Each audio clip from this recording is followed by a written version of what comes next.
He is charming, but we about the bank. I want your money, I want my money, I want your money. I stay standing, hovering over his shoulder in case I need to act up, in case I need to show out.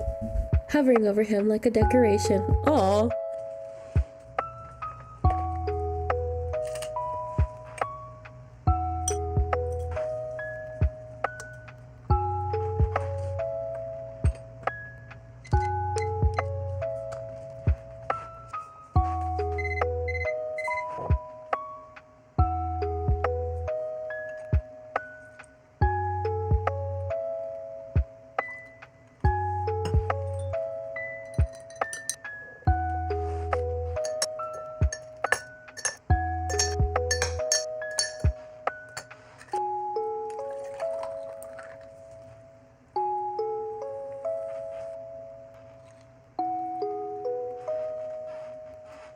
Guess what we're finally gonna play today?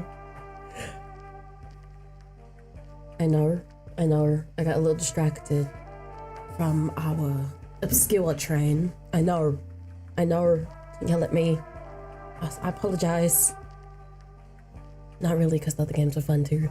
But today we are headed back into our Oleander. We finally get to play Oleander. I'm excited. He's the one that scares me the most. He looks like he scares me more than Sirius. And that's saying something. Because Sirius is... He is... I'm excited. You're excited. Let's do it. So, let's see if we gonna regret this. I don't think we is. But it's gonna be okay. It's gonna be okay. It's gonna be okay. No one believed I would survive a day down here, and I did. I'll survive Oleander too. Will we? I find the woman with a sword easily enough. In a packed hall, she is still given plenty of space. I'm looking for vindication. You've come to the right place. She opens the door for me, stepping back just enough to let me slip inside. She closes the door behind her. There's a lantern on the table, burning as dimly as it's possible to be without it going out completely.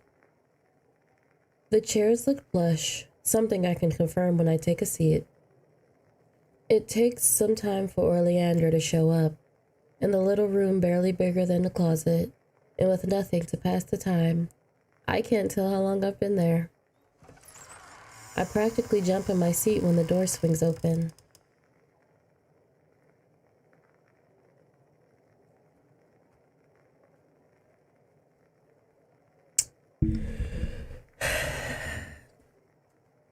He looked like trouble.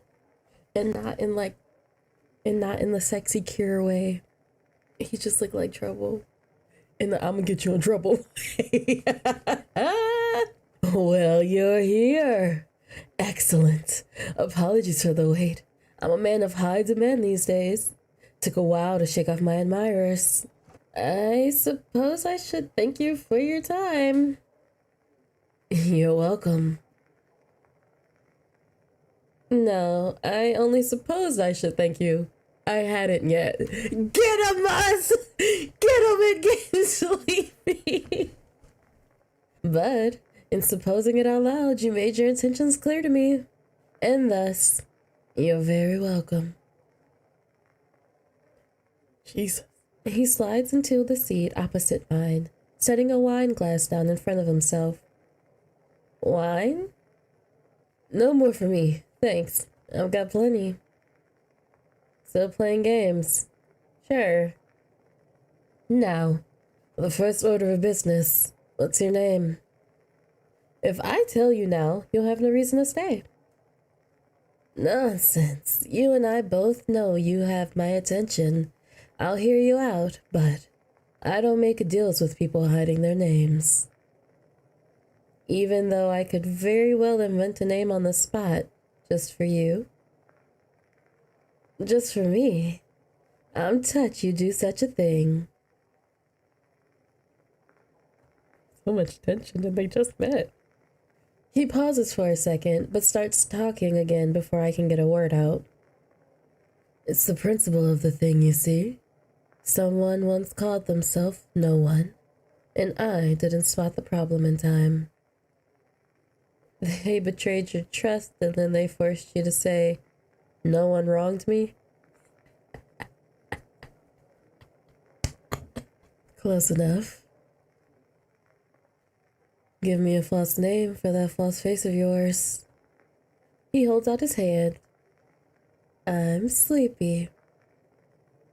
Then go take a nap. Okay. I take his hand and shake it once, firmly. Then I take my hand back under my cloak. No need to give him more body language to read. Pleasure to meet you. Most people aren't able to play these little games of mine at my level. Anyone who can is worth knowing. You caught my eye from across the room. A little flattery can't hurt. Oh, you mean you saw me and decided that you had to know more about a man of such obvious wealth and charm? Caught my eye might be a misstatement. I heard laughter and had to know the reason. I wasn't expecting a clown, but in hindsight, that was the obvious answer.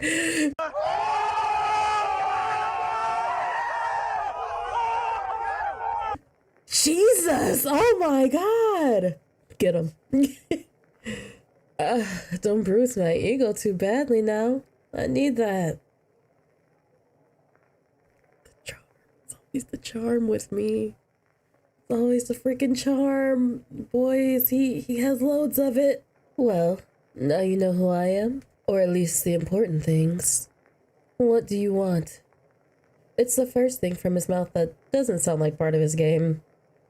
This is the test, then. Lunar Ichor. I can almost hear him testing the odds in his head, deciding whether or not to believe me. Many people want Lunar Ichor. Of course they do, but I need it.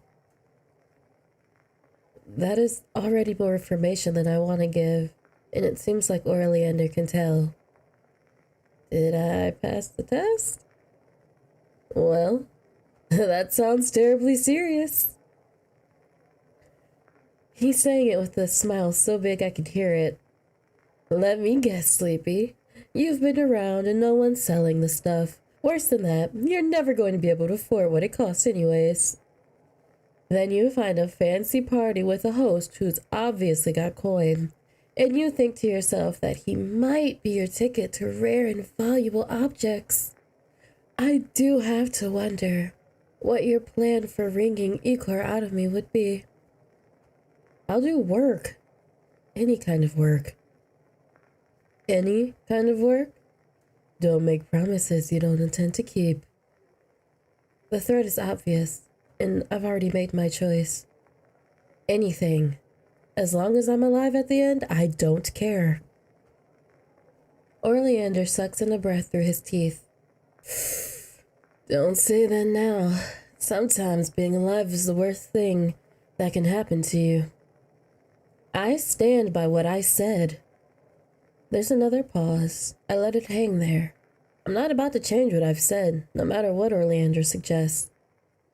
Well then, Sleepy, I have some interesting news for you. I take it you don't know my career. Either you've earned your wealth or were born into it. I earned it. As much as you might doubt me. I call myself a lot of things, depending on who's listening. But I think the most apt term for someone like me is smuggler. I don't go between the topside and marketplace as much anymore. But there isn't much that enters or leaves the mountain without me knowing. Then you would... I am probably your best hope for finding Lunar Ichor here. Dang. I was about to say, I feel like of all of the people we've met so far, he would probably be the best bet, because he knows everything. Oh, scary. Okay. And it just so happens that I am currently looking for a new assistant. a cute assistant. Hire me. What happened to the last one? No. What happened to the last one before I get into anything crazy, sir? What happened to your last assistant? Oh, he found himself a new opportunity. Sleeping his way to the top of a gambling house. Good for him. That's what I said.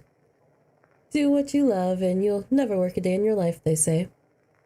That said, I wouldn't like to have to recruit another assistant so soon. So if you would be so kind to stay with me and not be seduced by anyone else. Yes, Big Daddy. I could do that. I'm probably not gonna find a better option. I'll take it. Heavy side eye. Sounds good. I'll take the job. Then you're hired. It's that easy? Oh, there's one more thing. Here's the catch. All of my assistants go by vigil while on the job. You'll have to agree to that. Oh, is that all? I know it's just one more name to put on your pile. You're clearly someone who uses a new fake name with everyone. But I hope you can endure it. I love him. This is terrible. I think I can tolerate it for now. Good. He reaches out to me once again, so I respond with yet another handshake. Before I can pull my hand away, however, he grips it more firmly. Sir? I hope that working with you is as pleasurable as our conversations have been. He brings my hand up and presses it to the painted mouth of his mask. Then he lets go of my hand and tips his head to the side. I know without needing to see that he's smirking. It's a strange gesture, but it takes a second to recollect my thoughts after it. There's a second of silence, but Oleander is quick to fill it with a time and place to meet up tomorrow, as well as more mundane details about the work. If he's being honest about everything, the pay will even be decent. The clock tower rings twice. I have no remaining frame of reference to know if it's indicating the middle of the night, the early afternoon, or some mysterious third alternative. What I do know is that I am in the right place at the right time. 2 o'clock at the candle park. Vigil, pleased to see you here. You say that like you're surprised to see me. I thought you might just take my secrets and run. I have learned a great deal about Oleander's business. Above ground, I will call him a merchant. He sells good from the underground and purchases good from the above ground. He connects buyers and sellers. It's the kind of goods he's trading that mark him as unusual. No live humans, thankfully, but I saw a box of teeth that looked nauseatingly familiar among the goods he was sending out. Then there was the magical goods and the allegedly magical goods. I guess this means you've been ensnared by my good looks and winning personality. There's no way I've learned all your secrets yet. Oh, is that all you want from me? Well, that and your little charm. He is charming. But we about the bank. I want your money. I want my money. I want your money. Your money's pretty good, too. Oh, so mercenary of you. Aren't you even a little glad to see me again? Honestly, yes. When I woke up today, I was looking forward to seeing him again. Even if he's a danger, and I'm certain he is, he's at least the entertaining one. We said...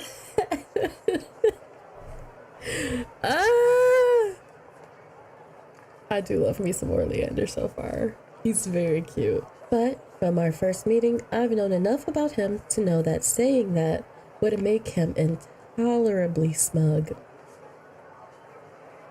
Fishing for compliments already. Do you need my approval that bad? He drops his voice down in pitch and in volume.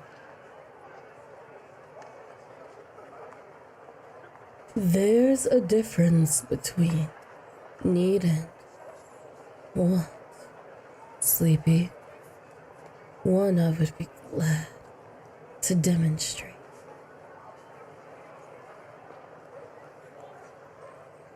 The tone of his voice is so outrageously vulgar that it stops my thoughts dead for a moment. Later, that is. We have work to do. He sweeps his jacket around, being extra bougie, and turns into motion, making his way to a sweetly decorated tea shop. I keep in step just slightly behind him. The first word that comes to mind when I step inside is frou-frou, just like me. The decor isn't garnished, but it's very bright and intricate. The lamps are blazing brightly compared to anywhere I've been. The walls are practically lined with paper and fabric flowers, bursting forth in fragrant, frothy bouquets. Someone has lit incense or sprayed perfume in the air. Forgive me for saying so, but this doesn't look like your kind of place. When Oleander told me we would be going to a tea shop, I imagined a moody, smoke-filled back room. That does give Oleander. Perhaps that's a failure of my own imagination. Oh no. This definitely is not my kind of place. Or not. We are here because of our next potential client. We navigate the tightly packed tables and chairs and stop at one table with a man sitting at it. The man is plain, even scruffy. He's slouching so deeply and crossed his arms so tightly it's hard to tell if he's extraordinarily short or just trying to look small. It's our short king! Ah! I miss Griff. We were besties and he just didn't want to admit it. It's okay. Pleasure to see you again, Griff. Oleander takes a seat and I follow suit. Why the sugar-dusted fluff are we meeting here? 'Cause I knew you'd say something excellent like sugar-dusted fluff about it. Oleander sounds entirely too pleased with himself. And who's this? He jerks his chin in my direction. I'm your best friend. This is Vigil. Rude. Kick him under the table. Leave it be. If you're new here, welcome. It's nice to meet you. If you're not, y'all know how we do it. First, we do everything that Sleepy would do. Kick him. It's not an easy angle, but I'm able to give Oleander a swift kick to the shin. He hardly flinches, but I wasn't aiming to hurt him, to be fair. But does glance over at me. Message sent. Another one? What happened to the last one? He found himself a more satisfying career elsewhere. Good for him. I love how that's all everybody's reactions. Good for him. This new Vigil is quite good, though. Picks things up quickly. She's right here, too, and very capable of speaking for herself. The last Vigil never talks. Glad you've got more guts. I love Griff. He's like, yeah. Maybe he just couldn't get a word in edgewise with this man as a boss. Griff chuckles. It's not a contest, but I do feel like I'm winning. A member of the waitstaff comes by asking for our orders. Oleander orders tea, and Griff orders what sounds like a very expensive cake. I want cake. Didn't hesitate. I asked the waitstaff for a recommendation of something light. They advised me to order a slice of cake that should be lighter than air and a cup of tea to go alongside it, so I do. If you're quite finished slandering me, I do have a business proposition for you. When don't you? Oleander brushes past the comment. I've received some information from a very trusted source that a witch ring is currently available. Fluff me a witch ring? That's fun. A witch ring? A wish wing? A wish wing? Fluff me a witch ring? Actually? So, I've been led to believe it's currently in the hands of our beloved auctioneer. No. No fluffing way. Not the auction, the auctioneer. She's currently living in an apartment above the Pearl Choker. So you the one that we had to do the thing for. It's interesting how they're all so intertwined. But I've noticed, okay, so like Griff and Kier are intertwined, and Oleander and Francesco were at the same party. So like they're probably in the same ring since they're wealthy. But like Sirius, he's the only one who's like a little out the way. I'm sure we'll find out more soon, but like I've been to the apartment once. It was well protected, but it's certainly not the same level as the auction house. It's not watertight or mouse-proof. Okay, I'm listening. I thought you might. Vigil, if you would. Oleander holds out a hand. I dig through my pocket and hand over an egg-shaped gold capsule. I paid a very pretty penny for this information, so I expect you not to wreck what has been a very fruitful relationship. You don't need to put on the scary mask for this, man. You know I'm not about to screw you over. If you didn't kill me, Kier would. Daddy, I miss Kier, even though we were fighting the whole time. If you didn't kill me, Kier would. Oleander hands over the capsule. Griff cracks it open and lets the 2 gold halves fall to the table. He unfolds the papers that were packed inside the egg and starts reading, punching himself over the pages to protect them from prying eyes. I sweep the 2 egg halves across the table towards me and pocket them again, just as our order arrives. Without looking, Griff begins devouring his cake as he keeps reading. I love Griff so much. Oh, I put the paper in an egg if I'm just gonna be giving him the papers and keeping the egg. A mystery for another time. What do you think? I think you gotta stop rushing me. Not all of us read as fast as you. Get 'em. You're already getting into the detailed pages. What do you think about the broad strokes? I think... Griff closes his fist around the paper, turning them into a crunkled tube. That I gotta talk to Kier about this. It's a good job. We could do it if we're at full capacity. And you're not? Gups got hurt during a freelance gig. Poor Gups. I know that tone of voice. Oleander does not know who or what a Gups is, but he needs to sound sympathetic and keeps the conversation going. Well, you know where to send word if you take the job or drop it. I'll be down in the neighborhood with supplies soon enough. Looking forward to it. In the meantime, send Kier my love. Griff's tone is one of irritation. Don't make me say that. Kier hates hearing that. Sounds right. Exactly why I'm saying it. You're the worst. I am a delight that you... I am a fucking delight. I am a delight that you can never get enough of. Your money is a delight, that's for sure. Charming as ever, Griff.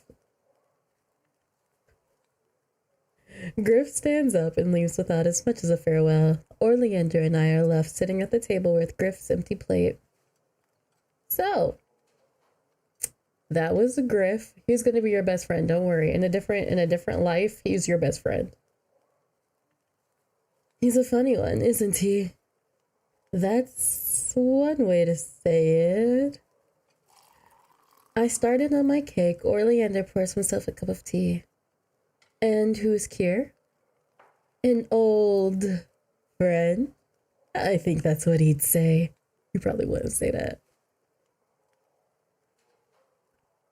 Well, that's something to look into later. And you sent him your love because... You heard, Griff. Kier will find it deeply annoying, and I think that's amusing. For someone so enamored with their own wit and charm, you sure are dedicated to being an absolute pest about it. The word for me that you're looking for is debonair. Got fancy with it. Debonair. The word I'm looking for is gadfly. You know, I've heard people call me that before, but it sounds so much more interesting coming from you. But enough about me. That's a rare sentence. Why are we going in on Big Daddy like this, even though he deserves it? I have a very nice pot of tea that needs to be drunk. Okay, but hear me out. Give us an Oleander and Kier crossover. I want to see them interacting because I have reasons. Not all of them are PG and or PG-13 or even R. But that's what I get for being horny. I do think it would be hilarious to see. I feel like Kier would be shaking in his boots with Oleander, not because of like fear or like anything like that, but because Oleander would be on his booty like a tootie. He would be in his face like just flirting hardcore for no reason, just to mess with the poor guy. And I would like to see that. I would like to see that. To the creators, you're welcome for that idea. He unlatches his mask with a slow deliberateness that makes it look like he's putting on a show. Then he raises his teacup, takes a slow sip, lets out a satisfied moan, and chuckles. Excellent stuff. I suppose a shop as dedicated to the botanical arts as this one would have some skill in making tea.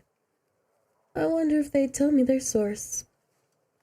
It's idle wondering, but it makes me smirk a little. Oleander seemed to get drawn back into work without much prompting. How is your cake, Sleepy? Give me a nickname. I want him to nickname me.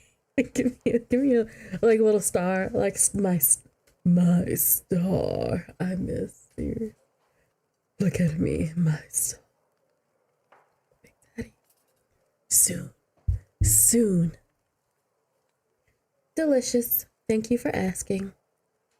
And are you going to share? It sounds like you want me to share. Yes, but that isn't what I asked. Now is it?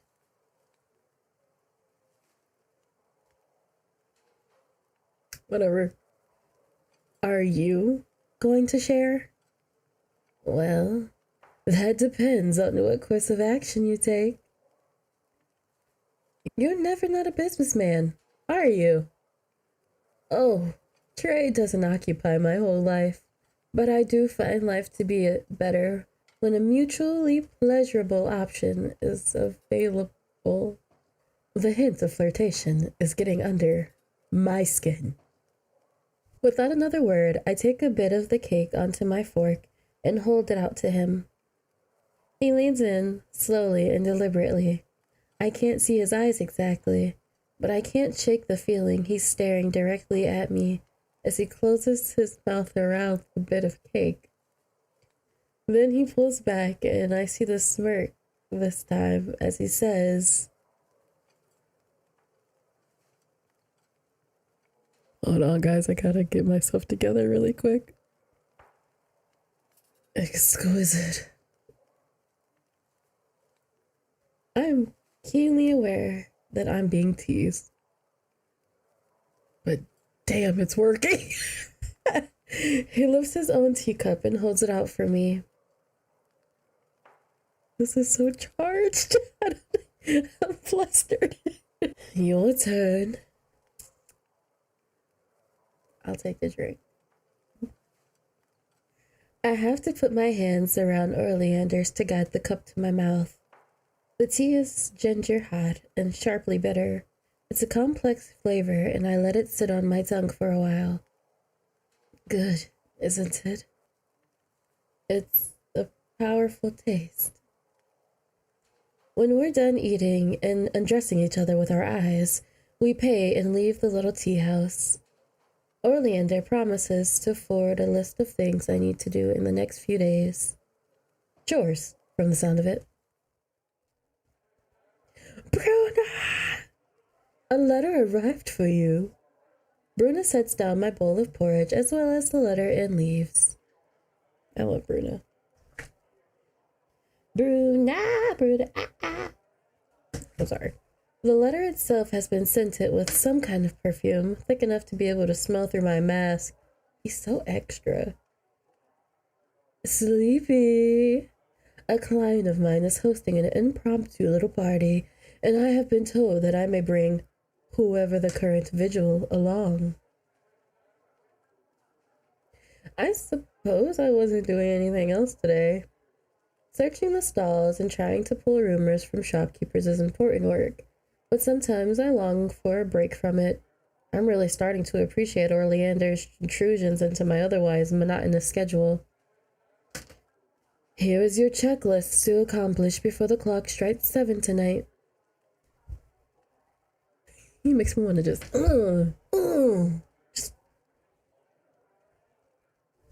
But then call me baby girl. The rest of the letter is a list of locations and what I am to do at each, and where we'll be meeting tonight. Clothing rental, a wine shop, and some place called Satine, where I'm supposed to pick something nice. Okay. The makings of a very exciting party from the sounds of it. It makes my very ordinary porridge feel rather dull in comparison. Still, I'm not gonna let my breakfast go to waste. Yes. Checking Oleander's directions against my own mental map, the shops are laid out so there's no efficient way to visit them at all. I'm free to take them in any order I please. Where do I want to go first? Let's go to... Let's go get my gift first. Satine is impossible to miss. The sign is large and freshly painted in bright colors that stand out against the darkness. It's also busy. I step inside and the noise does not diminish even in the slightest bit. Satine is huge and labyrinthine, and there must be dozens of people wandering the mazes of shelves. Oleander's instructions were to pick something nice, something decorative to wear, a gift for whoever is hosting, something for Oleander? I suppose it's up to me. I square my shoulders and face the labyrinth. I can already feel the warm, stuffy air starting to gather around my cloak. I don't think I'm going to stay here for long. For a second, I attempt to look around everything in the tall stacks of shelves, packed tight with curious, but that's a fool's errand. There's no way to take in everything in this shop. I will have to fully surrender myself to the chaos. I start walking and stop fully on a whim.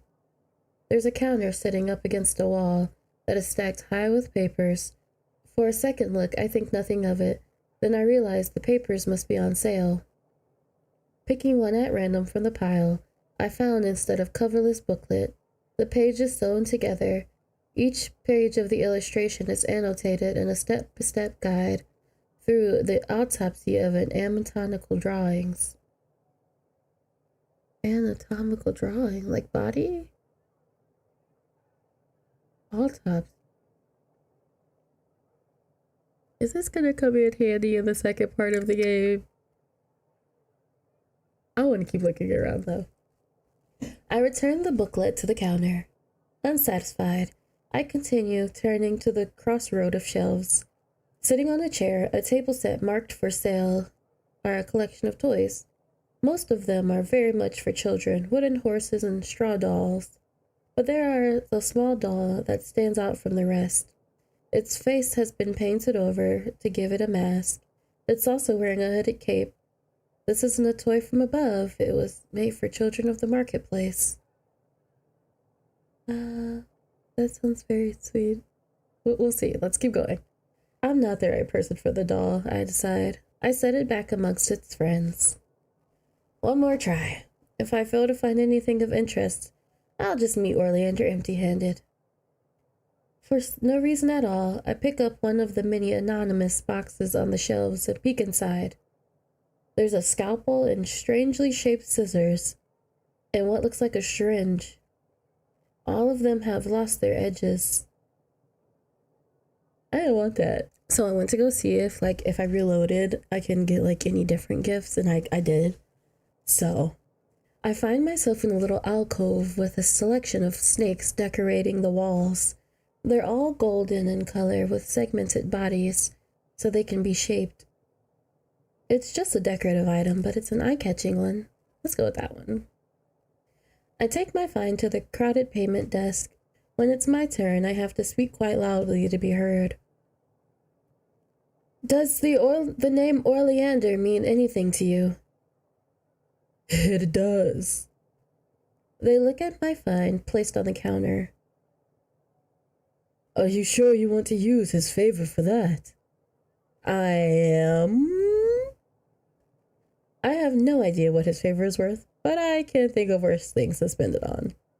The shopkeeper shrugs, but hands me a little tag. I take my new trinket and head to the door. I let out the shop only when I show a black cloaked figure the tag. Nice cloak. Likewise. And that is the end of my little adventure at Satine. Nice cloak. You too. You too. Since we're going up, we're down, we'll go down. We'll go to the wine shop next. The wine shop doesn't have a name that I can see, and when I go inside, there's a little more than a room to stand in. This is not a normal wine shop. It shouldn't be surprised. Given the instructions Oleander wrote for retrieving the wine included be polite. They also include don't spoil the surprise. Hello? The silence makes the hair on the back of my arms stand on end, but I refuse to be cowed by the empty room of all things. You're supposed to ring the bell at the door. I almost jump. I turn to the left and see the shopkeeper, wearing a heavily starched dress and a mask that clings tight to her face, emerge from a hidden door. Be polite. Sorry, I didn't think to look there. Are you some kind of peasant, just strutting into any door that pleases you? What?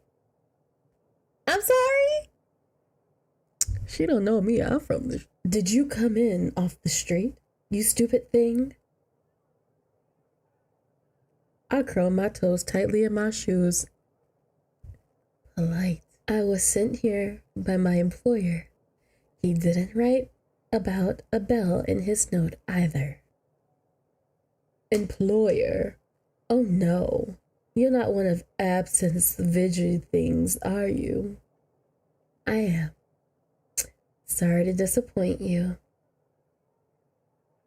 Have we met before? I'd remember you if that were the case.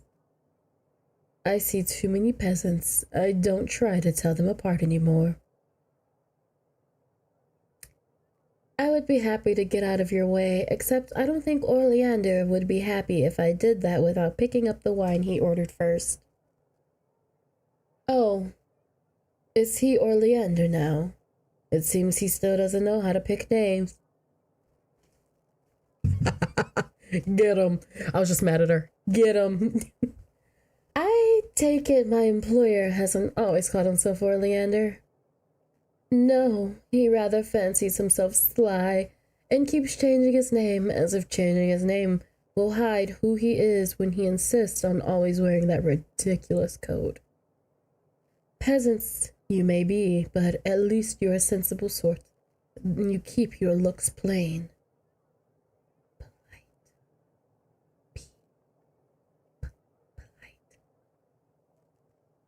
Thank you. Wait here and I'll bring you your Oleander's wine. She's gone for a little while and I feel so much better because we didn't need that negative energy in our space. And when she returns, she is carrying 2 bottles of wine.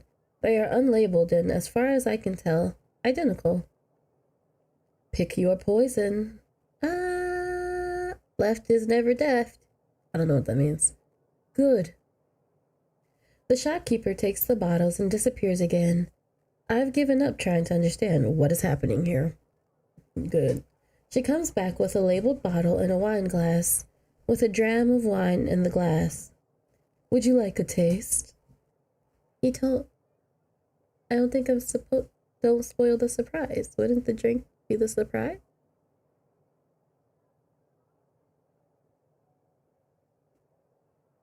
I'm not gonna do it.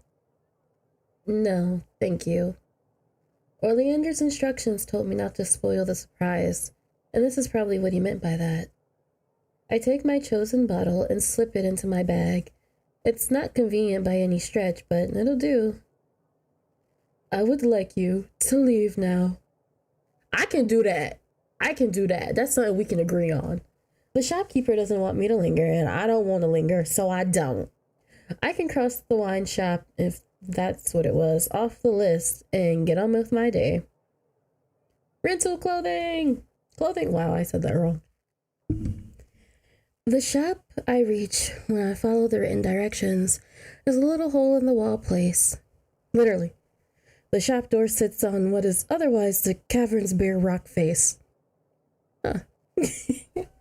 Entering, I am met with a dizzying array of colors, formal wear of every kind being shown on racks and on the walls. Someone is also playing a mandolin quite badly. Oh, it's not that bad. How sweet. Ugh. I'm sorry, I had to go back and check. Oleander's letter was quite vague on what I'm supposed to do here, though the implication is obvious. Hello? The mandolin playing stops, and a head pops out from between two of the clothing racks. Oh crap! Sorry, hello! They stumble out from between the racks. My best guess is they're a teenager who has not gotten used to their growth spurt yet, based on their clumsiness and gangly height. I never grew past 5'2" and a half. Take my half. Oh, welcome to the dress cave. Crap, sorry, the silk web. Without thinking, I raise my hand to hide my face, obscuring a smile that they wouldn't be able to see regardless. The gesture honestly just makes what I'm thinking even more obvious. I was told by your employer that I should come here to rent some formal wear for a party this evening. Your employer? I'm Vigil, if that helps. There's a beat of silence and then... Oh, now I know what the boss meant. Perfect, this is easy. Mr. Absinthe has a tab with us, so just pick out what you want and he'll pay for it later. You know... I don't mind being a sugar baby because that's kind of what it feels like. It kind of feels like he taking me on dates and I'm just his sugar baby. And it feels kind of like the good life, I'm not gonna lie. We don't really have time to tailor it for tonight, but we have a lot of clothes, so it should be easy to find something that will fit close enough. So I'm not picking something up for him? I'm getting something for myself. Since you're not pinning your cloak closed, I can see bits of what you're wearing underneath when you move. It looks like good, sturdy clothes. I'm certain you mean well, but you do have a good reason to want me, or my employer, spending here. If you don't mind me saying, you should... Oh, it's not like that. It's not money, it's just... Since you're not pinning your cloak closed, I can see bits of what you're wearing underneath when you move. They look like good, sturdy clothes, but Oleander wants me to wear something frivolous, because that's a sign he has money to spend on clothes just for making his assistant look pretty. I'm part of the show now, so I should dress the part. Exactly. And the money doesn't hurt. Come on, sugar daddy. Yeah. Very well, I'm convinced. How does anyone find things in this dressing cave? If you like, you can tell me what style you like and your approximate measurements, and I'll pick out some pieces from the back. There's a lot in the back. All right. I prefer feminine, androgynous, masculine choices. I like feminine clothes. Okay, I'll pull out a few styles for you. The shopkeeper vanishes into the back shop, presumably a cave claimed by the shop to store inventory. They come back with a sampling of clothes, Suit jackets for trousers or skirts, dresses in every style I can imagine, even a delicate bodysuit that feels a little too daring. Put it on! Put it on so we can go show out, because then he'll for real be like,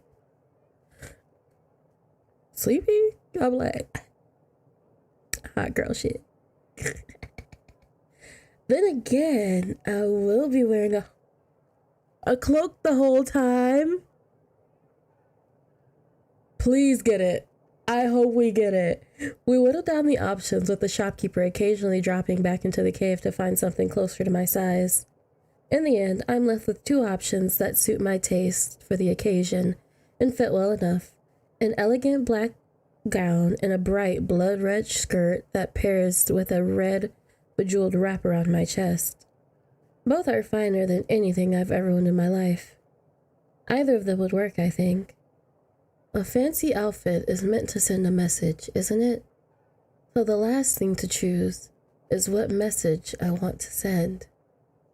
Even with the cloak on, the red could catch people's eyes. The black under the cloak can trick people's eyes instead if the lighting's right. It'll look like you're a void. Catching the eye or creating mystery. What do I want? What does Oleander want? Girl, you know he wants you to show out. I'll show out for daddy. The red one. If Oleander is dressing flamboyantly to show off his wealth and catch eyes, I assume that as visual he wants me to do the same.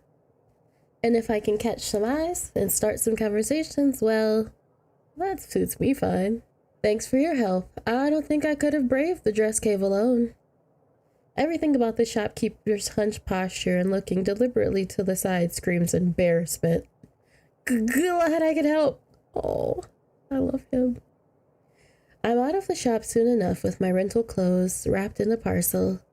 It feels criminal to leave the shop without paying, but I will have to return my finds in one piece. It isn't mine to spoil. Well, that's a chore accomplished. What's next? I follow Oleander's final direction to a squat apartment building. I have to climb 2 flights of creaky stairs to find the room indicated in the letter.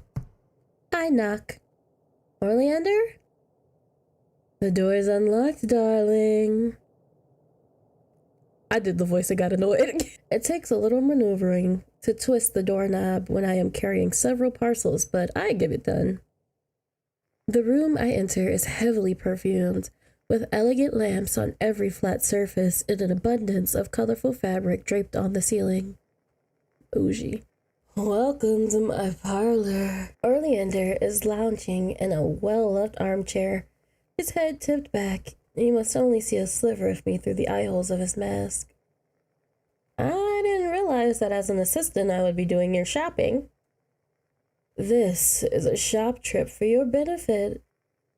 He stands up. Well, what kind of treasures did you find? I hand him the wine bottle. Good job not spoiling the surprise. The shopkeeper called me a peasant.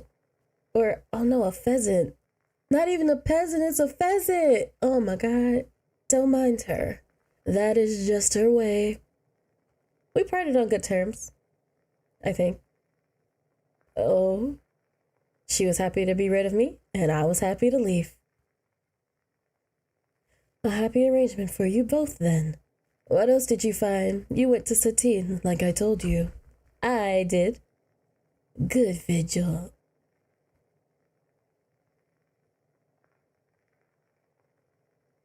I roll my eyes, but bring out my discovery. Here.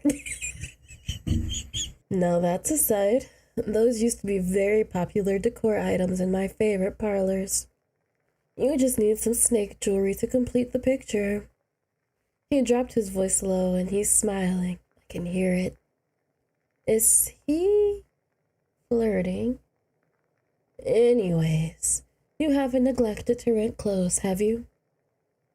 I went to the dress cave. Then you've met poor Bobbin. He's some kind of cousin to the owner. That's the reason he works there. He's not well suited to the job. He's doing his best. He was funny. He was doing his best. I liked Baby Boy. He was fun. He was doing his best to help me. I don't doubt that. That's rather the problem. if that's his best. Oleander. I doubt he'll be in the merchant business much longer. I bring out my parcel, but don't open it. Do I get to see it? Once I'm wearing it, maybe.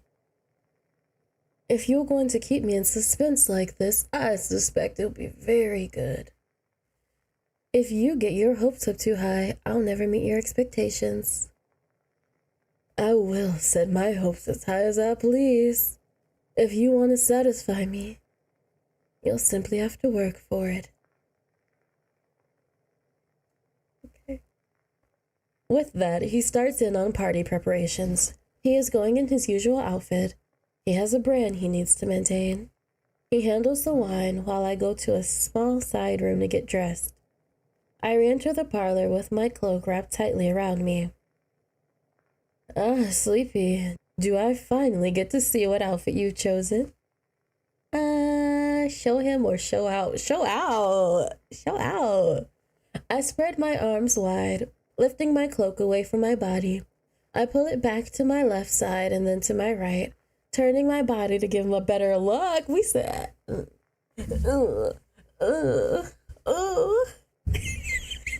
love it. Then, on impulse, I turn on the spot, letting my cloak flare up and out. Oleander claps. Bravo, Sleepy. Unless you keep your cloak closed at every turn, you're going to be noticed wearing something like that. Like you and your coat? Very much like me and my coat.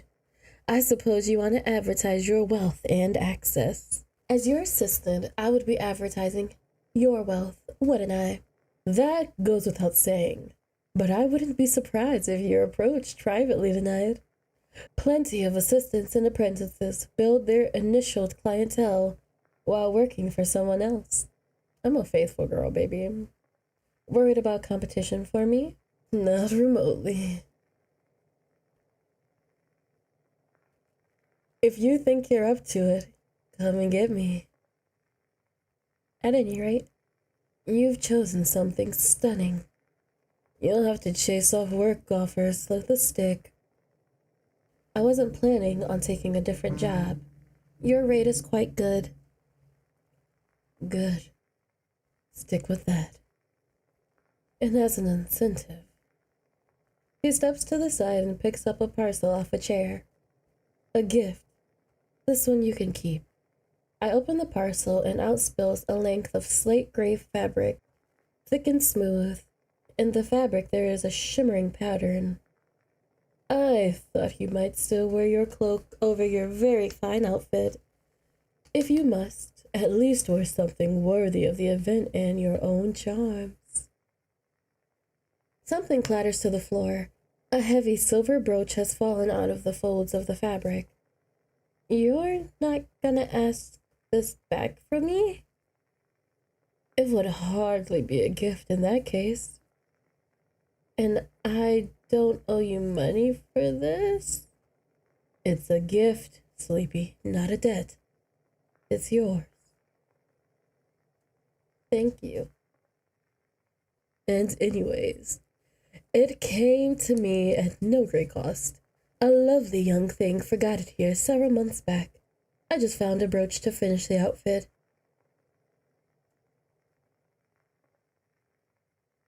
I roll my eyes. Leftovers from a previous conquest? Thanks. It's clean and it's yours now, so stop grousing and get changed. Yes, sir. I do, and then we're off to the party. The party is hosted in a mansion, of course. There is no formal government within the underground, but there are the richest and the most powerful families in it, the lords of the marketplace. We go beyond the ruby walls to the center of one of the richest neighborhoods. The mansion is whitewashed and lights flood from the open doors and windows. There's several stories to it, but there's a strangeness to the architecture. It feels put together from disparate pieces, as though the mansion was expanded several times and each was designed by a different hand. Well, it's nice to see the Lord Valentine is continuing his explorations into the world of architecture. This is new? The wing we're entering was not here the last time I visited. Though, in fairness, that was in another life. We pass through a gate and are met with several attendants. Here's my invitation, and this is my +1, Vigil. Welcome, sir. I was running out of voices. We pass into the mansion. The main room is open and tall, and at least 2 stories. There are balconies overlooking the main ballroom floor, and I can see some heads turning our way as we enter. A member of the staff approaches, and Oleander is quick to hand over the bottle of wine. Send this to Clarity. Then he directs his attention my way. Tell me honestly now, what is your drinking tolerance? I can hold my own. I got some tolerance. I don't drink. Then, now is not the time to start. Keep yourself sober. I wasn't planning on getting drunk. Let me be clearer. The number of drinks it is acceptable for you to have tonight is none. Is that in order, sir? Sass all you like, but this is work for you and I. Just because it's happening while others play doesn't mean we get to fool around the same. When do we get to fool around? We stop loitering at the door. Oleander is quick to spot someone. Is that my favorite bell ringer over there? Someone turns. Their mouth is uncovered, so I can see their transformation from confusion to happiness as it happens. Son of a gun, it's Oleander! And that is all it takes for significance. But first, he gently waves an arm in my direction. Here. And I would come. I'm the newest Vigil. Pleased to meet you. These feel like the kind of people who expect to be bowed at, so I give them a deep nod. Now, I did notice you. I was hoping you would. I sway slightly, letting my cloak sway, and reveal a little more of my outfit. This is a daring vigil, Oleander. Not like your last one. I'm rather fond of this vigil. New though she may be, the last vigil has skill, but was not much of a social being. Though I heard the last vigil found something very social to do for himself. Ha, yes, he did. I was disappointed to learn he was leaving, but I can't fault him for his reasons. You, on the other hand, he turns to me. I expect you to stay by my side for a long time to come. Yes, sir. No running off to get a job as a pleasure parlor bunny. You hear? Yes, sir. What are you gonna do to keep me? Yeah, work for it, daddy. Work for it. I don't know. Being a pleasure parlor bunny sounds pretty fun. What are you going to offer to compete? I offer you good wages and an education, and you demand more. There are some unique benefits to working at a pleasure parlor. Well, Vigil, I think these kinds of contract negotiations better happen in private. Unless this public negotiation is another benefit. I can't help but laugh. Oh crap, he's found another one like him. You two are going to be unbearable. Yeah, we are. Yeah, we are. No, don't say that. You'll make my poor Vigil feel terrible. If you're going to flirt with your assistant, I'm going to feel terrible. Spoil sport. Oh, very well. Vigil, go and enjoy yourself. Enjoy a nibble or two. If I need you, I'll track you down. Alright. I'd frankly rather stay with Oleander, given that I'm his +1 and he's the only person I know here. But I am intrigued by what kind of food gets served at a party like these. Same! I'm like, ooh, let's go see what they got to eat. There are several tables laid out for guests, each of them unique. I pick one at random and start putting little nibbles wrapped in thin, crackling layers of fried dough on a plate. The flavors. There's also a member of the staff at one end of the table with a selection of bottles. Didn't he tell me not to drink? I'm a bad noodle though. I don't even like alcohol. I'm okay with the food. I am not gonna go against earlier in this order that I am not to drink tonight. Work is not a place to test my tolerance for drinks. I'm walking through the hall, just observing the people, when someone taps me on the shoulder. Excuse me. I turn around and see a person with a brightly painted theater mask and a suit. Sorry to bother you, but I noticed you coming in with Mr. Oleander. I did. I'm his assistant, Vigil. Elmwood, pleased to meet you. They shake my hand firmly. What can I do for you? I wanted to make a deal with Mr. Oleander, but setting up a meeting has been difficult. He doesn't have a consistent office or anything like that, so you just have to know him or someone close to him first. And getting those connections can be really hard.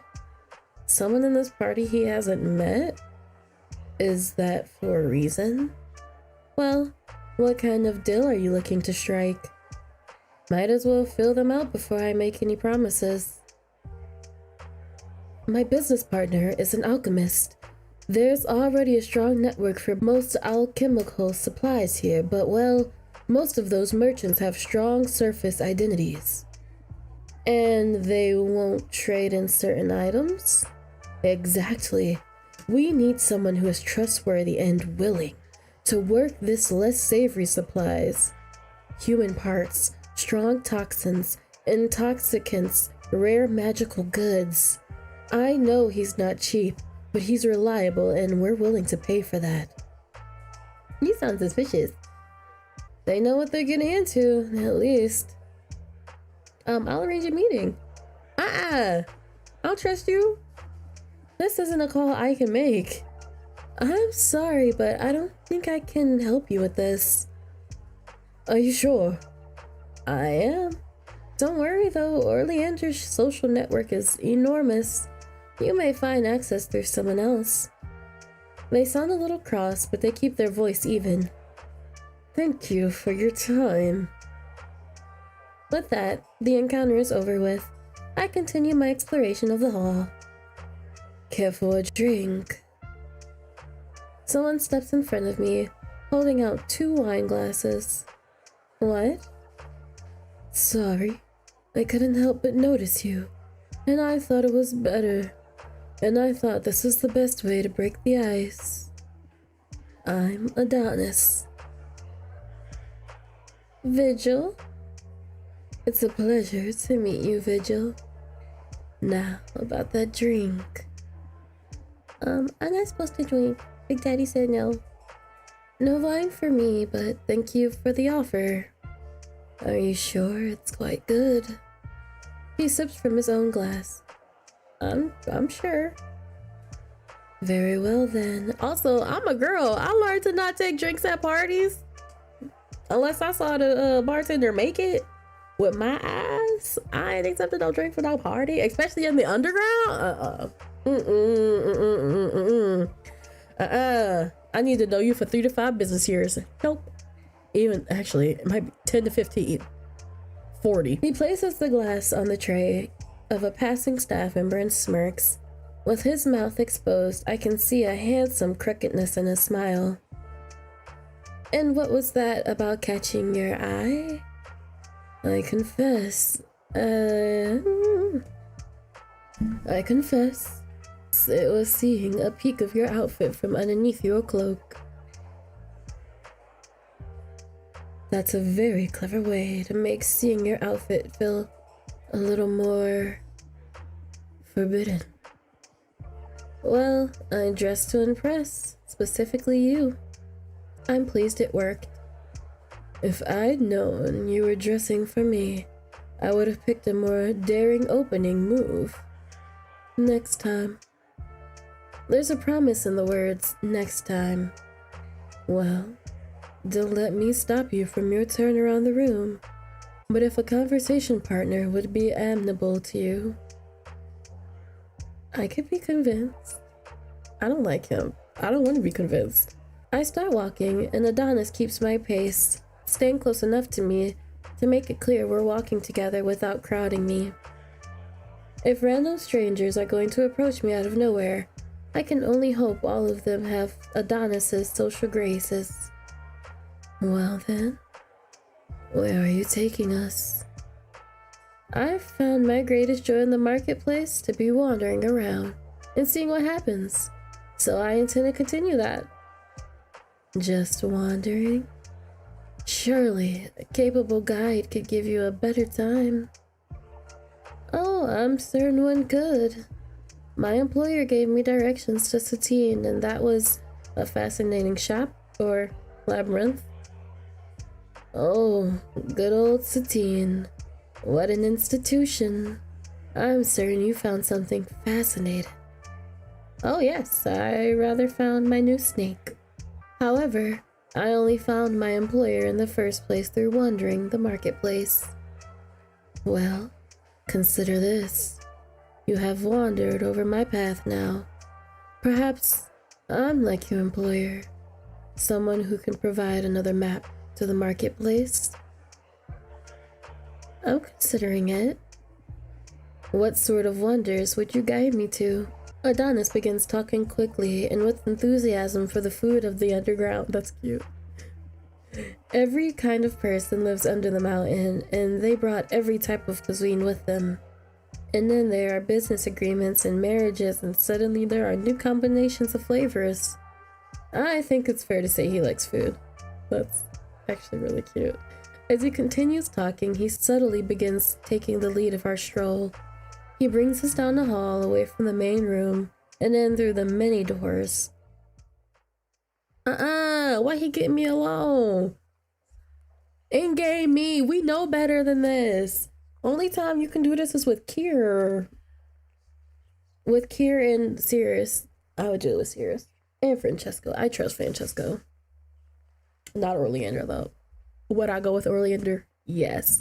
Do I trust Oleander? Not as far as I can throw him, and that's not far at all. So, there's that answer. The light here is lower and the sound is muted. It takes a moment, but I recognize the room as a library. The faint hissing of whispered voices confirm that we are not alone in here, even if I cannot see other guests. This is nice. What is it nice for? Sneaking around, getting into mischief. Everyone loves a good library. This is a good library, I will confess. A soft moan tells me exactly what kind of mischief is happening just out of sight. Do you want to take a seat? Let's. Girl, there's an alcove with a padded bench, perfect for a few lazy hours of reading. Love that. We settle there and he leans in. I can clearly see the fine detailing of his mask. Up close, I can finally see that his mask is gilded too. So, Vigil? Is that what I should call you? It's who I am for the moment. For the moment. I am allowed days off too. And who are you on those days off? Someone else. He chuckles. Message received. I won't ask anymore. But I will ask, what does Vigil do on her days off? Tidying mostly. Really? You should see the state of my room. I have my snake to add to the piles. He laughs, leaning in and bumping me. He rests a hand on my back. The hand stays even as he pulls back. I'd like that. To see a messy room? The hand slides up a little. He's being very familiar. To see your messy room. It's important to be specific about these things. Let him touch, tell him to stop. No, he gives me the creeps. I'm gonna ask you to stop. I feel a little less at ease with Adonis at this moment. Being a little familiar with me, aren't you? Fake it till you make it, as they say. Well, not this time.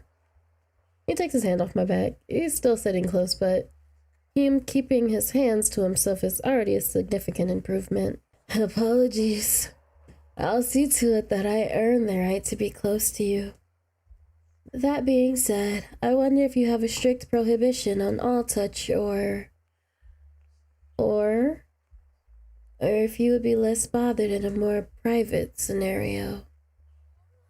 The sound of a rogue moan from amongst the shelves is a firm reminder that we are not alone in this room. You did offer me to show your room, after all. Well, even if he's a little too familiar, I can't fault him for cowardice. I'm working right now. I'd rather not. Not in this route, not in this playthrough. I'm flattered you'd be interested in my room, but I'm not giving any tours at the moment. Not even private ones for interested parties? No, I should think not. He does seem to understand me. Then I shall withdraw my interest for now. But if that should change... He stands up. Then he takes a little card from inside his jacket and hands it to me. In case you decide to get in touch.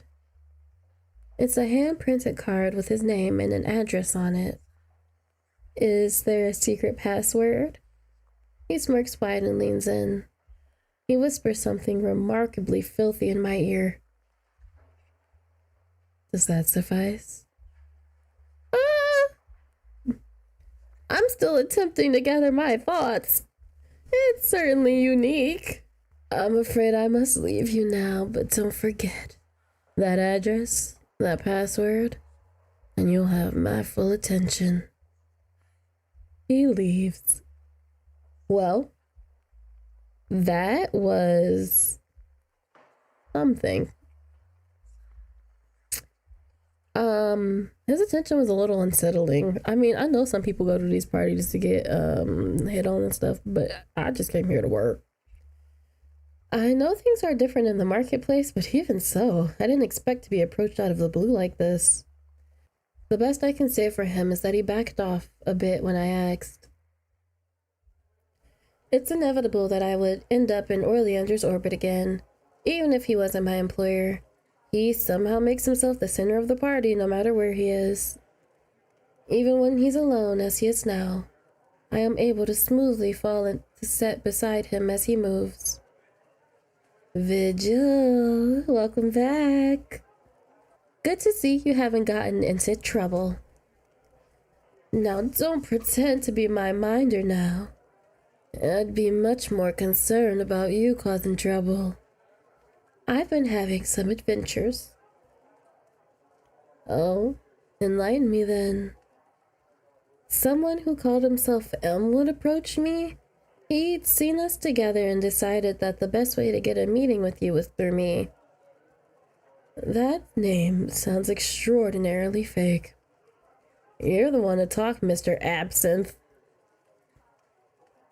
I didn't think I should be the one deciding your business calendar, so I told him to speak to somebody else. Not to me directly. If he was approaching me, he already knew you were here and didn't reach out to you. Well, I didn't expect you to start vetting clients for me this soon, but I suppose I can't complain. Speaking of which, the card I received from Iodana sits heavily in my pocket. No, we telling Big Daddy. Big Daddy, this man tried to hit on me. I have a new admirer. That bad, was it? I hold out the business card. Oleander takes it from me and his posture changes. Well, I may have to have a word with him. You don't need to on my behalf. It's not that. Adonis is a competitor of mine. Hard as it may be to believe, he doesn't like me very much. But I will not have him interfering with my employees as part of this feud. Aw, you think this is about you? He may very well find you intriguing and charming. In fact, I rather suspect he does. But I wouldn't be surprised if his interest in you had something to do with being my assistant. He returns the card to me. I suspect you're not interested in meeting him again, but if you do, tread lightly. It goes back to regular. Now, are you gonna ask what I've been up to? Have you been flirting and deal-making and putting yourself in the heart of the party? However did you guess? I love him. You are, if you'll forgive me for saying, sir, a bit predictable. He chuckles, the sound coming from deep in his chest.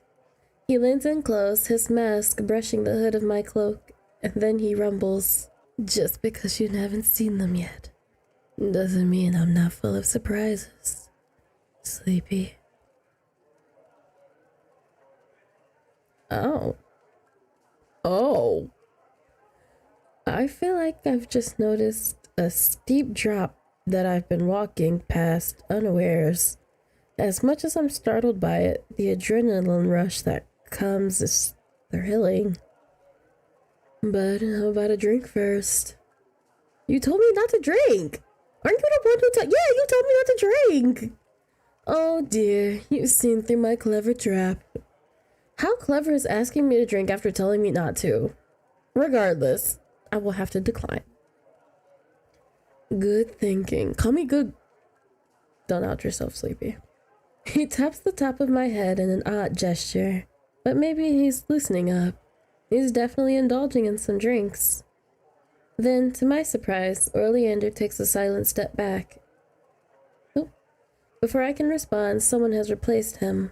A man, I think, wearing a gilded wolf mask with a distinct patina.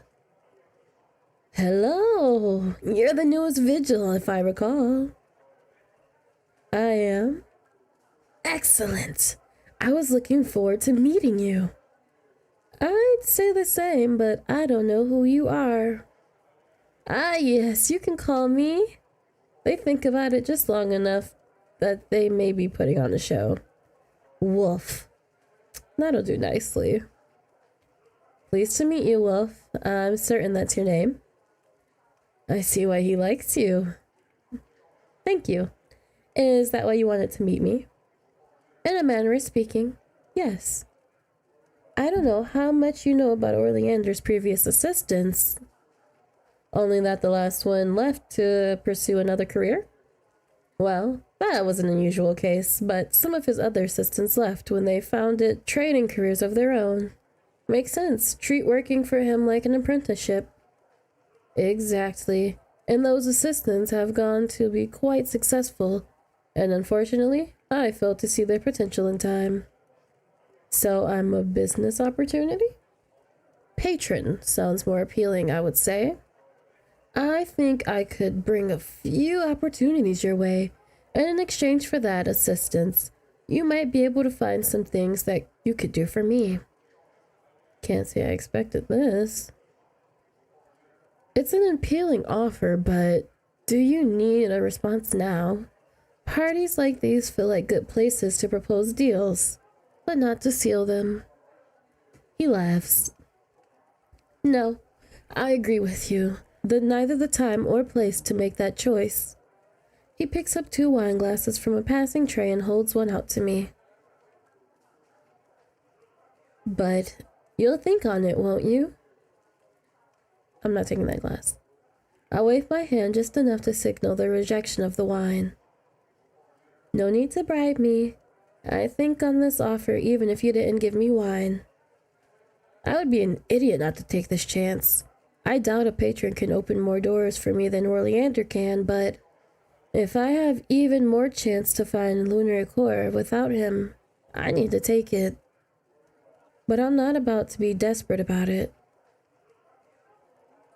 My new patron leaves, and Oleander fills the gap, as if he was never gone. Have I lost you to a better offer then? I received a very tempting offer to become a pleasure parlor bunny, but I remembered you ordered me not to do that, and so we renegotiated. Well, I'm glad I can trust somebody to stand by me. And now I have an important question. I'm bracing myself. How are you at dancing? Quite good. I do the best I can. I can mess up the dance flow in many ways. I'm quite good, actually. What a coincidence. So am I. Shall we show the rest of the party how it's done? He offers me his arm. I like the sound of that. He better sweep me across this floor. The musicians strike up a new tune, so we cross over to the dance floor. Why is he so pretty? Well timed. You'd be surprised how often a little observation and foreknowledge will go in impressing people. He settles his hand on my waist. I'll take the lead this time. Daddy, please. We're not strong enough. Oh, not going to let me sweep you off your feet? That is something I would love to see. The music is playing a sultry tune in 4, and it's easy to predict what style of dance Oleander is going to take. His hand closes around mine and we begin to glide across the dance floor. He is a confident leader and I know exactly how to follow. So, Vigil, what do you think of this? I never imagined myself at a party like this. It's vulgar. It's impressive. It's vulgar. I can't say I like seeing all this wealth spent on something unnecessary. It's quite ostentatious, I agree. Overindulgence is a vice, after all. But I'm afraid it's not for you or I to decide this wealth is spent. We'll just have to make good use of Lord Valentine's money ourselves.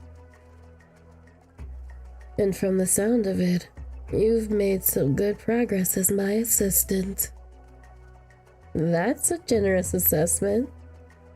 As much as I would prefer you to be flawless from the start, making mistakes early is a good chance to learn. He signals a turn, then swings his arm out and spins outwards, then back in. He holds me close, bends forward in a shallow dip. Oh, he is smooth. He is a smoothie.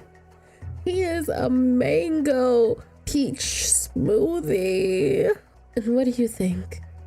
Is this life something you like? I like it. I like him. The life of a merchant's assistant isn't so bad. I think I can come to enjoy this. Older and pull myself just that bit closer. It doesn't take him long to understand. Oh, it was a secondary motive, alright. Just wasn't the one we was used to. When the music ends, I can't even speak because I'm so flustered from him. When the music ends, we retreat to the edge of the dance floor. Vigil, let's talk. How worried should I be?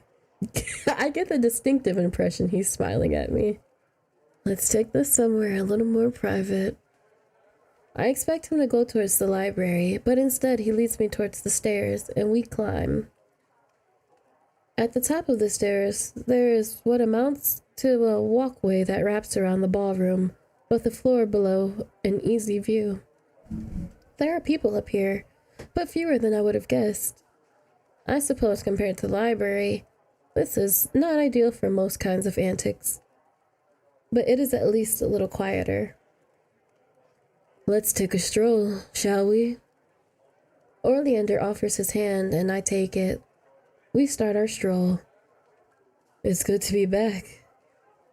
I was away from this sort of thing for a while, you know. Down in the dust chambers? You were listening. Well done.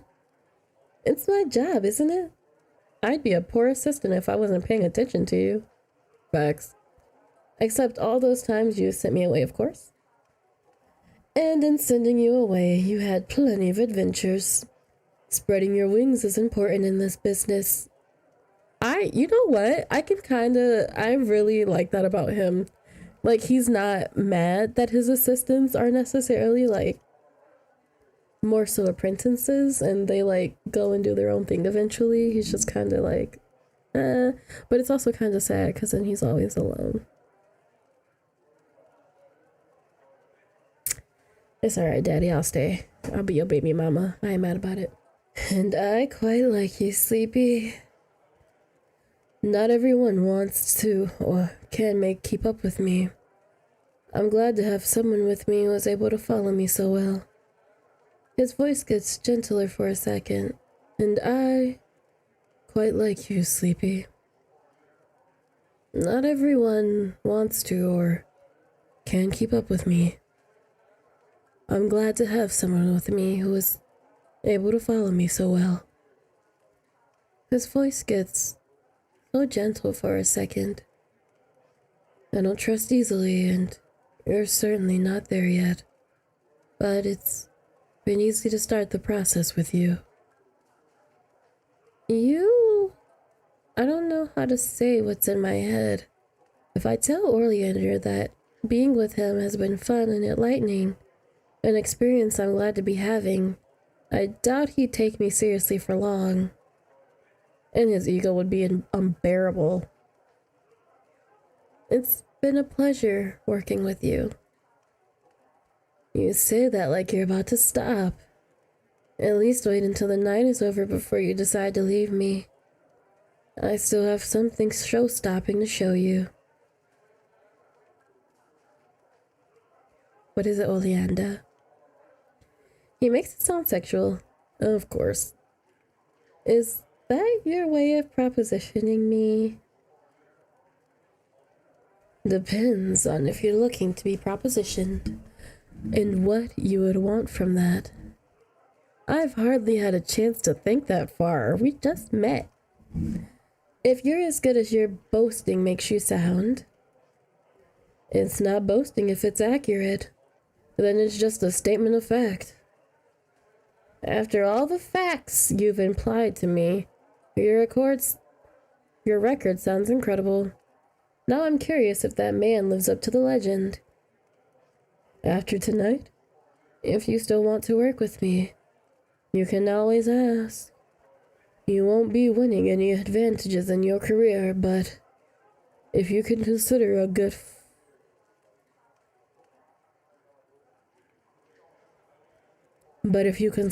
fluff its own reward, well,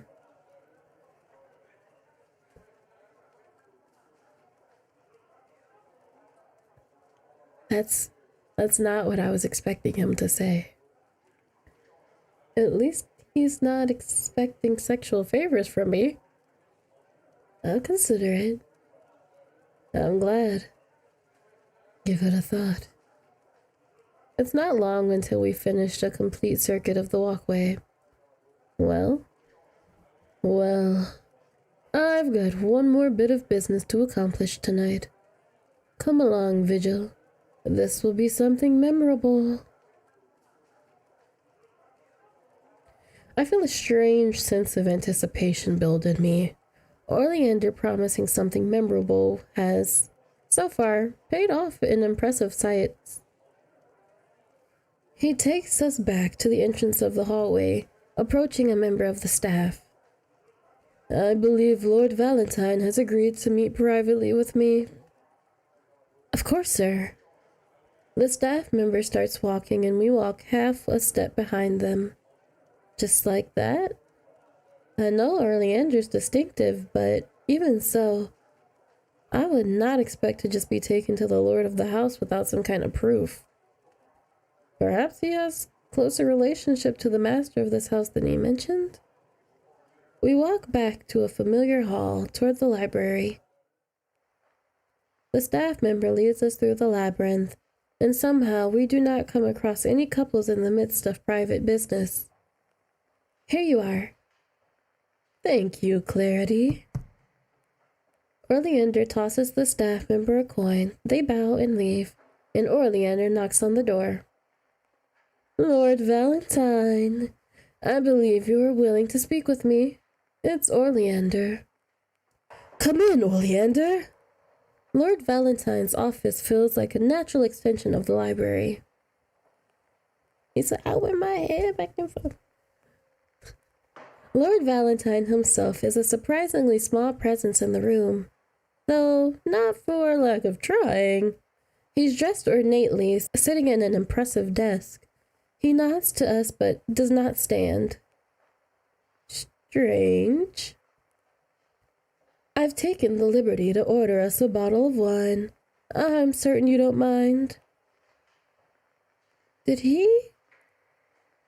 Perhaps while I was off on my own merry adventures. When I threw this party, I thought I would get to enjoy some carousing myself. Ah, the terrible weight of being sought after. I hope for the sake of future carousing that fewer people take an interest in you. Lord Valentine scoffs. Oh, pardon me. I forgot to introduce myself properly. I am Oleander. As you well know, I pride myself as a merchant capable of both discretion and trustworthiness. He bows. And this is my assistant, Vigil. I bow. A pleasure to meet you, Lord Valentine. The pleasure is all mine. I haven't taken my eyes off you this whole time. In what do I owe your interest? Oleander slides gracefully into the chair across Lord Valentine. I stay standing, hovering over his shoulder in case I need to act up. In case I need to show out. Hovering over him like a decoration. Aw, I've heard that you might need a new merchant contract, and I thought I would put forth the best name I know. Mine. Lord Valentine chuckled. A bold stance. Tell me, how would you live up to it? If I had a pen and some paper, I could record the details of the meeting plainly. As it stands, I can only just keep up with the rapid conversation between the two men. As ridiculous as they might be, both of them understand trade very well. If I'm right, it's a lucrative deal if we get it. A knock on the door interrupts the talk. Vigil, if you would. I answer the door and bring in the bottle of wine. This is familiar. I don't say anything as I hand the bottle off to Oleander. If he wants to pretend the bottle of wine he brought actually came from Lord Valentine's cellar, that's his business. Lord Valentine's opened the drawer of his desk and brings out 3 wine glasses, short ones for liquor as opposed to wine glasses. Does the assistant drink, Oleander? No, she's not one for drinking. Oleander pours a glass for himself and Lord Valentine. He's not wrong, but he could at least let me say it for myself. Perhaps I need to give him another nudge in the shin later. Oleander and Lord Valentine clink their glasses together and drink. Oleander moans satisfied. I love doing business with the lords of the market. They serve the best wines. There's an unusual taste to this one. I will have to ask where it came from later. Now, where were we? Discussing the man currently causing you trade difficulties. Right. Lord Valentine sounds slightly strained. Oleander is exhausting, but Lord Valentine must not have much stamina. They've barely been going at it for 10 minutes.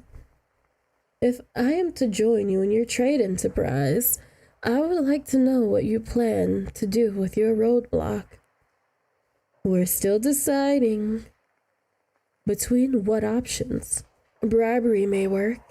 If the roadblock is just interested in lining his own pockets, there's always threats. Lord Valentine's breathing is getting heavy. But I know you better than that. You're the kind of person who sees a problem and hires an assassin about it.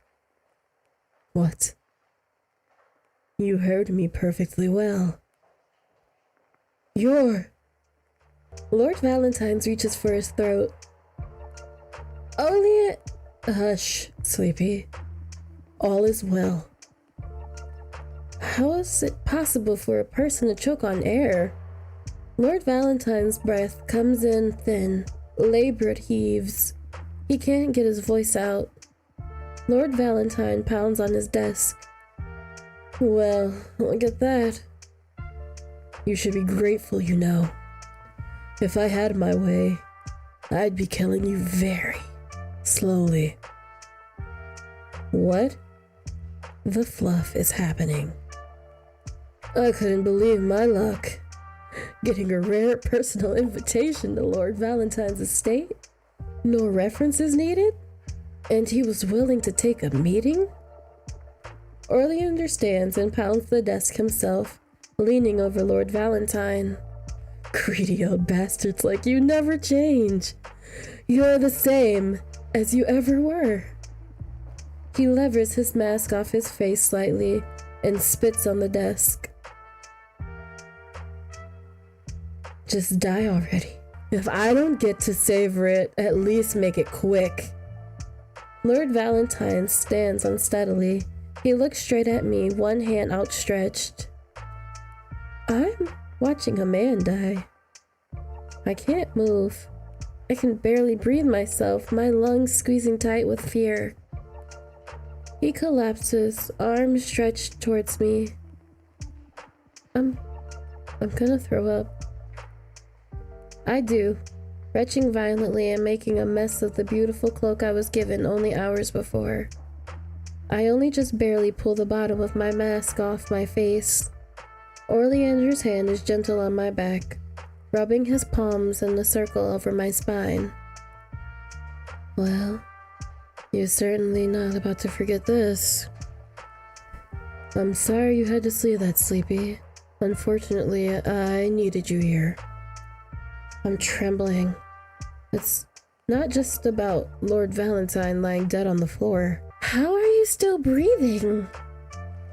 The wine you made me pick up, it was poison, but you drank it.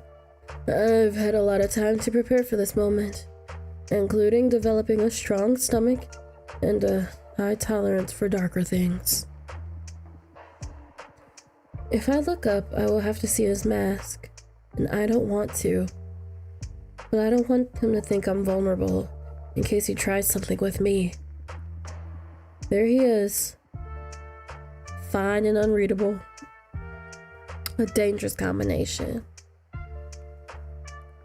I know this is difficult for you right now. He cups my cheek through my hood. But right now, I need you to play along with me. You got that, Sleepy? Lord Valentine just died suddenly. He and I both drank the wine from his cellar.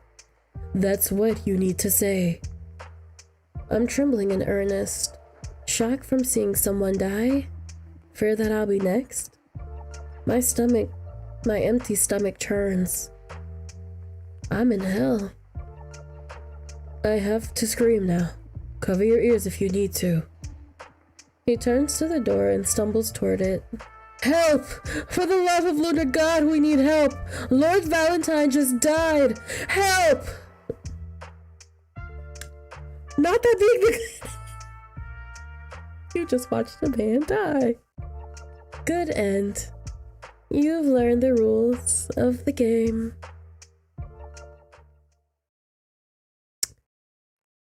Ciao. So, that was Oleander. We're gonna finish up Oleander's route, and we're going to get the rest of his endings. And then at the end, we get to decide which ones were our favorite. I'm excited. You're excited. Let's do it. Okay, so our first one that we're gonna try to get is the wine shop ending. This is not a normal wine shop. I shouldn't be surprised given the instructions Oleander wrote for retrieving the wine include, be polite, They also include, "Don't spoil the surprise." Hello? The silence makes the hair on the back of my arm stand on end, but I refuse to be cowed by the empty room of all things. "You're supposed to ring the bell at the door." I almost jump. I turn to the left and see a shopkeeper wearing a heavily starched dress and a mask that clings tight to her face, emerging from a hidden door. Be polite. I didn't think to look there. Are you some kind of pheasant, just strutting into any door that pleases you? What? I'm sorry? Did you just come off the street, you stupid thing? I curl my toes tightly in my shoes. Polite. I was sent here by my employer. He didn't write about a bell in his note either. Employer? Oh no, you're one of Absinthe's vigil things, are you? I am. Sorry to disappoint you. Have we met before? I'd remember if that were the case. I see too many pheasants. I don't try and tell them apart anymore. I would be happy to get out of your way, except I don't think Oleander would be happy if I did that without picking up the wine he ordered first. Oh, is he Oleander now? It seems he still doesn't know how to pick names. I take it my employer hasn't always called himself Oleander. No, he rather fancies himself Sly and keeps changing his name, as if changing his name will hide who he is when he insists on always wearing that ridiculous coat. Pheasant, you may be, but at least you are the sensible sort that keeps your looks plain. Polite. Thank you. Wait here and I'll bring you your Oleander's wine. She's gone for a little while, and when she returns, she is carrying 2 bottles of wine. They are unlabeled and are, as far as I can tell, identical. Pick your poison. Oh no, it makes sense now. The one on the right? Good. The shopkeeper takes both bottles and disappears again.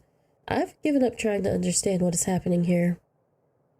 She comes back with a labeled bottle and a wine glass with a dram of wine in the glass. Would you like to taste? Yes. Whatever that means. Why not? I take the glass from the shopkeeper and swirl it, watching the legs trickle down. I pull my mask away from my face just enough to take in a deep breath and catch the wine smell. Then, a little clumsily, I remove the bottom plate of my mask and take a sip of the wine. It's obviously a very high quality, but there's a taste to it that I cannot place. Something sharp and strange and unrecognizable. I finish off the glass, letting the wine sit on my tongue. Is it to your liking, stupid pheasant? There's something about the shopkeeper's words. It's very good, like nothing I've ever tasted before. What's in it? It's a fine but ordinary wine, but blended with the additional ingredients. That would be the flavor I've never had before. The shopkeeper talks for a few minutes about the process, an exotic seed pod that is mashed and boiled and strained and treated with all kinds of chemicals until it produces a very rare and very desirable elixir. An elixir that you now have in your veins. Something suddenly takes my lungs in its fist. It squeezes. My hands go to my chest and then my throat. There is no obstruction. There's nothing preventing air from reaching my lungs. But the air is rejecting my lungs. No matter how hard I fight, I cannot take in enough breath. I'm hit with dizziness from the lack of breath or another cause. I try to look up at the shopkeeper, but my vision is getting soft, and grayness is crawling in from my periphery. I raise my hand, and it shakes so violently that the wine glass falls from my grasp. Through deep water, I hear the shopkeeper swear, "Idiot! That was my good glass!" The gray completely overtakes my sight. I feel my whole body shaking violently. My muscles will ache in the morning from that. Just pass away quickly so I can put you away. I stop hearing anything else. My heart pounds hard in my chest once, then twice, then not again. That end. Don't spoil the surprise. Don't spoil the surprise. I saw that one coming. Okay, so this time we're going to actually we're gonna flirt with Adonis this time, even though he gives me the creepies. He gives me the illy willies. Someone steps in front of me holding 2 wine glasses. What? Sorry, I couldn't help but notice you, and I thought this is the best way to break the ice. I'm Adonis. Vigil. It's a pleasure to meet you, Vigil. Now, about that drink. I'll take it this time. Thank you. Hopefully you didn't put anything weird in it. I take the glass from him and take a sip. It's good.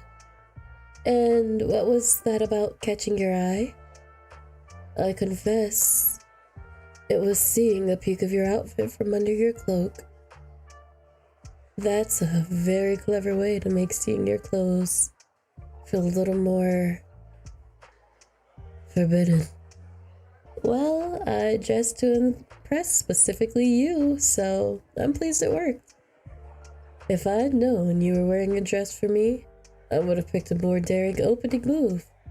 Next time. There's a promise in the words, next time. Well, don't let me stop you from your turn around the room. But if a conversation partner would be amendable to you, I could be convinced. I start walking and Adonis keeps my pace, staying close enough to me to make it clear that we're walking together without crowding me.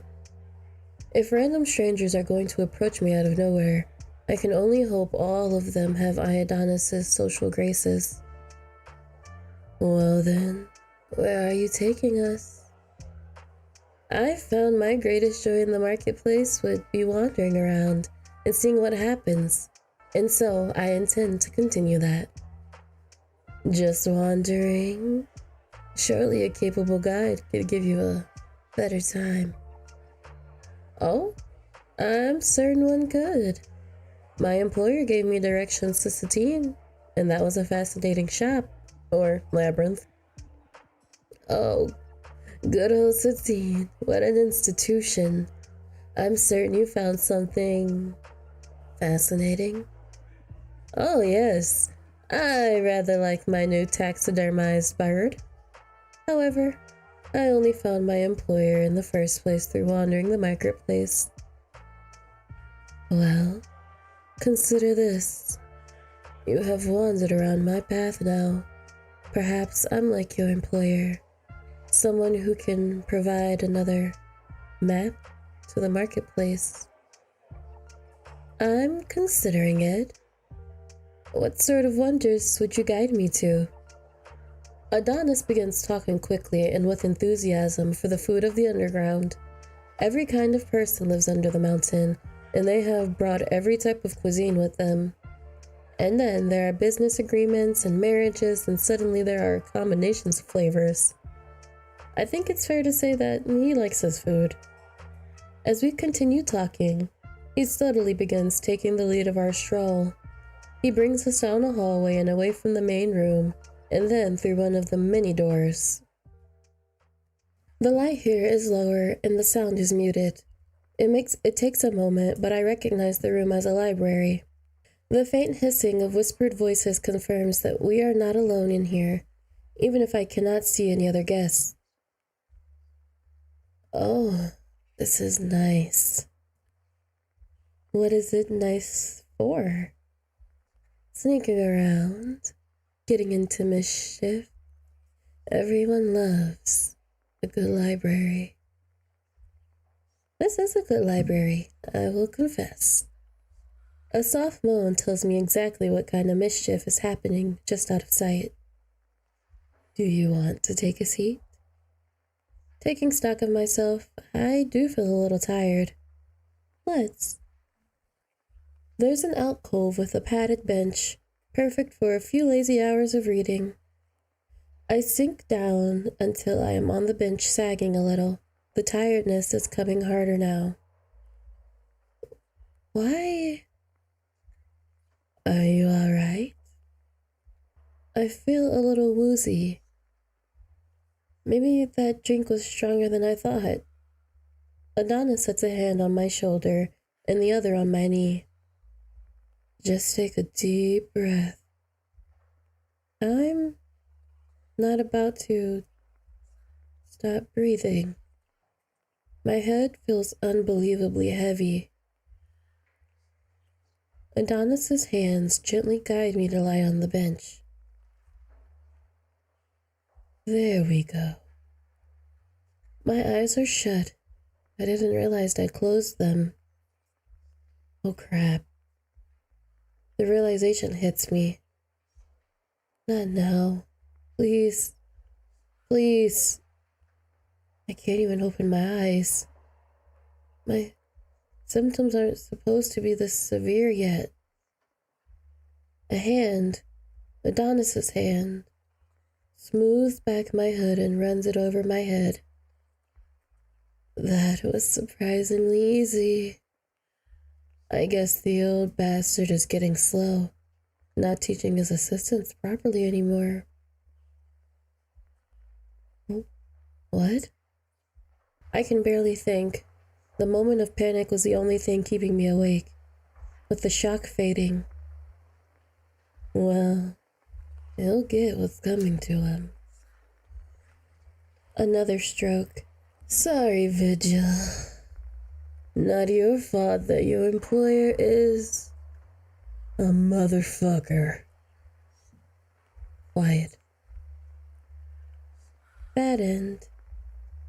Put in too much trust.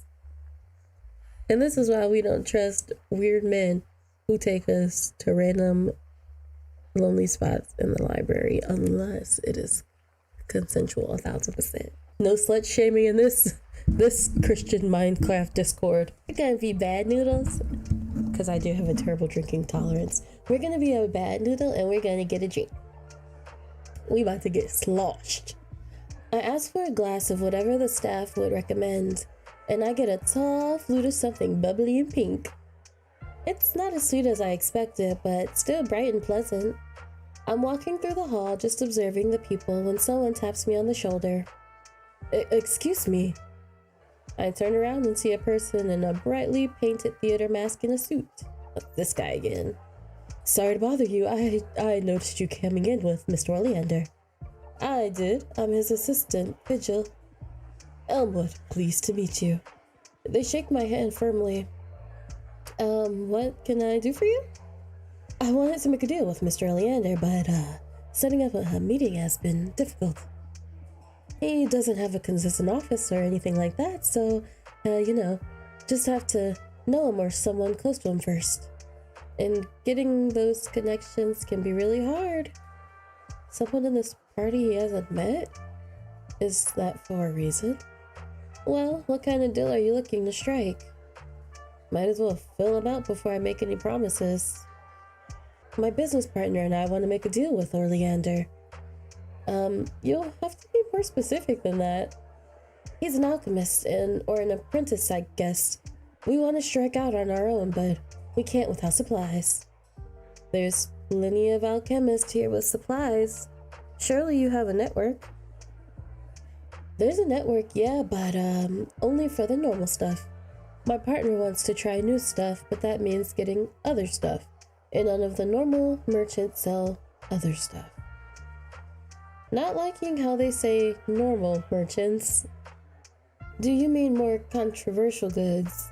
Yeah, those. Human teeth, critter hearts, blood, the gross stuff. Mature.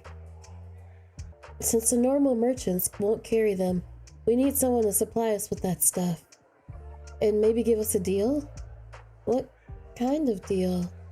Well, Oleander's kinda expensive, isn't he? Maybe he could cut his rates for us, and in return we give access to the stuff we make? Why would access to your stuff suffice for a discount? It's gonna be good. At least they sound completely confident about that.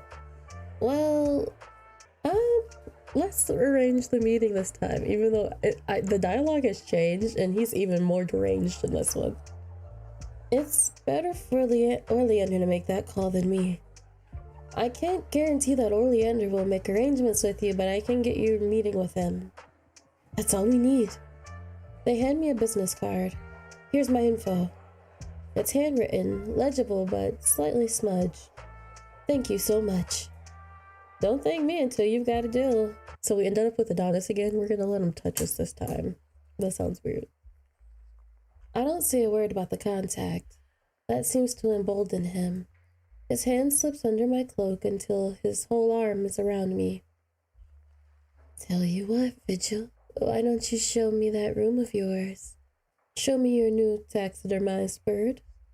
I'd like to get to know you better, after all. His proposition might have been subtle, but if not for the tone of his voice, he's letting every word rumble in his chest. He's bold, I'll give him that. I'm working right now. I'm a working girl. As interesting as that sounds, right now I'm working. This is working. So says my employer. What a curious person they must be. Curious is one word for him. I suppose I have to put off seeing your taxidermized bird for another day. Until then, however, he stands up and then takes a card from inside his jacket and hands it to me. In case you decide to keep in touch. Big Daddy, I missed you. Vigil, welcome back. Good to see you haven't gotten into any trouble. Now, don't pretend to be my minder now. I'd be much more concerned about you causing trouble. I've been having some adventures. Oh, enlighten me then. Someone who called themselves Elmwood approached me. He'd seen us together and decided that the best way to get a meeting with you was through me. That name sounds extraordinarily fake. You're one to talk, Mr. Absinthe. He seemed earnest enough, so I told him I'd arrange something with you. I have his business card. Well, I didn't expect you to start vetting clients for me this soon, but I suppose I can't complain. Speaking of which, the card I received from Adonis sits heavily in my pocket. We're gonna be bad. We're gonna keep it secret. I doubt Adonis will want me to bring Oleander into things. He didn't approach me for his business reasons after all. Actually, never mind. You tease. I love it. Now, are you gonna ask me what I've been up to? But how about a drink first? Yay, more booze. That sounds nice. It does. Doesn't it? He waves over a member of the staff who is carrying a tray. He takes 2 glasses and hands one to me. Cheers. We clink our glasses together and I enjoy a sip. Then, to my surprise, Oleander takes a silent step back. We're just about to get sloshed. But you'll think on it, won't you? Sure. I take the wine glass. You've been so polite I could hardly reject you now. I'll consider your offer. I would be an idiot not to take this chance. I doubt a patron can open more doors for me than Oleander can, but if I have even one chance to find Lunary Court without him, I need to take it. I'm not about to be desperate about it. My new patron leaves and Oleander fills the gap as if he was never gone. Have I lost you to a better offer then? I received a very tempting offer to become a pleasure parlor bunny. I know that's not a good thing, but I really like the title Pleasure Parlor Bunny. How are you at dancing? I try my best, which I think is all anyone can really ask of a person. Adorable. He taps my mask over my nose. Let's try our best then. He offers me his arm. I like the sound of that.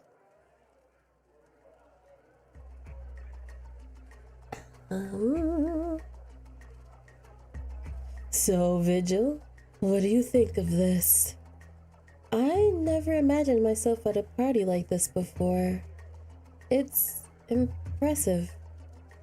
I understand why so many stories are set during these kinds of fancy parties now. There is something unreal to this kind of festivity, isn't there? Music, indulgence, sex, and beautiful, mysterious strangers.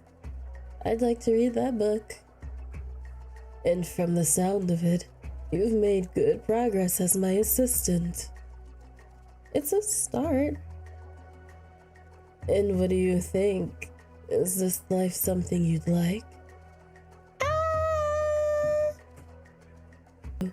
And I hope you would like working with me too. I don't hate it. It just isn't what I want for the rest of my life. That's a fair perspective. We turned on the dance floor. I suspect Oleander would dance beautifully with a competent partner, but he seems content to float along doing the easiest steps because I'm probably wasted. For a man as restless in his flirtations as he is, Oleander is surprisingly gentle. His hands never hold tighter than they stay careful. When the music ends, we retreat to the edge of the dance floor. No sexual tension. Vigil, let's talk. Okay.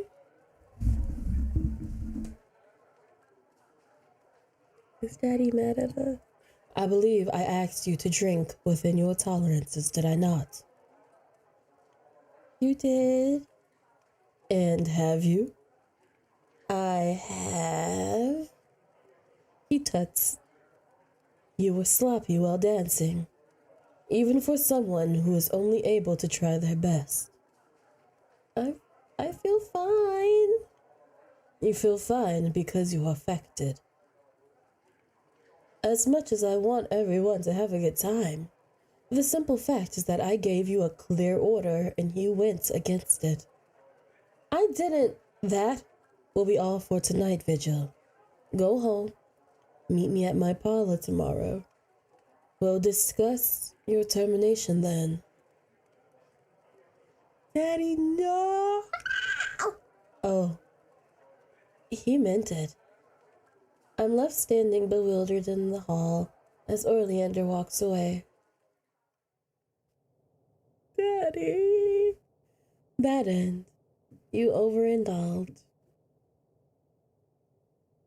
I don't like that ending. I don't want it. Put it back. Put it back. I don't want it. Okay, so last time we spoke, this time let's just keep quiet. I bite my tongue.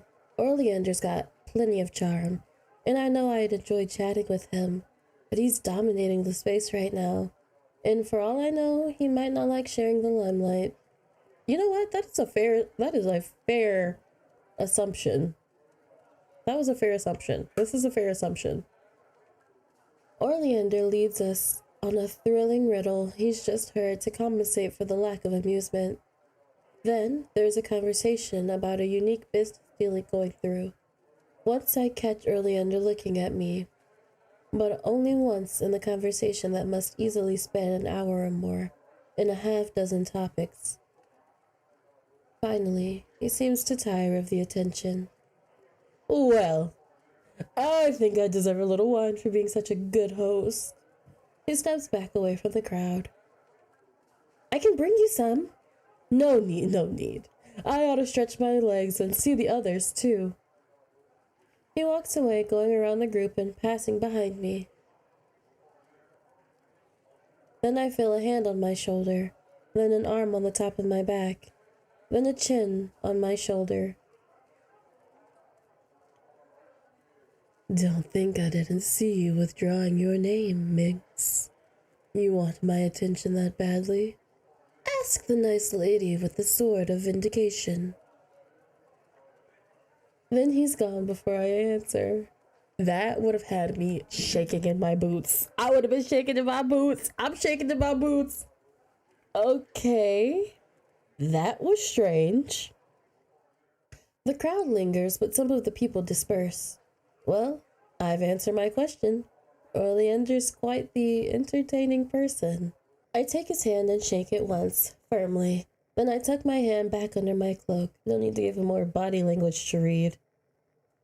A pleasure to meet you. Most people attempt to get my attention through flash and noise.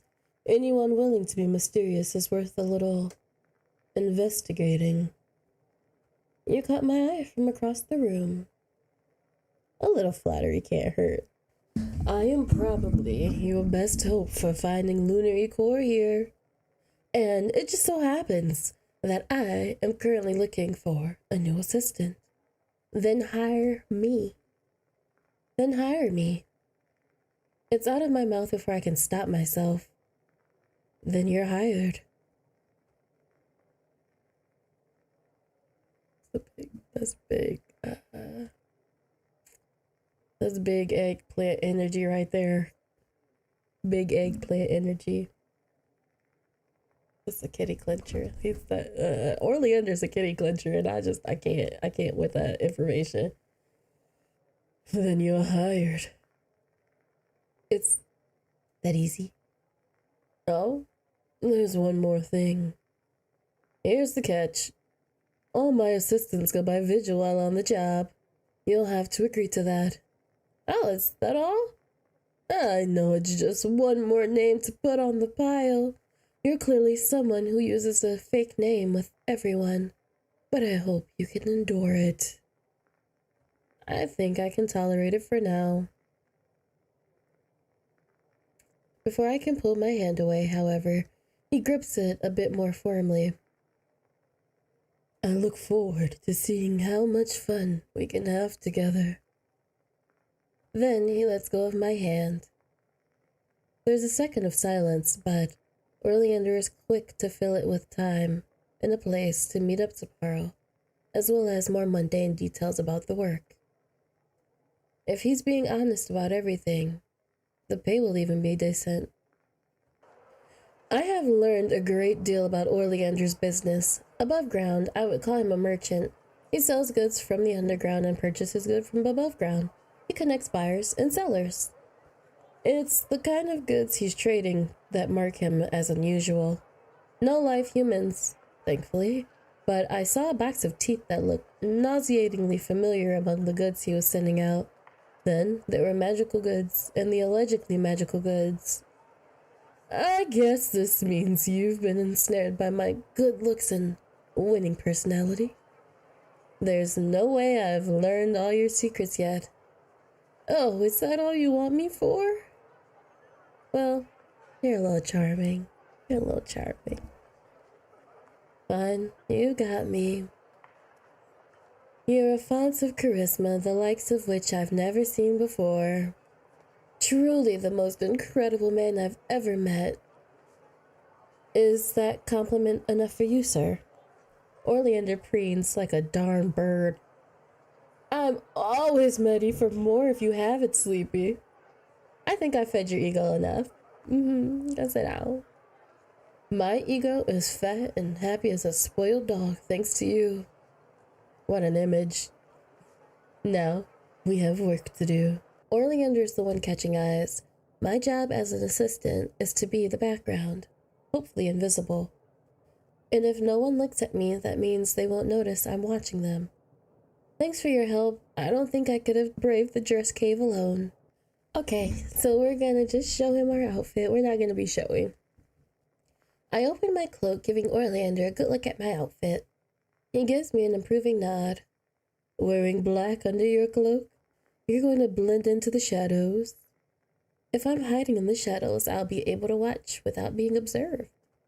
And you'll be able to listen in to plenty of conversations. At any rate, you've chosen something stunning. You'll have to chase off work offers with a stick. I wasn't planning on taking a different job, you weirdo. Your rate is good. Good. Stick with that. This is my newest vigil. I'd rather like her. She's quick. I bow my head to the other guests. They seem like the kind of people who want that. Pleased to meet you. I thought that was your shadow.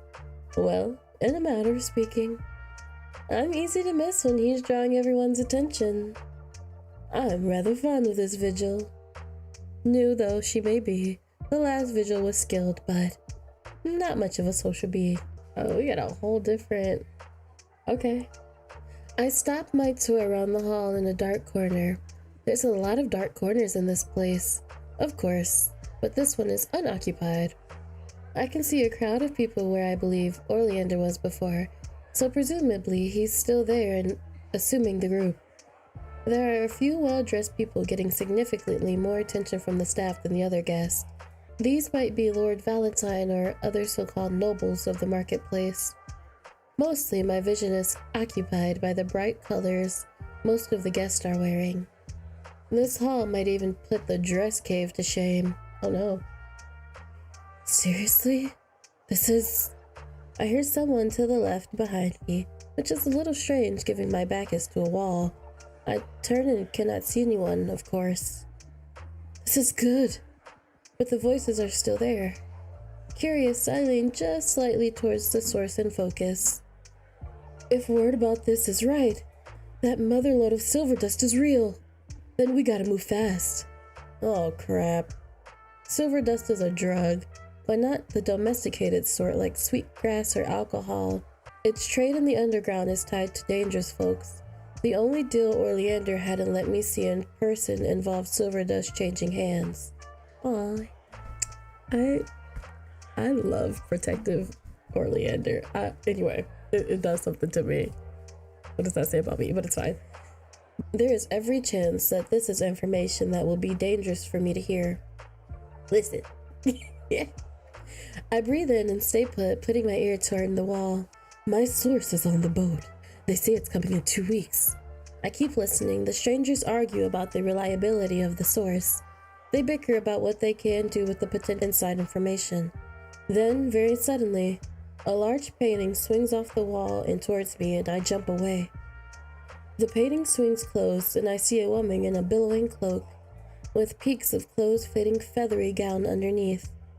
Okay, there's a secret room behind the painting. After a second, she seems to notice me. There's so many.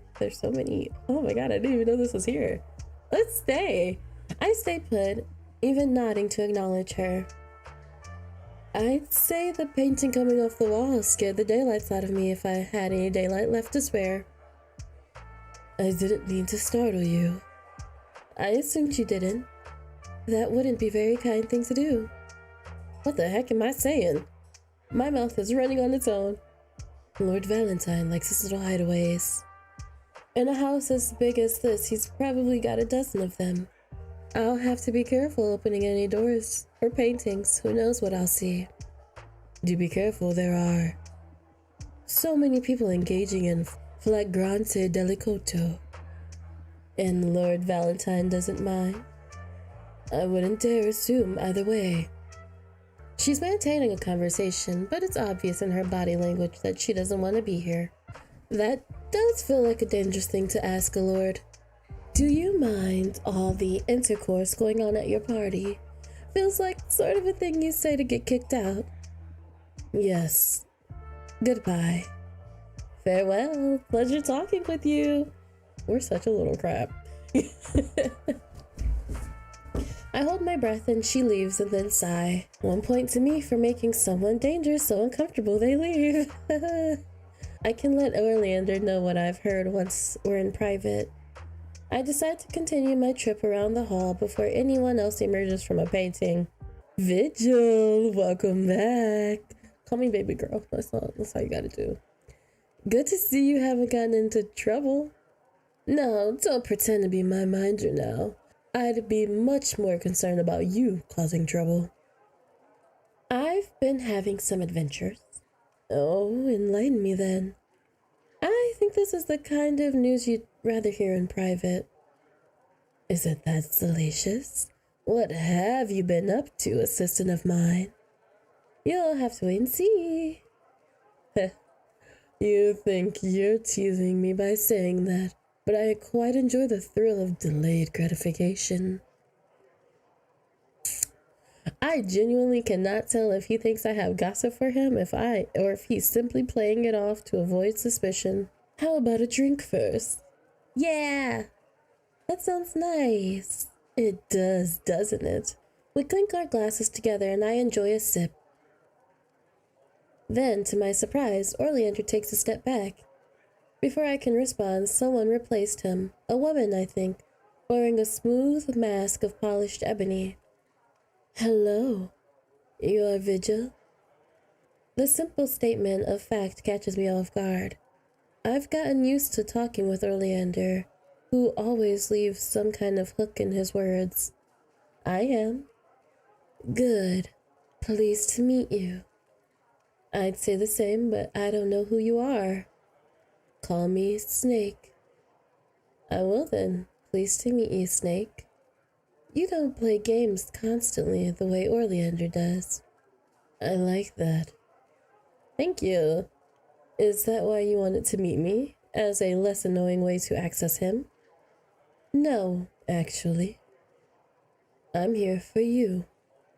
Should I ask why you want me? Oleander has a habit of training his assistants to go on to make careers of their own. Some of them have been quite successful. So I would like to get an early start working with you. As a sponsor for my merchant career? As a patron, let's say.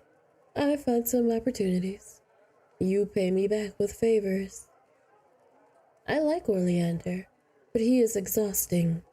If I can build new connections with someone as less frivolous, well, I suppose not everyone will be charmed by him. I understand. Is this something you need me to decide now? I'd like to have some time to think things over if possible. That's reasonable. She picks up 2 wine glasses from a passing tray and holds it out to me. As long as you'll think about it. I wave my hand just enough to signal my rejection of the wine. No wine for me, thank you, but I will think about your offer. I would be an idiot not to take this chance.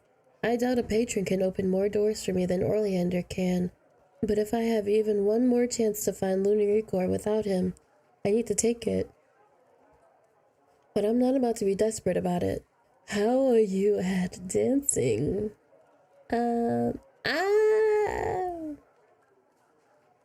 I try my best. When the music ends, we retreat to the edge of the dance floor. Vigil, let's talk.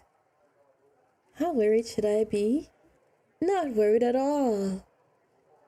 You are not about to be admonished. That's a relief. I'd hate to see what you look like when you're being serious. Oh, that'll come soon enough. He pats my shoulder. I just wanted to tell you that tonight has been a pleasure. You're a bright little thing, you know. I do know. So glad you can see from behind that mask of yours.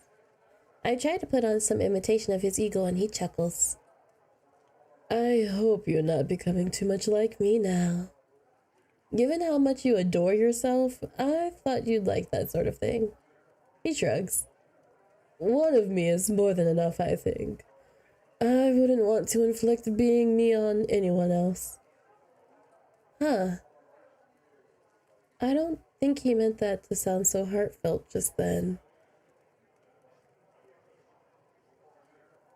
Those lazy fools need to develop their own sparkling personalities. And he's back now. Well, I think I have been earnest enough to last me a year. Back to business. Come along, Vigil. This will be a memorable one. Oh, pardon me. I forgot to introduce myself properly. I am Oleander, and as you know, I pride myself as a merchant, capable of both discretion and trustworthiness. He bows. And this is my assistant, Vigil, who I'm terribly in love with. She's very cute. I bow. A pleasure to meet you, Lord Valentine. An excellent shadow you have yourself, Mr. Oleander. I hardly noticed them. And what do I owe your interest? Oleander slides gracefully into a chair across from Lord Valentine. I stay standing, hovering over his shoulder. I really am his shadow.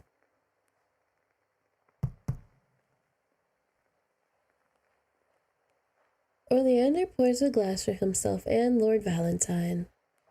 He really needs to stop speaking on my behalf. Oleander and Lord Valentine clink their glasses together and drink. Oleander moans satisfied. The wine you made me pick up. It was poisoned, but you drank it. I have a lot of time to prepare for this moment, including developing a strong stomach and a high tolerance for darker things. If I look up, I will have to see his mask, and I don't want to. But I don't want him to think I'm vulnerable in case he tries something with me. And there he is. Unreadable. I know you're frightened right now, but you're right to be. He stands at his full height. I just saw him kill a man. I don't doubt he would kill me if he wanted. For now, you're safe with me. If you want to stay like that, you need to follow my lead. Lord Valentine suddenly died. He and I both drank the wine that came from his cellar. That is the only truth anyone needs to know, you included. I am trembling so violently that I might collapse. I'm in hell. I'm going to alert the guards by screaming. That's your warning. His posture changes. Oleander scrambles to the door, looking suddenly uncoordinated. Help! For the love of the lunar god, we need help! Lord Valentine just died, help! Neutral ending. Do your job, and it will be okay.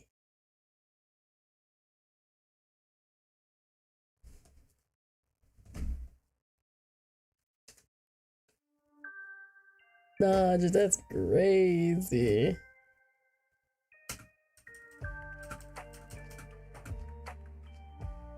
Let's go around and finagle a little bit, because I want to see some, first of all, let's go and see the...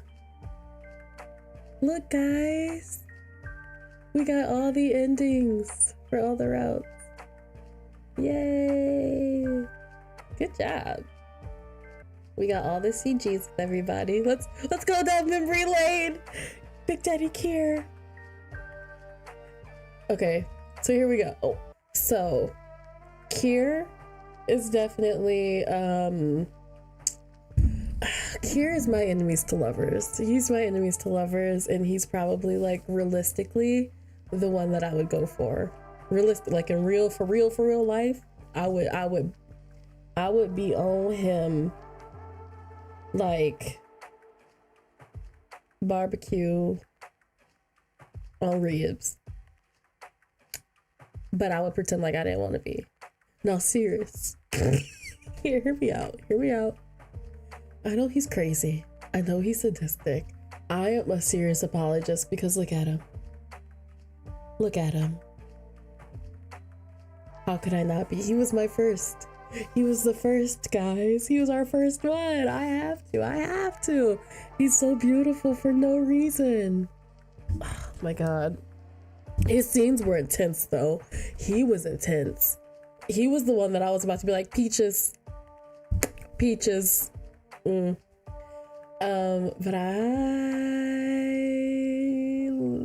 I really like Sirius. He gives yes sir vibes. Yes sir vibes. Oh, beautiful. I love it. And then we have our baby Francesco. Francesco is my son. And when I say we named him Puppy for a reason, we named him Puppy for a reason. He more so would be the one that I would want to be best friends with. I would do the crazy stuff with him. I would do the crazy stuff. He'll be like, do you want to go and do some angel dust and I'll be like, all right, just once though, because I ain't trying to get addicted. I wouldn't actually do it, guys. I promise. Don't do drugs, kids. It's not good for you. And then we have Oleander.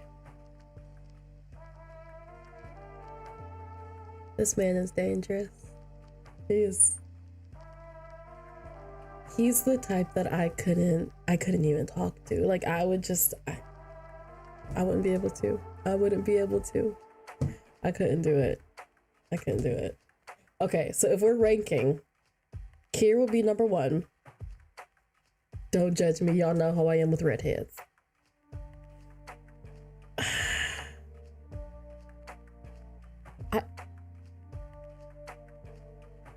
We're ranking dating worthy. Dating worthy. Kier's number 1. He's definitely first come, first served. I love him. Number 2, I think it might be Oleander. He has the charm that I like. And Sirius would be 3. Him and Oleander are like they're like this close. They're like this close. They're neck and neck. And then, oh, don't do that. And then Chesco, that's my baby. He's more so my baby. This is my son. So I can't date him. Anywho. Oh! There's an extra story! Okay. You emerge from your room into the main dining space of the inn. The Leaping Bear is almost cozy, at least by the standards of the underground. The fire crackles away, bathing the entire locale in a rich, golden glow. One side of the room is a party of 5 or 6 people, and their body language is extremely unnerving. They're almost silent, but they give off the strong impression of a group about to break into a violent argument. On the far end of the room, there is one cloaked individual. They have the right idea. Breakfast in hand, you approach. Can I sit with you? Oh, I didn't notice you. Go ahead. I wouldn't want to sit too close to that group either. They don't look like the cheerful sort of party. There's a genuine energy in their voice that catches your ear. Whoever this person is, they earnestly don't mind sharing the table with you. Though, I have a feeling that Rufus would stop them before they could cause too many problems. You're probably right. I have a bad feeling. Rufus? Nah, we love Rufus in this house. We know who Rufus is. You're probably right. I know I wouldn't do anything to get on his bad side. I doubt anyone wants to give him a reason to use that bat of his. Sorry, I didn't introduce myself. I'm Vesper. It's us! What should I call you? Oh my god, I love it. Sleepy. Call me Sleepy. Pleased to meet you, Sleepy. If that is your name. Can we have a Vesper route? I want to date Vesper. I want to date them. They're really fun. There is a warm and good humor in their voice. Something you haven't heard from other strangers here. Forgive me for saying, but I assume it's a false name you're giving me. It is. But I suppose there's something liberating about being someone else. Not that I would know that. I've been nothing but honest with you, of course. Alright now, you nod along. But what are you here for? Buying? Selling? I'm just visiting. I've heard people come here to see the marketplace. Can't say I fully understand it myself. I only come here because there's something I need to buy. Turns out buying rare substances is quite difficult, even in a market that sells everything.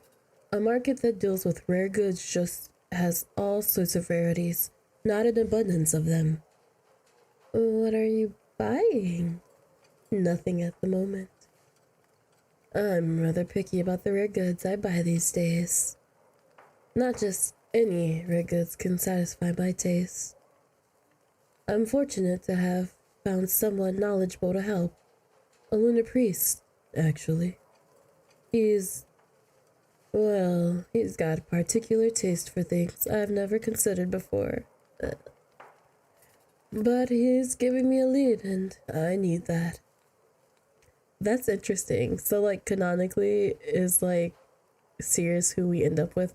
We need to end up with Oleander because I feel like Oleander would for real be the best route. Anyway, across the room, sound rings out. Fists slam on the table and dirty cutlery tumbles unceremoniously to the floor.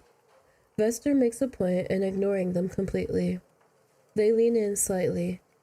So, Sleepy, do you like it down here? Why am I being like romanced by Vesper right now? I love it. Like let this be a thing. I do like it. Not really. I haven't been here long enough to know. I like it. Really? I suppose it takes all sorts of people to make a world. And sometimes things here are quite beautiful. Stop. I wonder if I'm so like nervous with, or not nervous, but like easily romanced with Vesper because Vesper is what is it? Like we know Vesper. But okay. You're here after all. I've seen beautiful things. You're here after all. You gonna flirt? I'm gonna flirt back. Because it's a computer screen. Flatterer. They don't sound mad though. Your comment seems to have made them happy. They're probably about to say something. They do seem to be the chatty sort, but the tense group across the room chooses the moment to erupt into a fight. Oh crap. Do we run? Rufus will handle it, but I'd like to stay out of his way until he's done. It may get messy. They get up. You abandon your half-eaten breakfast on the table to follow them. He's got a rather dangerous-looking bat, and I'd rather not see him use it. Despite the topic at hand, there's a lightness in their voice. They clearly want to avoid the fight, but it's not remotely worrying them. At the door, they stop. I should probably get moving. But it has been a pleasure speaking to you, Sleepy. I hope you have a pleasant or exciting stay here, whichever you prefer. Again, there is a genuine warmth to their words. You are still basically strangers to each other, but they mean what they're saying. Maybe I'll see you again sometime. I'd like that. Please give me a Vesper route. Please give me a Vesper. I don't know who we would be in this game, but I want to date Vesper. Give me a Vesper route. I demand it. Dear Obscura writers, give me a Vesper route. Pretty please. So would I. There's a hint of a smile in their voice. Then, before you get a chance to reply, they nod and exit.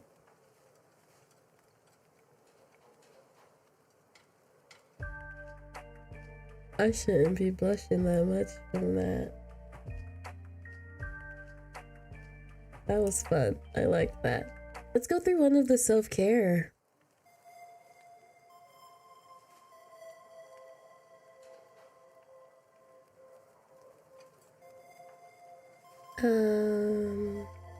We just want to relax. Yeah, I just want to see. We can just chill here. We've got the place to ourselves after all. Sometimes we just need a break, and that's okay. Times are pretty tough in the underworld, aren't they? But look at us, handling it like champs. I'm proud of you. I think we're doing good. So for now, let's take it easy as long as we need. Just click when you're ready to continue. Ultimately, this is meant to be an exciting experience, but it's completely fine if it ever becomes too much. I never want to see you hurt because of a scene or a specific content. If any kind of content is triggering or becomes overwhelming, it's fine to click away. There's no shame in that.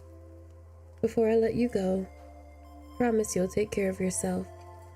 Do it for little old me. And now, you can stick around for as long as you like. I'll be here, okay? Alright guys, I milked Obscura for everything that it has so far. Some very exciting things are happening. I'm so excited for chapter 2. We patiently wait great art. But oh my god, are we excited? If you have seen me play Obscura before, you know that this is literally me fist fighting for a man at any given moment, at any given time. So, you know what Obscura is about. It's, we are cursed, and we are trying to find a cure for this curse and also not fall in love with the crazy wackadoos that we encounter through our trip in the underground. So I'm excited. I forgot how to do Oleander's voice. So that's gonna be a whole thing. It's gonna be great. I'm excited. You're excited? Let's do it. Last time we left off, we were on Oleander. Let's start all the way back at the beginning, when we hit the party. I just want to see if there's anything different. I just love this man. He ain't got no business being actually hilarious. There are appreciative nods at my joke that I don't remember telling because I fast forward. Like the acrobat last time. So last I remember, hold on, I need to look at the paper so I can see where we're supposed to start for chapter 2. You're invited to speak at the man, this man is already acted up like he ain't got no sense.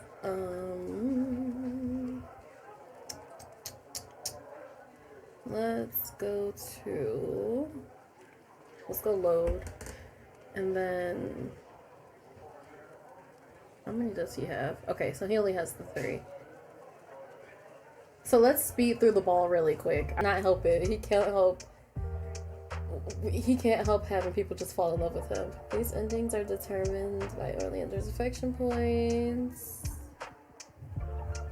I don't remember how to get his really, really good ending. Okay. Hold on.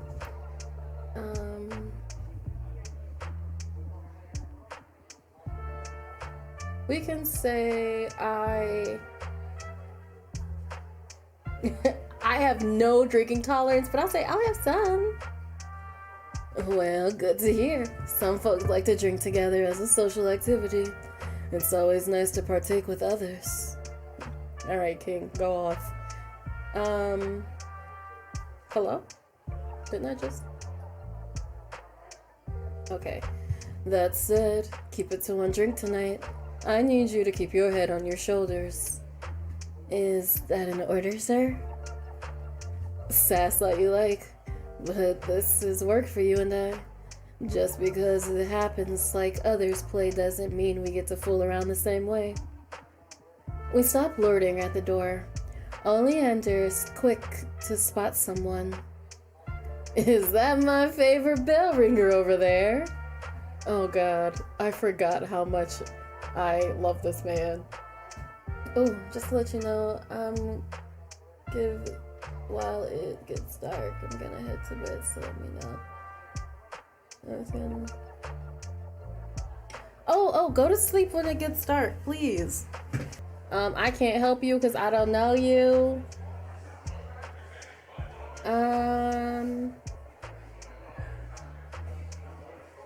We can take it, and then, ooh. Oh my god! I didn't take a drink though. Oh wait, I took the drink. I didn't mean to take the drink. I meant to say I would go with him. My bad. Decline. And then, there we go. Okay. My bad. Tell him to stop touching me. Not the gentle groans. Just say I would rather not, and he leaves. His intention was unsettling. Okay, we're gonna tell Oleander.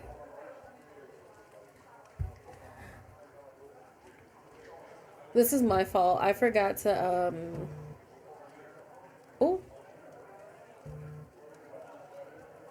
Oh. Sir, back up, please. This man is fine.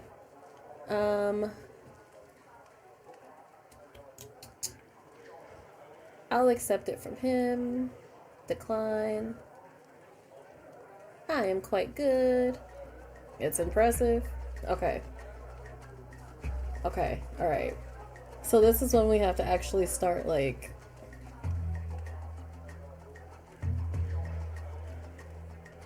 like this. I could never get over the hand on the lower back. Okay. After tonight... Ooh. Oh yeah, we had to murder a man. I forgot! Oh god, okay, we'll start here. Let's start here. I forgot. Oh Lord Valentine. Okay. Did he? Perhaps while I was off on my own merry adventures. Very good. I can do with some wine. When I threw this party, I thought I would get to enjoy more of a carousing myself. Ah, the terrible weight of being sought after. I hope for the sake of future carousing that fewer people take an interest in you. Oh no. Lord Valentine scoffs. Hi, Sonia! Oh, pardon me. I forgot to introduce myself properly. I am Oleander. As you well know, I pride myself as a merchant, capable of both discretion and trustworthiness. He bows. And this is my assistant, Vigil. Oh, I bow.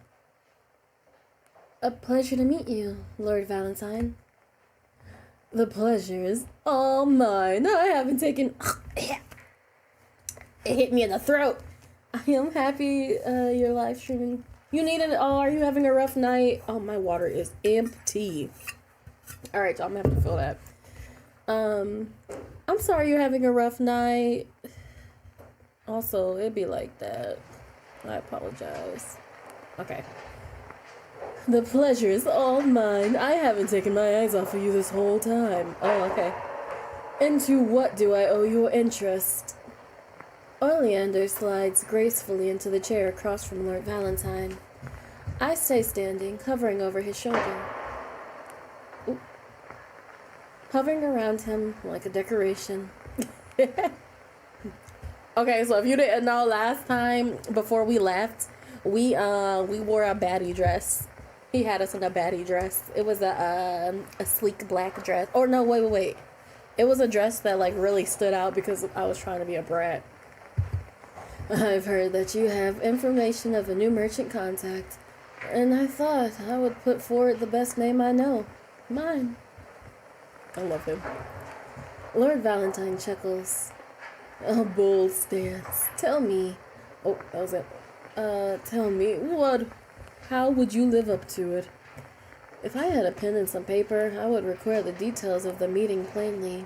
As it stands, I can only just keep up with the rapid conversation between the two men. As ridiculous as they both might be, both of them understand the trade well. If I'm following this correctly, they're discussing some lucrative trade. A knock on the door interrupts the talk. Vigil, if you would. I answer the door and bring in the bottle of wine. This is familiar.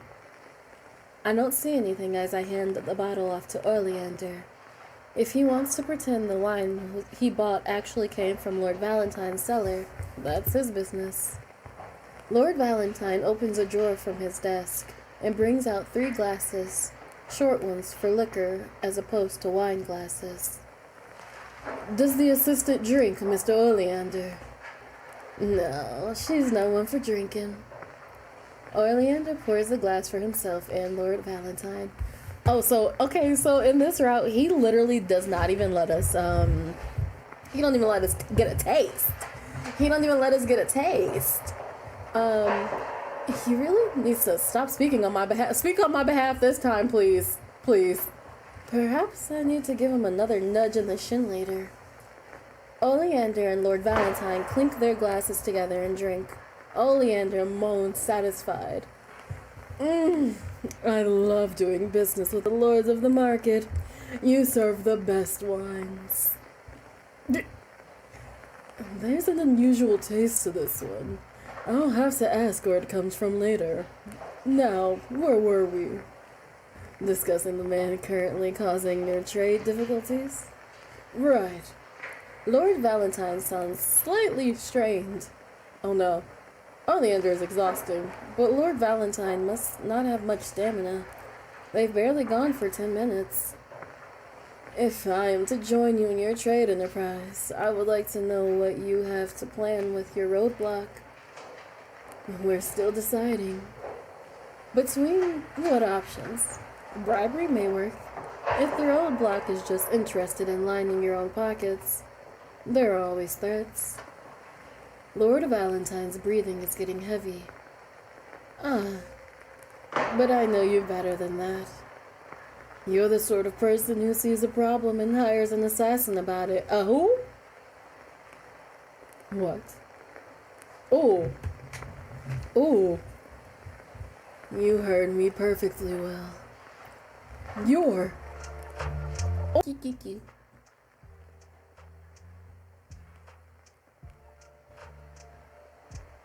Perfect.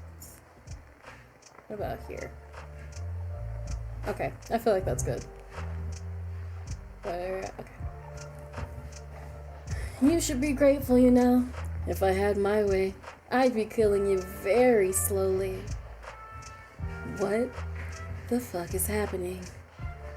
I couldn't believe my luck. Getting a rare personal invitation to Lord Valentine's estate. No references needed, and he was willing to take a meeting? Oh god. Oleander stands and pounds the desk himself, leaning over Lord Valentine. Greedy old bastards like you never change. You're the same as you ever were. He levers his mask off his face slightly and spits on the desk. Oleander! Just die already. If I don't get to savor it, at least make it quick. Lord Valentine stands unsteadily. He looks straight at me, one hand outstretched. I'm watching a man die. I can barely breathe myself, my lungs squeezed tight with fear. Oh, he hit that floor hard. He collapses, arm still stretched towards me. I'm going to throw up. And I do, retching violently and making a mess of the beautiful cloak I was given only hours before. I only just barely pull the bottom of my mask off my face. Oleander's hands is gentle on my back, rubbing his palm in a circle over my spine. Listen, King, please. Well, I was certainly not about to forget this. Ooh, that was not what I read. Well, you're certainly not about to forget this. I'm sorry you had to see that, Sleepy. Unfortunately, I needed you here. I'm trembling. It's not just about Lord Valentine lying dead on the floor. How are you still breathing? The wine you made me pick up. It was poisoned, but you drank it. I've had a lot of time to prepare for this, including developing a strong stomach and high tolerance for darker things. Oh, he's just casually immune to poisons. I mean, go off, King, but dang. If I look up, I will have to see his mask. I don't want to. But I don't want him to think I'm vulnerable. In case he tries something with me. Yep, you have to be in his trade. You have to be in his trade. Listen, Oleander will always tell you a joke, but he will never tell you a lie. No, okay, that was a lie itself. My bad. He's an acquired taste. My king is an acquired taste, and it's okay. I'm trembling in earnest. Shock from seeing someone die. Feared that I'll be next. My empty stomach churns. I'm in hell. I have to scream now. Covers your ears if you need to. Hi, Jennifer! He turns to the door and stumbles towards it. Help! For the love of the lunar god, we need help! Lord Valentine just died! Help! I love Oleander. Chapter 1, Best End. You've learned the rules of the game. Listen, the first time I got this ending, first of all, let me save literally right here and quit playing games. Oh, Oleander, there's so many. I guess I could do that now because we don't need to worry about chapter 1 anymore. But when I first played this and I got that, when I tell you, I was like, time to get to work. Ooh. Every so often, I see myself from the perspective of the green newcomer to the marketplace. Someone who was constantly on guard of thieves and pickpockets. That old me would be shocked to know how comfortably I travel down the streets of the marketplace now. How I hardly have to think to find my way around. It's not the streets. It's not that the streets are named, because they're not. Not officially, at least. But there are landmarks. The building with the mural facade, the road strung with unlit paper lanterns, the defaced statue of some market lord or other. Then it's a turn into an unmarked building. Just like Wolf's letter said. Who is Wolf? Do I know Wolf? Who is Wolf? Who is Wolf? I slip inside, buildings that host nothing but a series of private rooms, rented by residents and visitors alike, are a surprisingly popular business here. I'm so excited to see who's going to be in his chapter, because in Sirius's chapter, we got Franny again. We got Francesco. And then in in Kira's second chapter, we got Oleander. So I wonder if we're going to go meet. Oh no, then that would mean we would probably end up getting Sirius. Oh god, okay. And then in Kira's, or in Francesco's second chapter, we're probably going to end up seeing Kira. Oh, that's okay. We're gonna see. We're speculating. Wherein land is expensive and need is temporary. It makes a dedicated parlor to a much more impressive show of wealth than it would be topside. I stop in front of the door and take a deep breath. A lot happened at Lord Valentine's party, but right now, the only thing that matters is impressing my patron. Focus. I knock once, as a warning that I'm coming in, then go inside. Because what you doing in here, Mr. Leander? Oh wait, no, I forgot about this guy. Well, Vigil. Oh wait, no, that's Oleander's voice.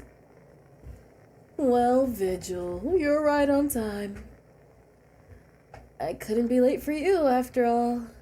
Wolf chuckles. Flattery will get you everywhere.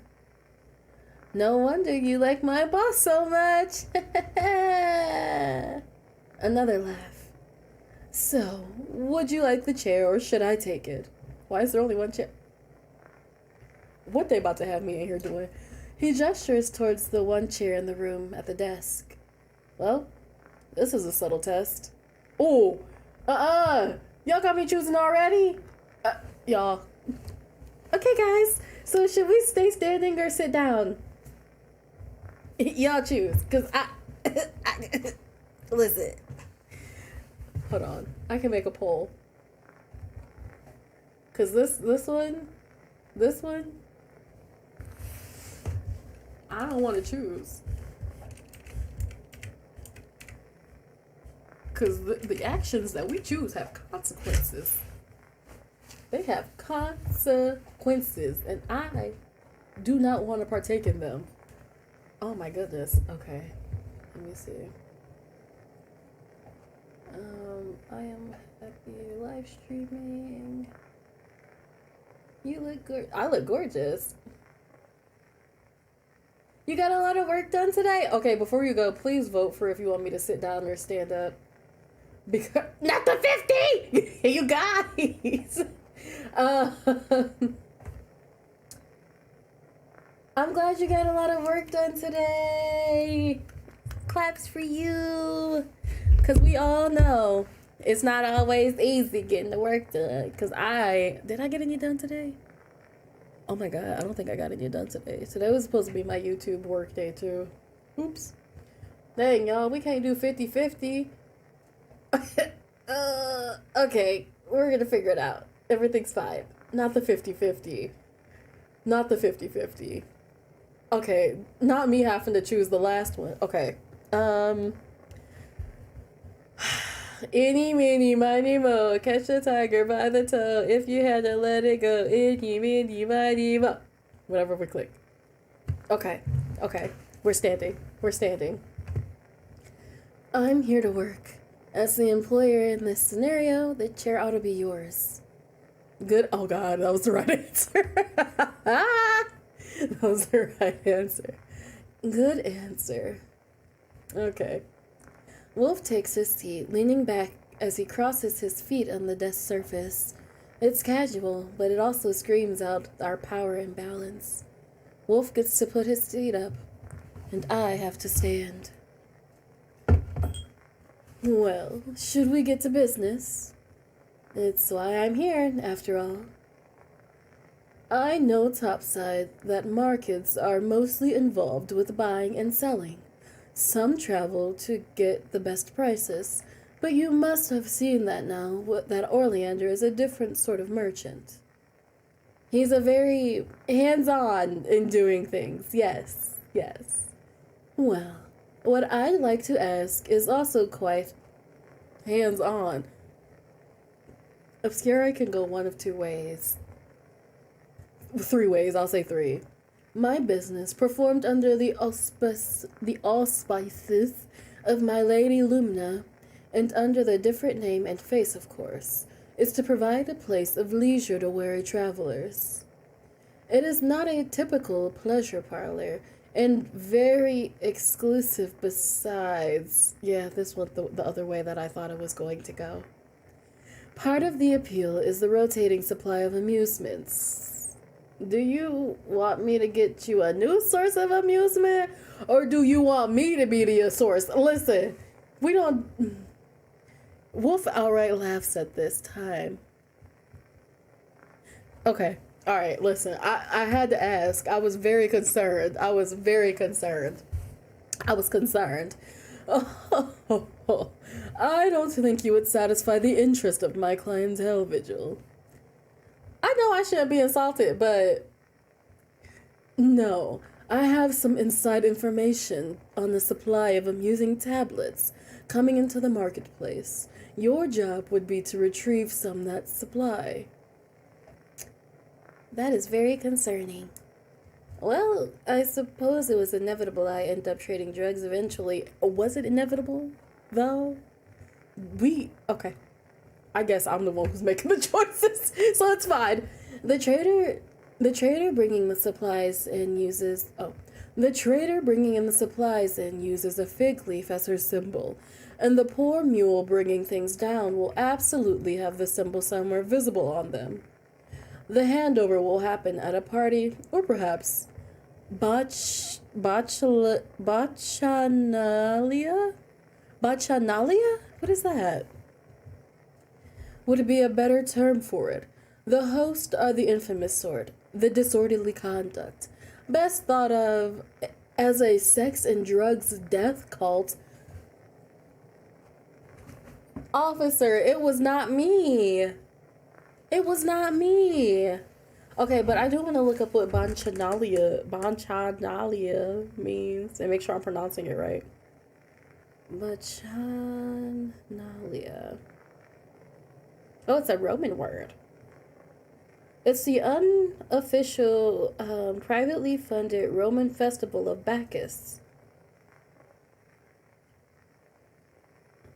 Oh, is it? It celebrates the Greek god Dionysus? Oh, it's an orgy. Okay. Bacchanalia. Oh, it's Bacchanalia. Okay. My bad. Or perhaps Bacchanalia would be a better term for it. The hosts are the infamous sort, the disorderly conduct best thought of as a sex and drugs death cult. Oh, okay. Oh, that's what we're doing. Okay. They sound like fun people. I assume the Bacchanalia is a form of worship? Precisely. They do not particularly mind the guests coming to their event, and the generally wild atmosphere makes it ideal for certain kinds of deals. You know who's gonna have us at the Bacchanalia? I'm already pronouncing it wrong again. He literally just told me. But you know who's gonna be having us there? Francesco. He's gonna have us there. Bacchanalia. Bacchanalia. Okay. No, they do not mind the guest, but do tend to keep some level of control over who is attending. In theory, you do need to know the password to get. He's literally gonna. Listen. I don't know if Franny's chapter is out yet. I don't know if his chapter is out yet. I know they wanted to do Mr. Oleander and Franny's chapter in two different parts. They were originally going to update them together like they did Kier and Sirius. His name might be Cyrus, but I'm used to calling him Sirius now, like the constellation, so I'm going to call him Sirius. Or the constellation is called Cyrus. Regardless, his name is Sirius in my heart, like the cloud. Francesco is about to have us at this party. Oh, his update should either be sometime this year or it should be later in the. We're already later in the. Y'all know what I mean. But regardless, the password is not a tightly kept secret, but it is not shared freely either. I suspect Oleander may know it though. That is his field of expertise, being an absolute heathen. Oh my god. I shuffle my feet slightly just to keep them from feeling dread or dead. So I find my way in, find the drug mule with the fig leaf, and then get some of the goods from them? Exactly. And what about the traders? I'd be pretty mad if someone skimmed off the top of my drug deal. I don't want to get revenge murdered after just one job. Then you'll be glad to hear that that's unlikely. The fig trader has suffered from some devastating loss due to insubordination. Turns out, having a mule clever enough to realize they could sell what they were carrying on their own and then escape by putting on a new mask causes problems. That was smart, though. That was smart.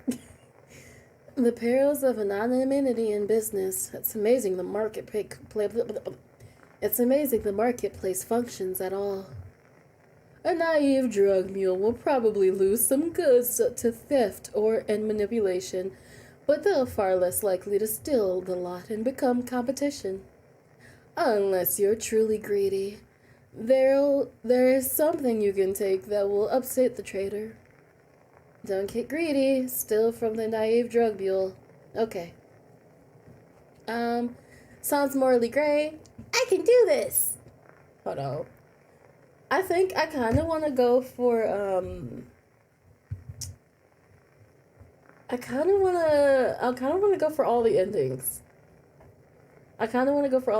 We're definitely going to go through first and get, we're definitely going to go through first and do all of the stuff that we choose. Y'all know how it go. Sleepy Bug Chaos endings first.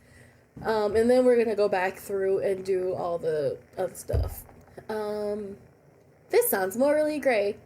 I can do this. I mean, I can do this. I'm not mad about it. Getting in is the only real challenge. I could probably talk my way in, though. I'd be careful of overconfidence. You'll receive payment based on the weight that you bring back. Okay. The ratio of weight to coin makes me think they're trying to buy the drugs directly from the mule is going to be a fool's errand. This is expensive stuff, and I doubt Wolf will just pay me back the expense. I guess I'll be engaging in trickery to get my hands on free drugs. There's another little bit of talk with Wolf after this, but it's formalities. He got a job for me, and I've accepted it. Can I not accept it? Leaving, I can't help but feel good. It's nice to have a short-term goal with known rewards I can work on. Meeting over, I walk back to the Leaping Bear. Yay! Oh my god, I miss them so much. Any messages being sent to me have to go through Bruna, and I'm starting to feel peckish anyways. Bruna! What's the guy's name at the door? I forgot his name! Back in the Leaping Bear, I feel some part of me relax. Objectively, it is not that much safer than any other part of the marketplace, but familiarity is comforting. And well, at this point, I trust Rufus. Yeah, that's what it is.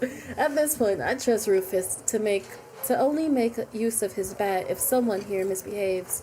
I have no intention of doing that, so I'm safe. Welcome. What was her voice? It's been so long since I've had to do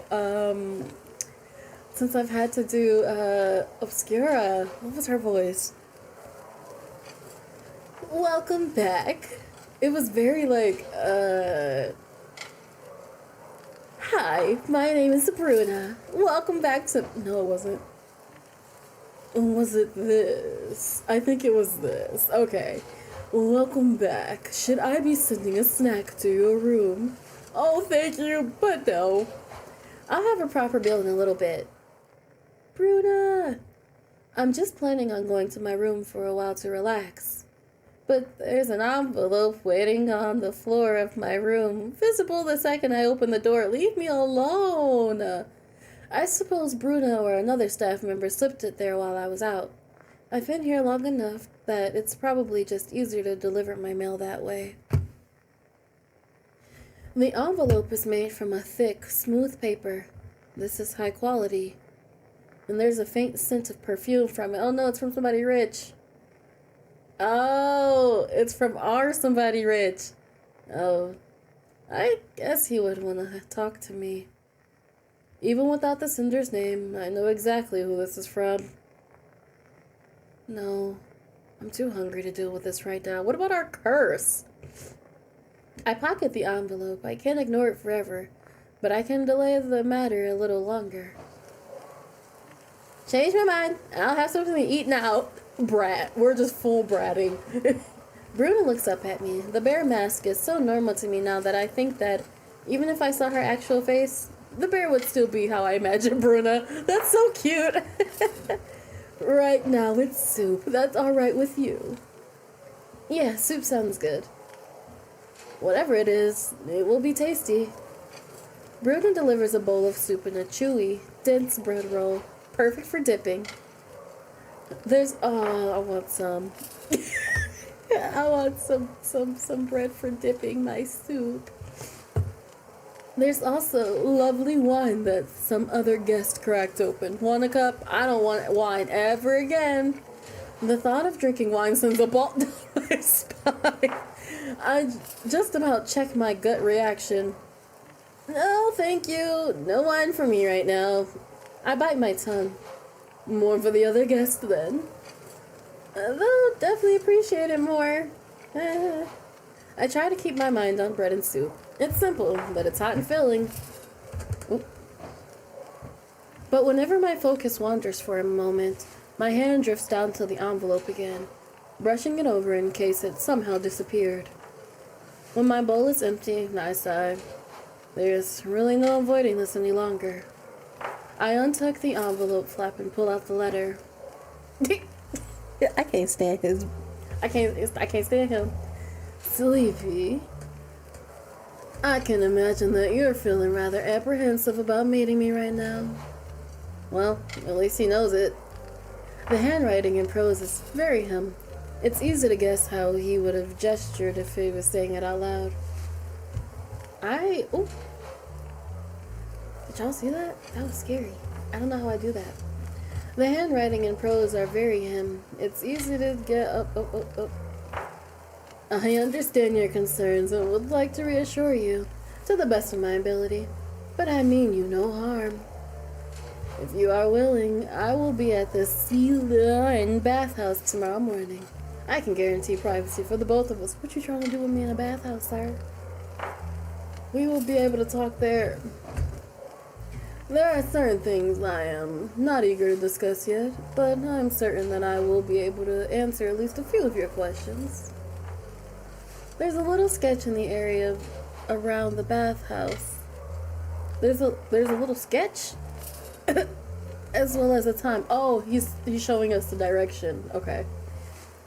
I cannot force you to meet with me, and I will not begrudge you if you chose not to come. But I am making an earnest plea now. I would like to speak with you. You know. Okay.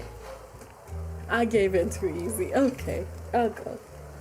His signature at the bottom of the page is unnecessary. Every part of this screams that it's from Oleander. Curiosity and anxiety do battle in my stomach. I want answers, but last night my nightmare was about Lord Valentine. Collapsing. Okay, you know what? A sleepy aside. We're gonna pause for 2 seconds to have a sleepy aside. Because... okay, I guess with Kira we only steal stuff. We didn't kill anybody. Sirius is a different character. He's only sketchy towards us. Okay, well he's sketchy towards everybody, but like mainly us. And then Franny is just Franny. Am I morally gray, y'all? All I'm saying is we don't know what that man did. Oleander don't seem like the type to just be killing people just to kill people. I'm just saying. It's not hard to interpret what my dream might have been. I can read. It's not hard to interpret what my dreaming mind is afraid of. But he was kind.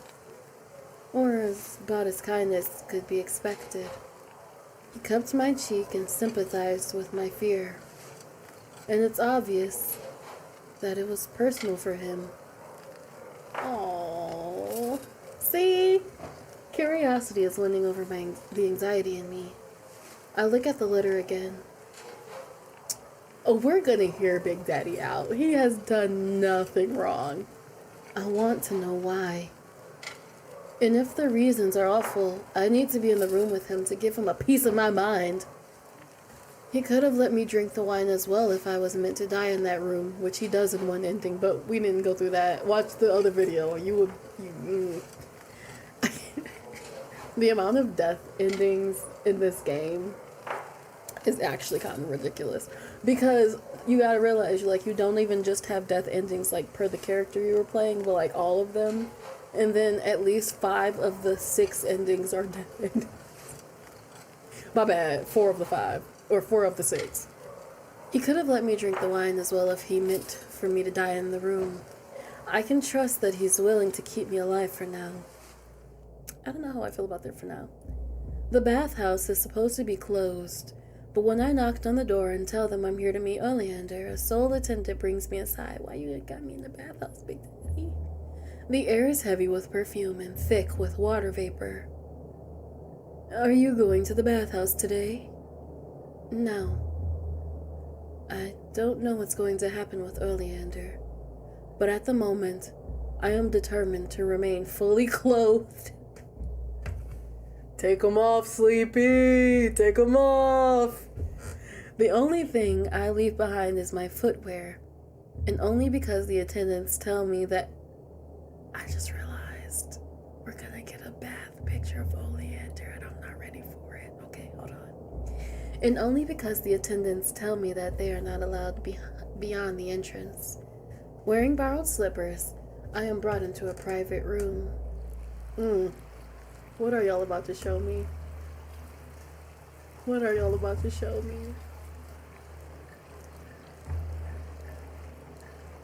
Not the knee. At least he got on undies. At least he got on a towel. Look at my king! Look at my king! My king! Listen, so Kira's my favorite. We all know this. We all know this, and you all love me for it. Leander, he fighting for the title though. Cause look at him. He ain't got no business. No business being this gorgeous. None whatsoever. None whatsoever. I should have known it would be like this. I love him. Oleander waves lazily, content to remain in the water and recline. I mean, I agree. You in the bathhouse, may as well take a bath. Sleepy, I'm delighted you accepted my invitation. Are you going to be joining me in the water today? I'll put my feet in. No. I want answers, not distractions from your abs, please. Though you may not believe me when I say this is not an attempt at a distraction. It looks like an attempt, babe. Well, I'm glad you gave me permission to not believe you. What is he doing? Well, I suppose my most optimistic prediction were proven wrong. But how about this, Sleepy? You can easily see that I am not a threat to you at this moment, and I would genuinely like to talk to you. Listen, he's done nothing wrong. Murder? What murder? He's a good guy. What murder? What murder? What murder?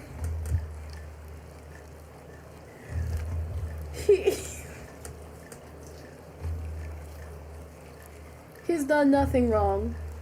Nothing. He's done nothing wrong. He's done nothing wrong. Isn't it so beautiful? This might be my... This game is probably one of my top... And I don't know if I'm biased because it was one of, like, the first games that I, like, played for my channel. But, like, the art is just astounding for no reason. Like, they don't have to pop off this heart, but they pop off. Also, don't forget our safe word, y'all. Peaches. Don't forget. If you ever feel like we need a break, just say peaches. But, like, look. Like, it's like a... I don't want to say gothic. Gothic's not the right word. But it, like, gives, like... I don't...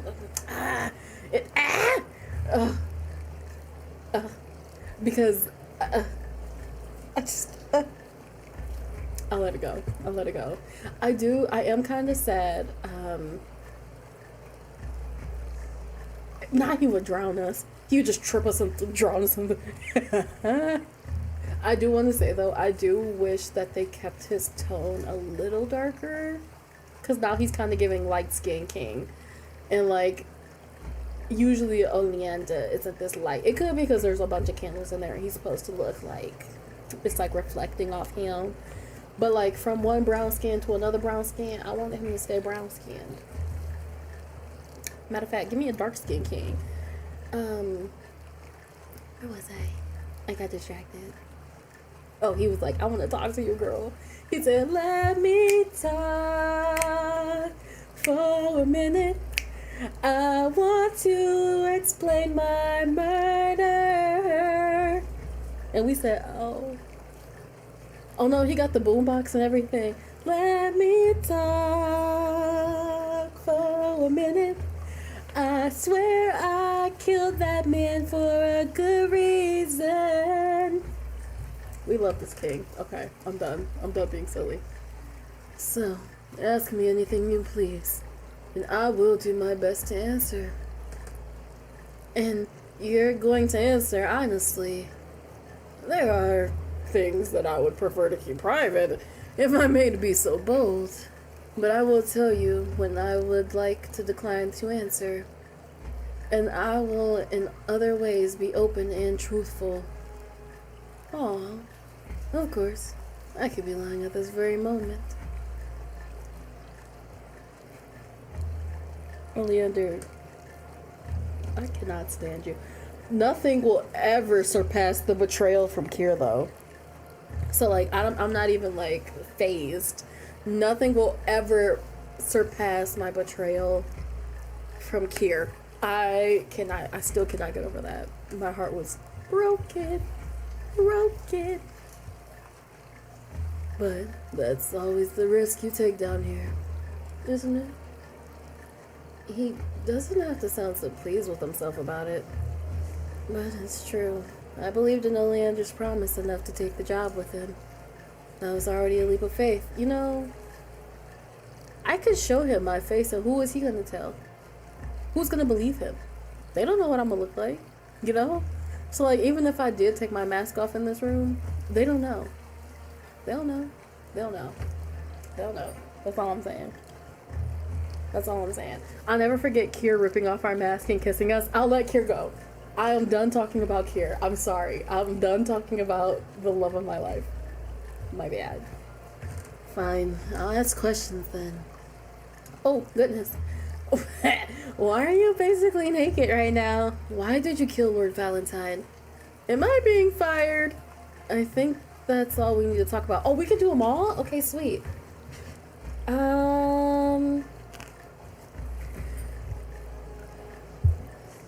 We'll save the funny one. Oh, why did you kill Lord Valentine? This feels like the most relevant question right now.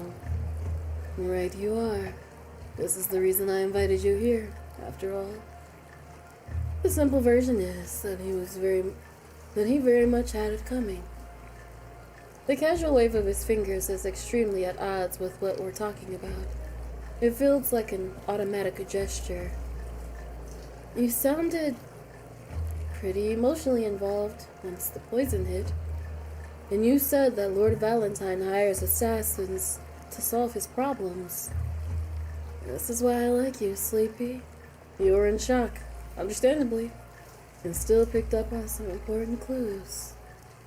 Lord Valentine is one of the several lords of the market who decided years ago that we were too powerful and that we ought to be cut down. He tips his head down for a moment, nodding at the scar on his chest. Sir, please, back up. The betrayal was more than just usual marketplace politics. It was personal. We barely survived. Who was we, bae? Is it Kier? So, this was revenge? A very long, hard-fought vengeance. Yes. There are lords of the market who owe me a significant debt, and I intend to make them pay. We love a petty king. We love a petty king. We love a petty king. This is, admittedly, a sensitive subject for me. But if there are questions you have, now is a good time to ask them. I'll answer how I can. Okay, then let's talk. I don't want to talk about this anymore. Is murder a hobby of yours? Oh, that is offensive. So this is about revenge? You used me to commit murder! I didn't like watching someone die. What if we just straight up just shut down on this man? I don't want to talk about this no more. Honestly, this is all lousy. Maybe one of the worst conversation topics we've ever explored. I agree. This is not fun. There's a moment where it feels like Oleander is going to say something else, but then he gets very quiet. Hey yo, were you right about the drowning? Succubus, you know something that we don't know? What you know that we don't know? What you know that we don't know? Because what you know that we don't know? What you know that we don't know? Okay. It's so strange it knocks me off balance, too. Finally, he shifts. Sit back down. Sit back down. Sleepy. I suppose I have an important question to ask. Do you want... She's ruining the vibes. She's ruining the vibes. Because she wants to be a little petty dog. Moo-moos, the vibes, girl. Do you want to continue working with me?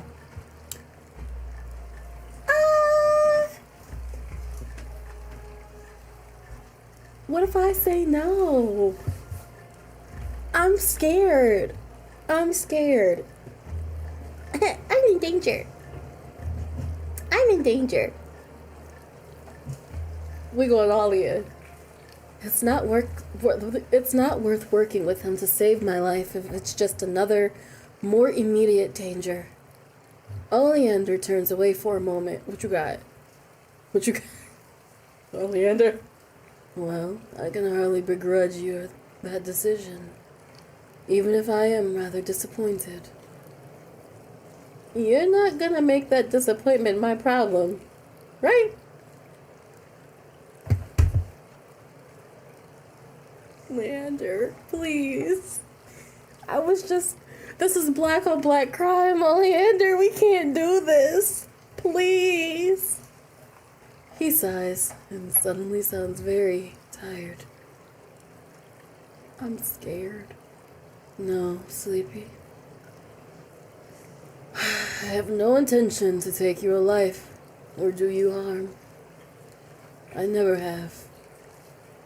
If you do not put me in harm's way, I have no desire or need to do the same.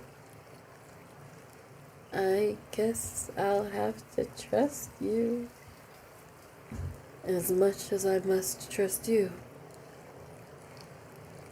There's fear churning within me. I don't trust Oleander. That's why I'm leaving. My only comfort is that I can harm him almost as easily as he can harm me. He may have wealth and power, but I have anonymity. I plan on getting out of this bath very shortly. And while I normally wouldn't give you a show, and while I normally wouldn't mind giving you a show, I feel that it would be uncomfortable for us both in these circumstances. I hear you. I'm leaving. The bathhouse feels claustrophobic. I move quickly, just shy of running to get out.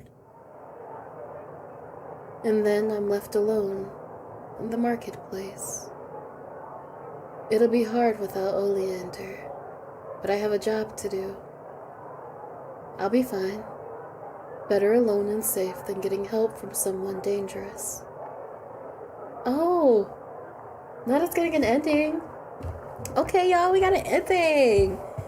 And safely is mutually assured destruction.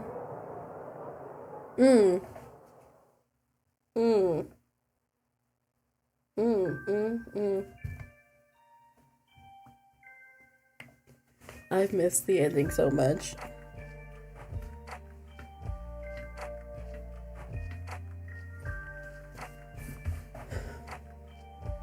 I am so excited to play Franny's route. I don't know if Franny's chapter 2 is out.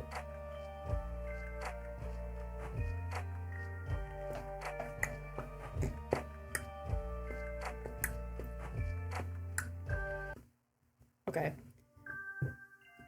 Let me see. Oh, I got scared. That's a candle. It's a candle, Big Daddy YouTube. It's a candle.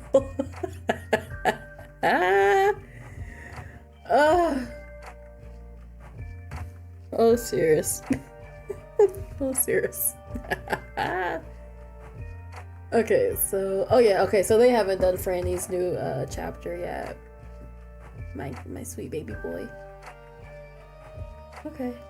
Let's go back then.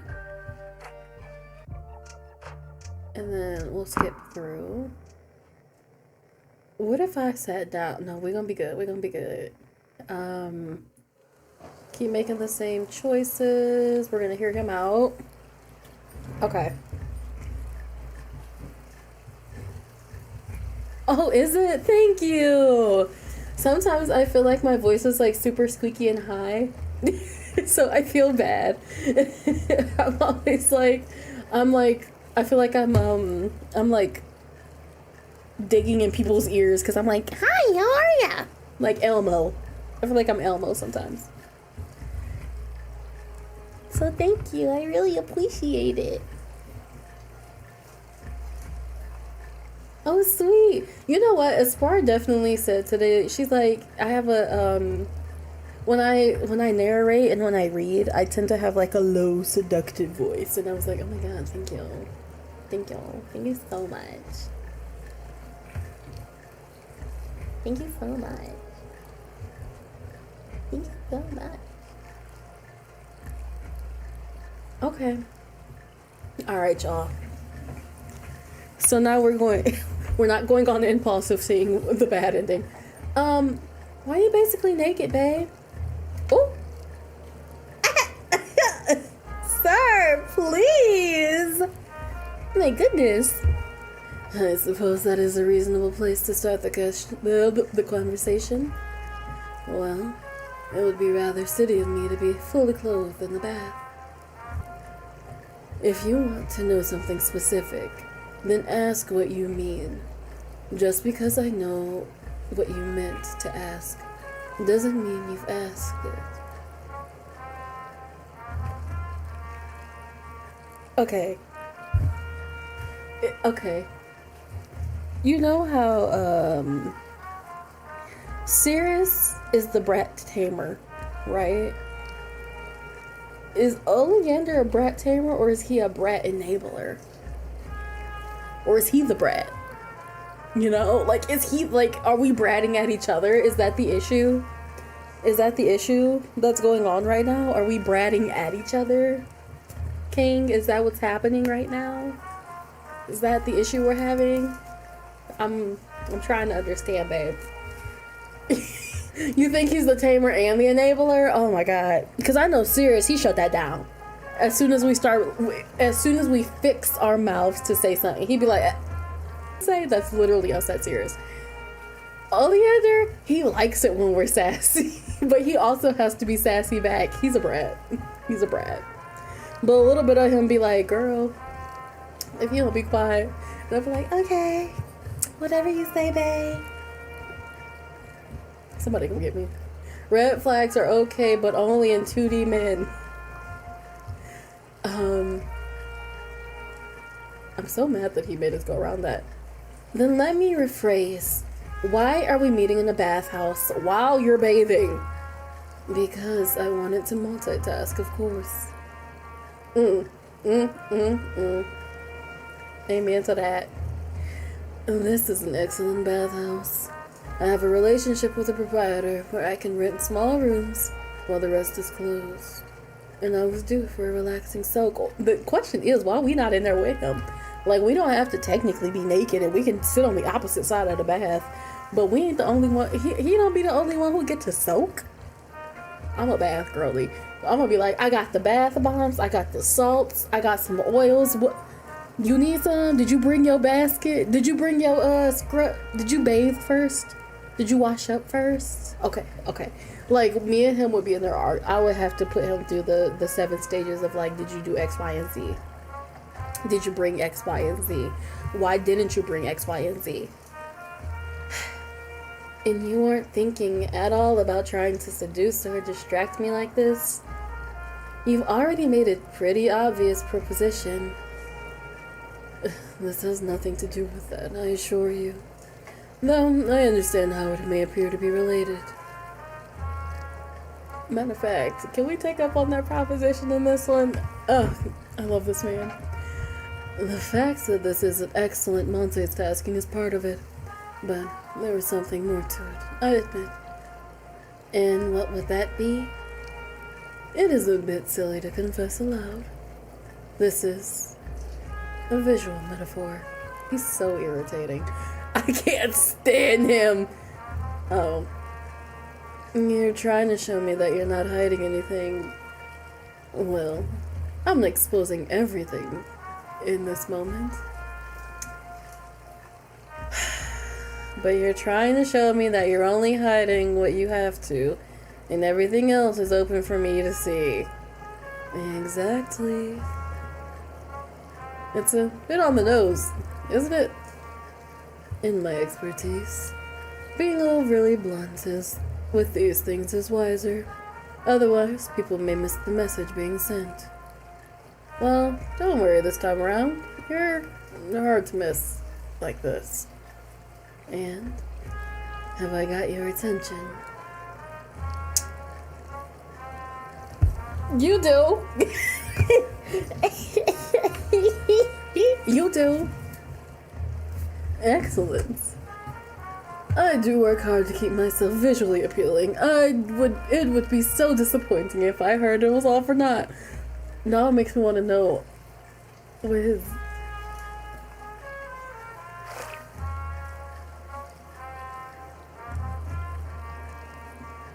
Oleander, you're confusing me, babe. I'm gonna keep my answer. Because he's funny. So, all of this is for a show? Precisely. Business as usual for you, then. Don't sound so down. I want to give everyone a show, of course. But I am rarely as invested in my audience's opinion as I am now. Sir, and forgive me the assumption, but I do think you are enjoying this. At least a little. A bit. Maybe. Well, I'm glad I have an explanation for that. Next. So we could do Lord Valentine's. I don't want to talk about this. Is murder a hobby of yours? Or... So this is about revenge. You used me to commit murder. I don't like watching someone die. Is murder a hobby of yours, babe? Is it a hobby? I suppose you could call it that. It's not the first word I would use. How so?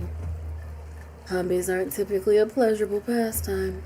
Making and following the plans necessary to achieve my goals is actually incredibly stressful. Does that say hi? Either it says Angie, Gangi, or hi, good night. Hi. Dang, am I out of touch? Am I out of touch? Am I out of touch? Hi, Peach, how are you? I've missed you. How are you? Are you doing good? Not calling me out of touch. I'm an old lady. I know. You're doing good. How's school? Didn't you start? Am I crazy? Did you start? Moo. Facts. Jot that down twice. Facts. Facts. We are currently in a bath, watching a man take a bath and, contemplating life because we're watching this man take a bath. And he is something else. Mr. Oleander. But from the sounds of it, this is something you've done before and will be doing again. Yes. So, you're a serial killer. Huh. He glances away for a second. I never thought of it that way before. I've never thought of it that way before. Me. A serial killer. If the shoe fits. And how does that make you feel? Having a serial killer as an employer? It's not my favorite thing. Fine if I'm not the target. I mean, but will you ever know if you are the target? If the shoe fits, you sift. You said. It's not my favorite thing, as you might imagine. If the shoe fits, you sit. What is it? I don't know. I think if the shoe fits is the whole saying. I feel like you're saying that if the box, it's like the box with the cats. If it fits, it sits. I know nothing. As you might imagine, watching someone die is not usually a fulfilling experience. And in general, I try not to covert with criminals. I know it's poor comfort, but you can rest assured that I have no interest in doing you harm. Unless you've secretly been one of those who attempted to kill me, of course. As far as I know, it's safe to continue working together. But as far as you know, I'm the high liege of the white stage horse. True. I suppose I will have to trust you that you are not working for me in the hopes of finishing the job, as it were. In fact, I feel much more inclined to keep you safe. Losing companies such as yourself would be terrible. Thank you, babe. He said I'm hilarious, which I know. There's one question left that needs asking. I wonder who's crazy enough to do that. Crazy enough to leave him? Leave him, or crazy enough to leave him, or crazy enough to try to off him?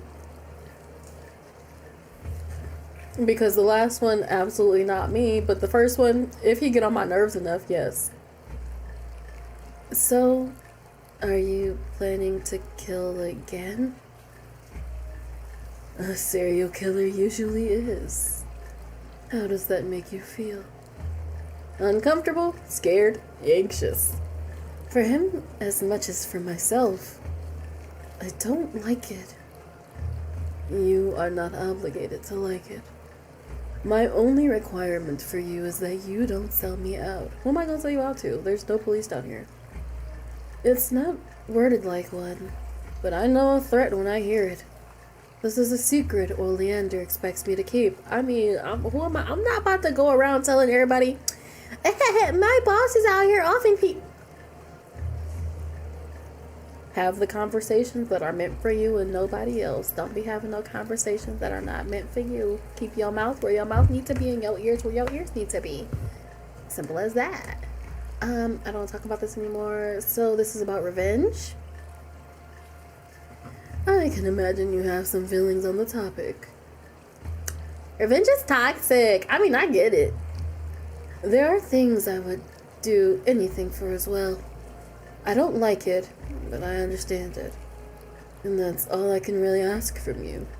I don't need or want your approval. Only your non-interference. Stay in your lane. That's pretty much what he is saying to me right now. But it does feel nice to know you understand my feelings. I can imagine why. Serial killers, though I may be, I do have reasons for what I do. I'm giving him Sirius's voice more as the day goes on. I am not immune to the ways of vengeance. Can rot the soul. It may be a surprise for you to hear that I was much different in the days after my unlikely survival. And in many ways, I am still rotten. It takes significant effort not to be consumed by vengeance. To keep the fire stoked but controlled. What do you mean rotten? Imagine a man consumed by hatred and revenge. Does he get pleasure from the indulgences of life? Does he make good conversation at parties? No, he's awful to be around because he's obsessed with something poisonous. And so it will be for me. If I ever lose control of my desires. You've done a good job hiding it. I'm pleased to hear it. I don't want to be a good company when I am not in the middle of any ghastly business. It is important to me that I am able to pay back the violence that was done to us. So I am glad to discuss this matter with you and reach an understanding. I think we understand each other better now. I agree. You used to commit murder? The poison you used to kill Lord Valentine with came from wine you told me to get. Without telling me it was poison. Yeah, at least tell me. I know. But would have completed the chore if you knew its true purpose. Yeah, maybe.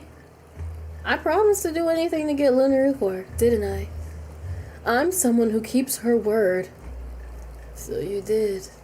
Frankly, I don't trust you to simply accept the task as given. Promising to do anything and then actually being confronted with something specific are very different things, after all. That sounds like a failure of your imagination. So it is. I did not trust you, and it has caused a new breach in our trust. Oh. Ow. Why is... Ow. He's like one of those guys off of TikTok that are like the guys who watch the emotionally aware TikToks, and then they're like, yeah, I'm so emotionally aware of myself, but like, I'm toxic. Anyway, the irony, it's rather poetic. So, when are you gonna do the fix this? Fix my trust, Oleander. There is no going back on the original offense. It happened. And knowing what I did at the time, I would make the same choice. An apology would be insincere as covering. An apology would be insincere as covering. You know what? We love a king who stands by what his decisions and choices and stuff. But I can promise that from now on, you may refuse any task I give if I do not tell you the reason behind it. Okay, I'll take it. Deal. Yeah, I'll take it. It is such a pleasure to negotiate with you, Sleepy. Oh, to keep that in mind. You are so irritating. I don't like watching someone die. Is this a question? It's a statement of my preferences. Well, that is good to know in the future. Thank you. Unfortunately, you are currently in the marketplace under the mountain. Death is everywhere. And so is shit. And I don't just drop trout in front of you too. Oh god, I forgot how hilarious we are. You may be a jaded serial killer, but I'm not. I just realized. We have a cult leader. We have a serial killer. We have a, Kira's in the, Kira's what he said he was. He's a thief. So, like, I'm not really mad about Kira. Unless they come in later and be like, LOL, he actually is something else now.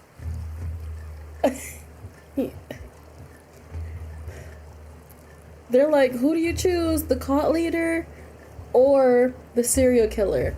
Your choice. Your choice. And then, what is Franny gonna be? Franny has a lot. I feel like Fran has the most secrets. And I'm scared. I'm genuinely scared for Fran. I truly believe that he has the most secrets, and I am a little scared about where that's gonna go, how that's gonna happen, what he's about to do.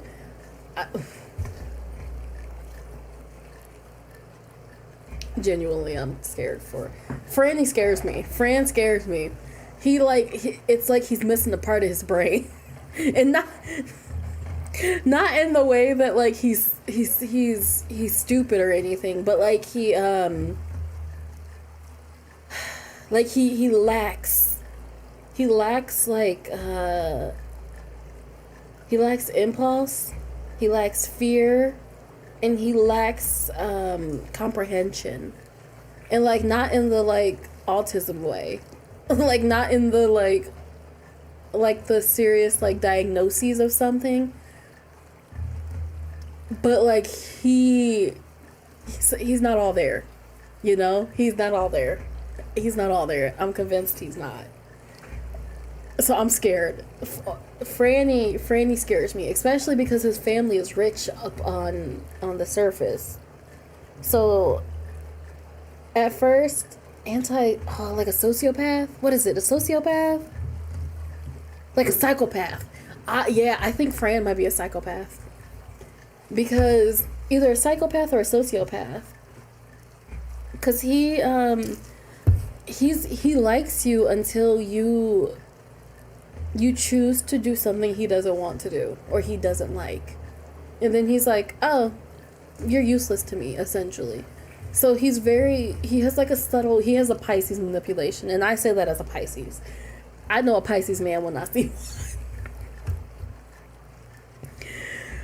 it's a faux innocence, and I think the more that I think about it, he might have a faux innocence about him.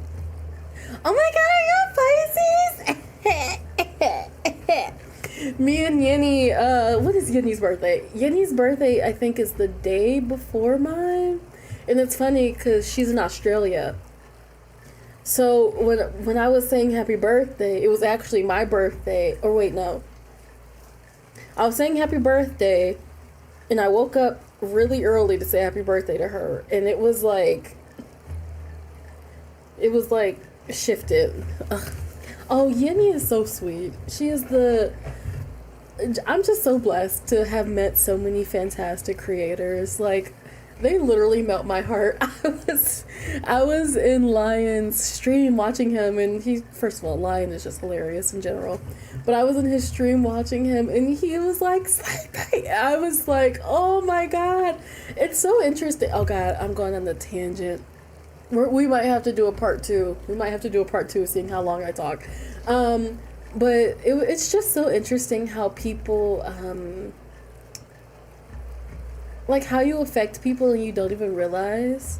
Because I was like, oh, they probably think I'm like some annoying, like, tiny YouTuber or something. And for that reaction, I was like, oh, hi, everyone. Crying. I was sobbing. Sobbing inside. Sobbing. I think it's a Pisces trait. I really do. I think it's a Pisces trait. So just, that's something that I'm trying to work on for myself, is like, instead of assuming, I'm trying to not assume people's feelings for them towards me or towards things that I do. So that it made me really happy, and it made me realize, like, oh, you are giving these people feelings that they don't have. Like, you don't know if they have them, you know? So, little growing up tip, everybody. If you are someone who assumes how other people are going to feel about you before you even give them a chance to feel something else about you, or to make their own opinions or own feelings about you, you're doing yourself a disservice. Go ahead, let them feel what they're going to feel. Good or bad. Good or bad. It just is. It just is. Anyway, I digress. Back to our serial killer boyfriend. Or boss, my bad. You may be a jaded serial killer, but I am not. I'm failing to see what the question is. I will take that to heart. It's something, it's a lesson. It's a lesson. It's a lesson, and it is a blessing. It takes time, and it takes, because you have to understand it, then you have to integrate it, and then you have to, like, live it, you know? Because then you have to realize, oh, my pattern, and you have to see the pattern. It's a whole thing. It's a whole thing. Getting older, growing older, all that stuff, it's a whole thing. I'm tired, Grandpa. I'm failing to see what the question is, or what do you want from me? I have already promised you that you will not be made a murder accomplice against your will again. Maybe I want an acknowledgement that what happened was unfair to me. Maybe you think about Lord Valentine dying and that makes you happy. But for me, it's an actual nightmare! That is unfortunate. And if what you want is confirmation of that, I can assure you, the hurt you feel is unfair and unfortunate. But if your sole desire now is to vent your spleen, I'd rather you just do it. I'll vent. I love a toxic king, but if I can't get a read on Oleander, and I feel like that's the point. But, like, I can't get a read on him. Like, do you want me to vent or do you not want me to vent? He kind of likes when we say I'm gonna say it. I still have his corpse in my nightmares. He tells me that it's my fault, that if only I wasn't here, he would still be alive. And even if he was a monster, that hurts. I feel guilty for something that wasn't my fault. So maybe I don't have anything actionable for you to do.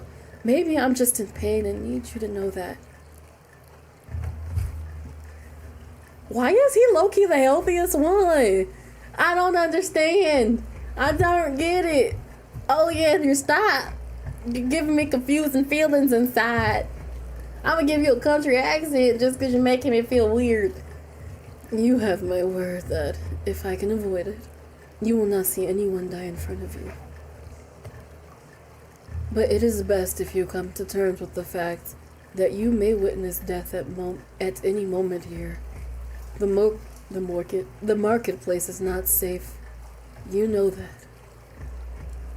The marketplace isn't safe, but you don't need to make my experience of it worse. Oh, we love an understanding king. I don't want to talk about this anymore. You said we. Who's the other person? Okay, yeah.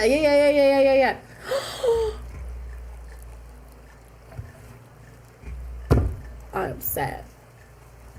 I am sad. I am sad. I am sad. That would be my sister. She and I came to the marketplace together, looking to make our way in the world. She escaped the horrors that were inflicted upon us. And what's her name? Oh, she would never let me give away her true name. Oh, she's alive? You'd have to ask her yourself. But the final name she used for herself was Canatil. Canatil? I'm gonna look it up, y'all. I'm gonna look it up. Because I know it means something. I see you, Obscura. I see you, Rotten Raccoon. Let's see. Oh, it's a jewelry. I didn't say Cartier. Can I just not spell? No, I spelled it right. Oh, it is a jewelry. A decorative technique that uses fine spiraling twisted gold or silver threads resembling coils and springs to create intricate three-dimensional designs on jewelry and embroidery, used in the Gregorian era. That is cool. Where's the pronunciation thingy? Don't pretend like we know how to say this word. Yay, I found it. Hold on.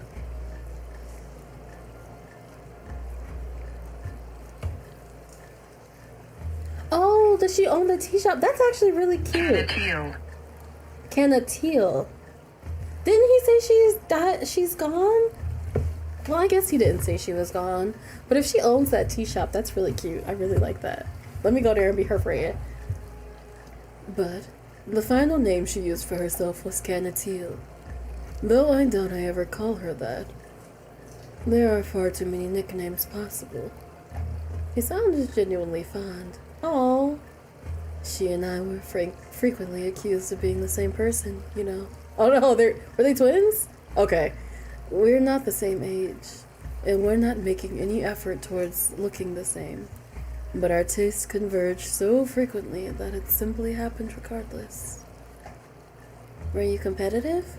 I can't imagine you being willing to share the limelight now. Bitterly so.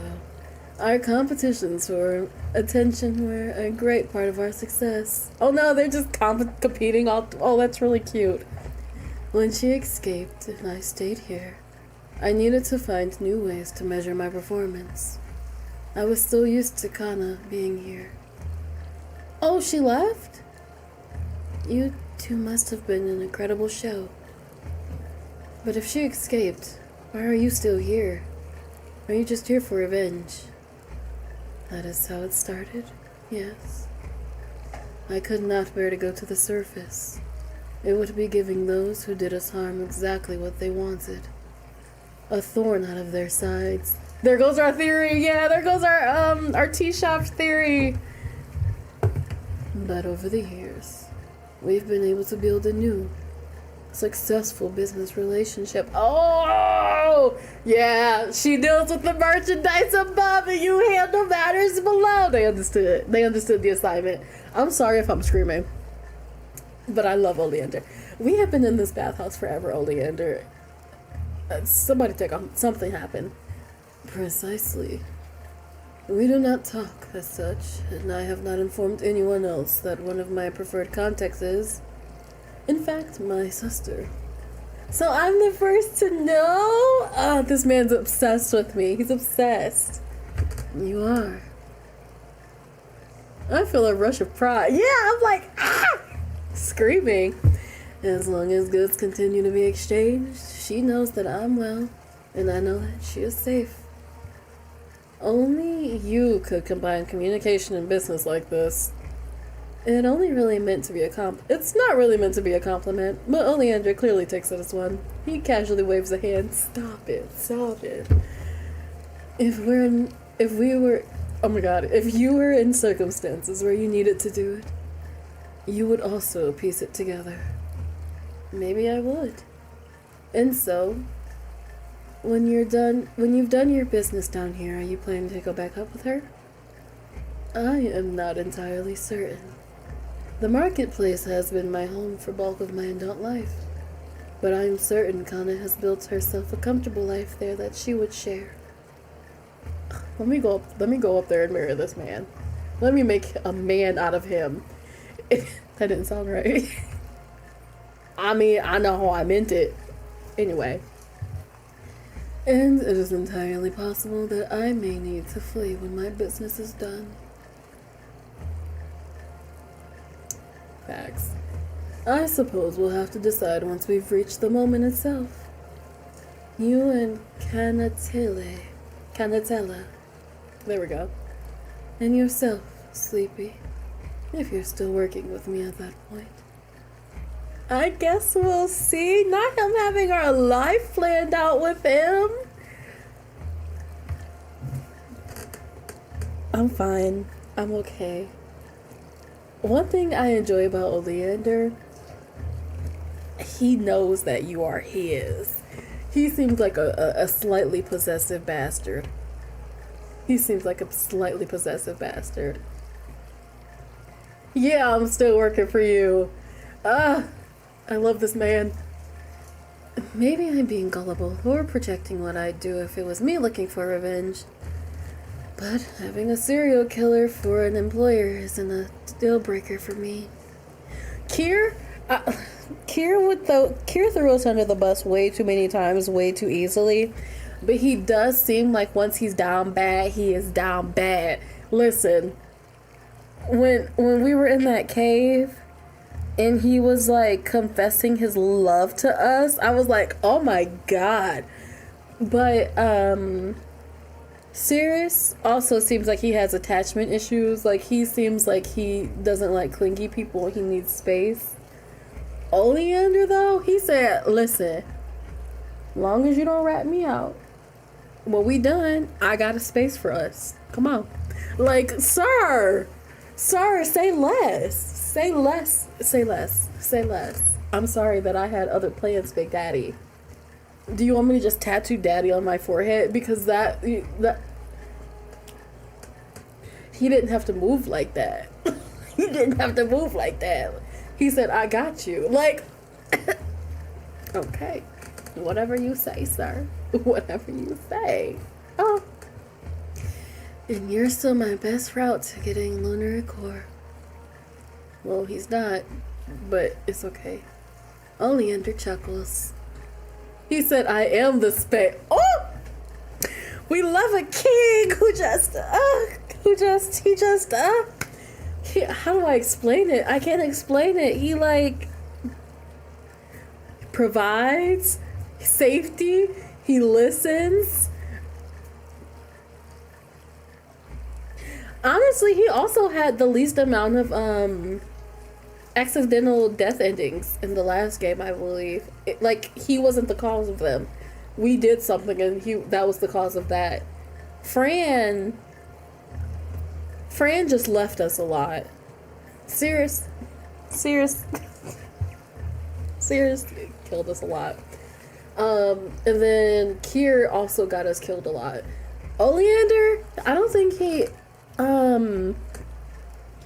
I think we accidentally drank the poison one time. And that was because we were about to rat him out or something. And then he fired us. But that was because we was risking his business. See, he a Capricorn. He a Capricorn. He just don't play about his money. Don't play about his money. I'm mad about that. He might be a Capricorn or a Leo. Bye, Jennifer. Thanks for hanging out. This is just me literally just ranting about, this is literally just me ranting about Oleander. Thank you. Have a good night. Please rest well. Have a good day tomorrow if you're not until tomorrow already. Well, I can tell you now that I am extremely relieved to hear this. I need to watch the rest of the characters, what I meant. Oh! Oh! Oh! My bad. I said I gave you a whole... I take it back. Don't have a good day tomorrow. Now you have to sit here and watch us cry over him for the rest of this time. They're all in my... I have a whole playlist. So in this video, there should be a playlist it's attached to. It should be in the Obscura playlist. There's a whole thing.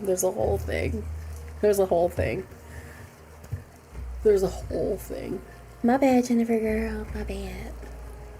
Good competition is hard to find after all. I am extremely grateful that you came to my little fete and found me. And it's a rather strong person who can witness the things that you have and continue to work with me. Well, if you have any more questions, here is your moment to ask them. So, I just got a job of my own. Tell him about Fractum Anima. Oh, we can? I think that's all we need to talk about. Can I only choose? I'm gonna save. Can we only choose one? Wait.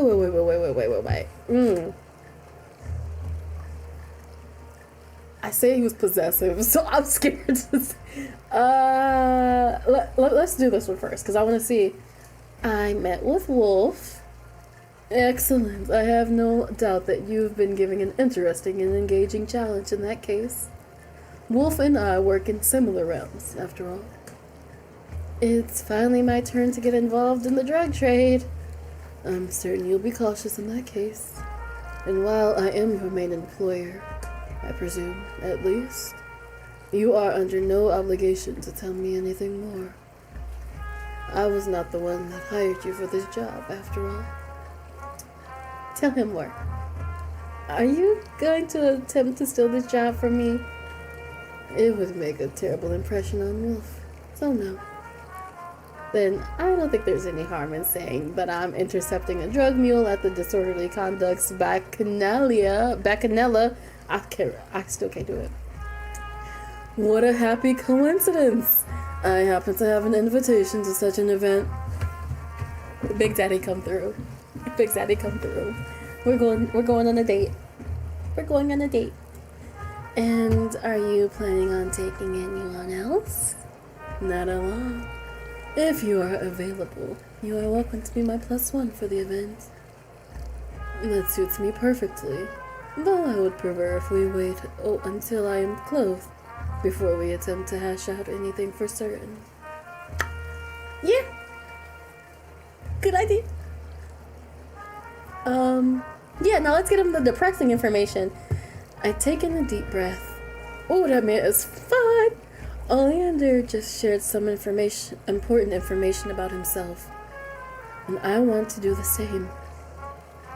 So, you know how I'm looking to get lunar core? I am aware. I am well aware. You're an assistant that has very expensive taste, you know. It isn't just because I like pricey things, at least. I need it for myself. Have you ever heard of Fractum Anima? I'm sorry to say that I have. Is that your condition? It is. Oh. I see his chest expand, then settle as he takes in a deep breath. I've only heard rumors. Would you tell me the truth of your disease as you know it? There's a crack in my soul. Sometimes it causes pain or nausea and dizziness. I get fatigued, and sometimes my body stops feeling like my own. Sometimes the parts of my soul feel like separated beings. It's... A pang of emotion closes my throat. Sleepy, I'm sorry. It's not your fault. I am not confessing fault. I am offering sympathy. What you are suffering is brutal. I have not been neglecting my promise to find lunar core on your behalf. But I want you to know that I will be searching because I want your pain to be eased. Thank you. I'm trusting this man too easy. I'm trusting him too easily. I am. I don't know. He seems like a good person. Okay, well, I guess good person is like relative. But like Kier, I feel like we're going through his Kier route. Maybe, hopefully. I don't know. Sirius made me on edge about everybody. Sirius got me over here like protect all your goodies. Cause he really liked us, but at the same time he was using us to make fractum anima. Listen, I'm fine. I will get over Sirius one day. I will get over our crazy cult priest one day. Thank you. I must admit, I had my suspicions. There are only a few reasons one would seek lunar core specifically. I'm glad you restrained yourself from making an assumption. I could never be so rude. So, now I know a little more about you, and you know a little bit more about me. Dark Victorian vibes. It gives, like gothic horror, but like not gothic horror. It like, I don't know how to explain it. It like, it's like, I'm sorry. It reminds me of, like a lot of stories that do the whole, like, not tropical, but like elegant, like very elegant, but like dark elegance. Not dark academia, that's not right.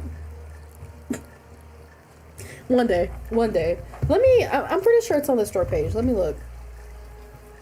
I could be crazy and you could be right that it is like gothic horror, dark, whatever. Obscura. Oh wait, I literally have Steam opened. Let's go look, shall we? Store page. For men, dark fantasy. This is a disclaimer. The marketplace.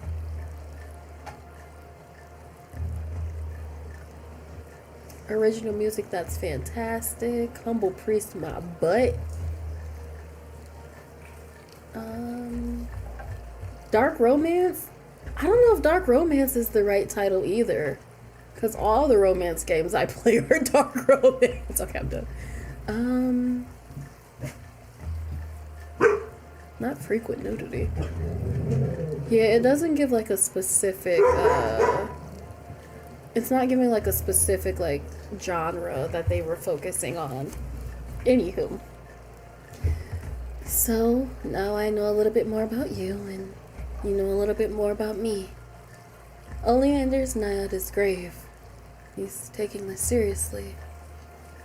Mood now thoroughly dampened, I scramble to find something else to say. I think we need to talk about... You have interesting taste in conversation venues. It's a skill of mine. He leans back, lounging slightly more. Sir, please, put it away! Put it away! Put it away! That is all I need you for today. Tomorrow, please meet me near the Lunar Cathedral. I don't want to meet him. I don't want to meet Sirius. I know what you're talking about. We have work to do and an old friend to meet. He better be talking about Kier. He better be talking about Kier, because we not about to go and meet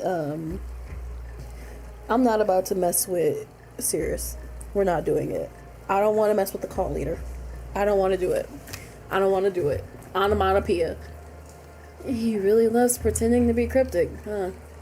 Alright, I'll be there. See you tomorrow. Unless you want an audience while you get out of the pool. No, I don't want to meet him! Put him back! Not this time. Preparing for this conversation has left me feeling less alluring than usual. You sure don't look it. Oh! Oh! Not us! Oh! Usually he's the one that's laying it on thick. We was not playing with him. Flatterer. Whatever you say, Big Daddy. He waves a hand to shoo me away. I will leave too because he said go. You can have your fill of me again tomorrow. But that's work. I'm laughing as I turn around. I know full well you are capable of combining work and pleasure, Sleepy. I laugh even more. The casual down bad that I am for this man is actually kind of ridiculous. He's slowly becoming my favorite. Kier, you better watch your back, Kier. Leaving the bathhouse, the still air of the cavern feels blissfully fresh. Tomorrow, one more thing to look forward to. Man, I don't want to go to the church. I thought I was done with him until the next chapter. There's a distant ringing of a clock echoing from far away. Just in time. I stand in front of the lunar cathedral, glancing around. It shouldn't be hard to spot Oleander when he gets here. Not like him to be late, though. Behind me, I hear the imposing, massive oak doors of the cathedral open. Worship must be over. I glance around for a moment, and then sigh. What's got you so disappointed? I half jump. You were inside the church? Oleander chuckles. Good to see you too. You saw me yesterday, and it was good to see you then, as well. Oh, this man has our future planned. He said, I got you a house, I got you a car, I got you, you want kids? Come on, let's go. Because when we leave, I'm taking you with me. Like, sir, please. And he would do it too. It's not hard to believe I would go into a church, is it? It doesn't seem like your style. In fairness, the actual act of worship was rather lost its appeal for me. But churches can be absolutely sumptuous aesthetic experiences, facts.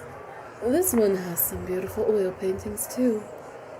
And the priest certainly didn't seem to mind me enjoying the art. Please don't make me go see this priest. I don't want to see Sirius. I did not come here to fight Sirius. I'm bratting out because he can't yell at me this time. He can't yell at me. I'm for the streets, and by the streets, I mean Leander. He suddenly turns away from me. And there is our friend. He waves a hand lazily. Griff! My king! My bad. We're good. I'm okay with the church. Oh, it's Griff. I like how we have beef with Griff in every route. Our short king. Thank the gods you actually wanted to meet me in a normal place. You certainly didn't seem to mind the fact I paid for your food the last time we met. I love this man. That's the least you could do. Good to see you too, Griff. I actually like it. I love Griff. Me and him, hold on, okay. Me and Griff are the true enemies to lovers in this game. When I first played it, I was like, who is this short little roach?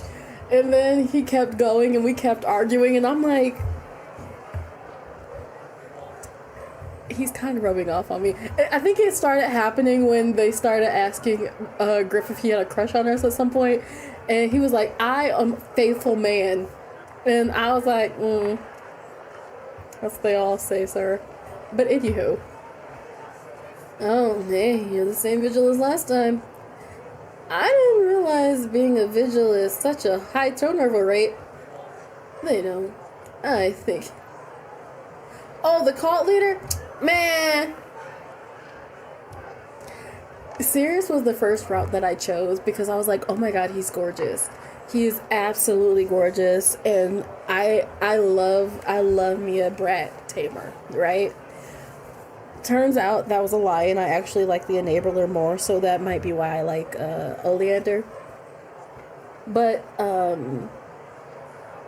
me and Sirius, by the time I got to his like third death route ending, I was ready to fight the screen. Like, I literally had to get up and take a lap because I was tired of this man. Ugh, I can't stand him. Okay. They don't. I think you're the first one to make an impression on Mr. Griff here. I think that's hard for anyone to make an impression with you around. No, Griff likes us as long as we're not sassy towards him. Well, I assume the goods are being called in already. Yeah, everything is going exactly as planned. Let's go get so we can finally open the damn things. I don't want to go in the church. I don't want to go in the church. I don't want to go in. I don't want to. Griff turns around and starts weaving through the crowd. As we walk, Oleander explains. I have an arrangement with the town, village of Mousehole, which is rare, one enabled by a relationship of trust. You remember 7 days ago, before Lad Valentine's party, we went to a storehouse and marked several crates as waiting to be picked up. Oh no. Oh no. Oh no. Yeah, I figured it was just a merchant thing. Are you saying you marked them for the Mousehole people to get? I did. And they should be kind enough to wait for me to get there before opening them up and starting to buy things. Does that mean we get Kira? Please let me get Kira instead of Sirius. Please, for the love of God. You're not worried about stealing? It's rather ironic, but no, I'm not worried. The thieves of Mousehole and I have a rather friendly relationship. Yeah, they do. They know I am much more valuable as an ally than an enemy. And they give you some benefits too, I would assume. Well, not everything I do for them is out of the goodness of my heart. No.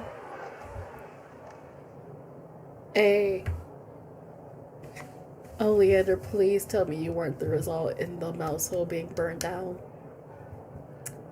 Oleander, please tell me. Please.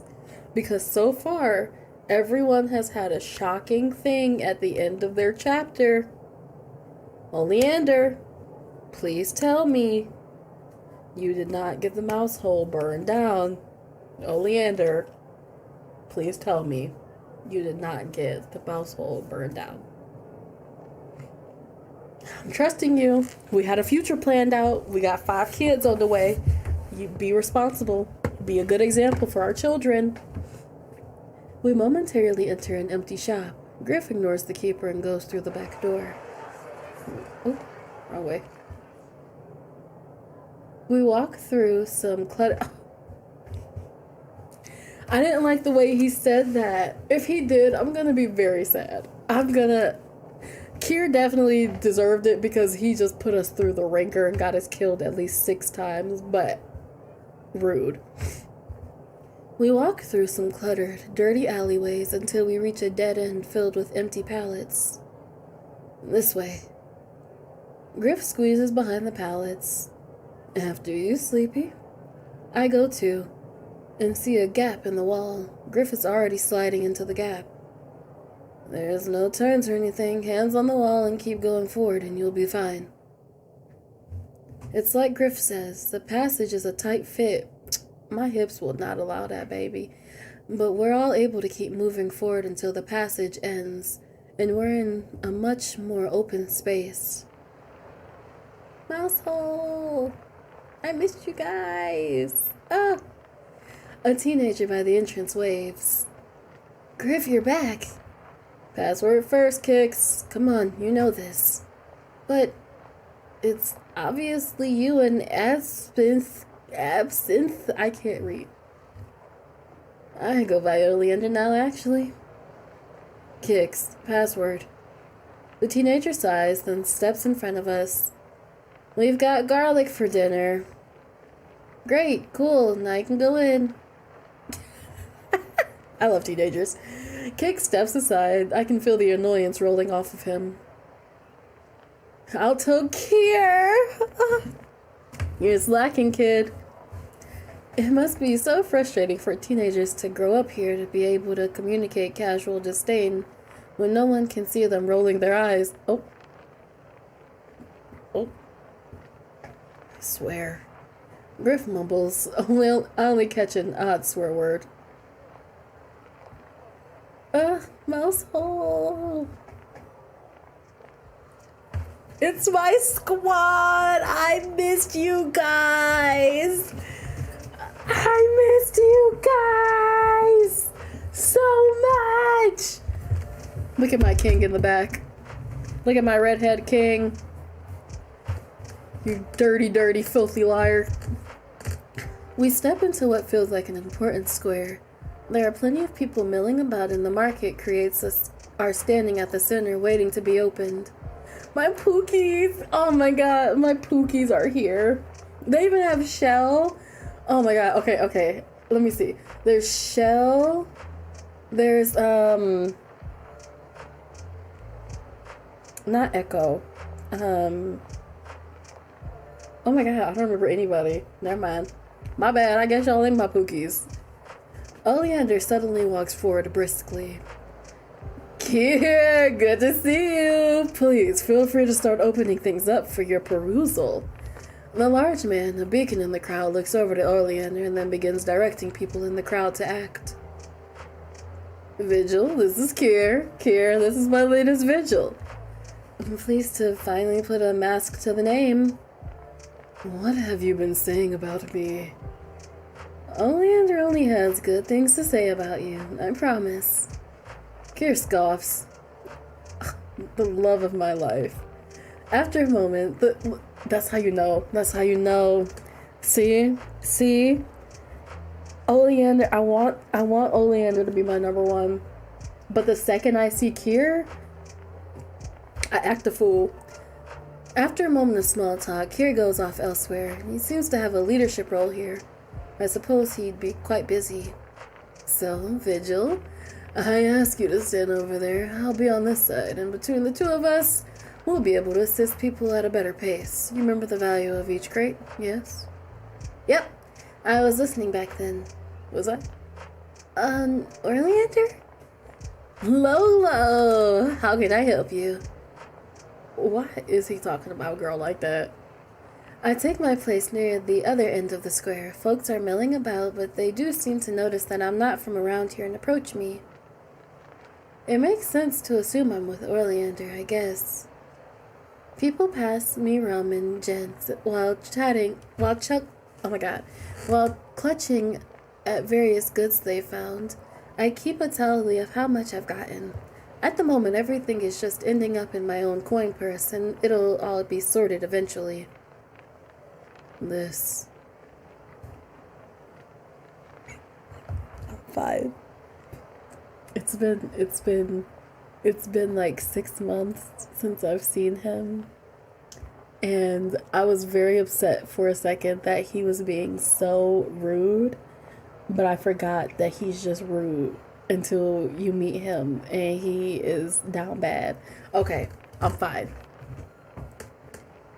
Kier holds out a pair of glass jars with one hand and some coins in the other. And yep, that's the right amount, thanks. So this is the guy Oleander wanted to send his love to?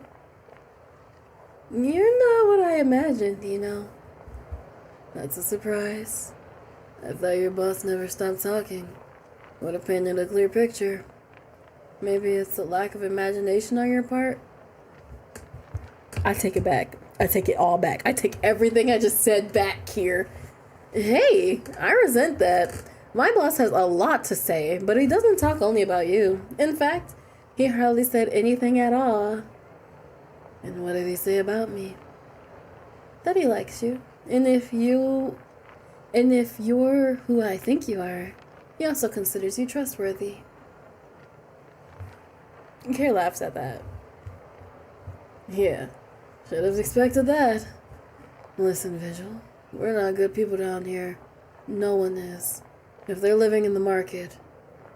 But if he took you here, that means he trusts you not to rat us out. That means something. If you need us, genuinely need us, there's a way to call for help. The instructions he gives are extremely simple. Leave a message with the standard messenger service, address it to the 3 Eagles, and specify a time and place to meet. That must be how Oleander is able to reach out to a hidden secret thief village. But don't think for a second that we're actually trustworthy people. Don't come here without someone to vouch for you. We don't give exceptions to our password. That is yes, they do. I was the exception. That is something only a trustworthy person would say. And also, a very mixed message. You might want to decide if you can trust... You might want to decide if I can trust you enough to call you for help or not. Or not before making the offer next time. You sound like him. I'm screaming. I love him so much. That doesn't sound like a complaint to me. I'll be around, but I'm done shopping.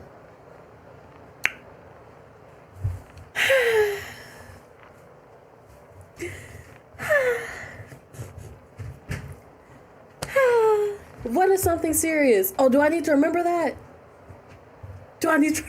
Now hold on, do I need to remember that?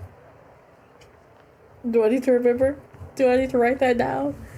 As soon as Kira moves out of the way, I've got someone else to help. After a while, the initial rush of people dries up.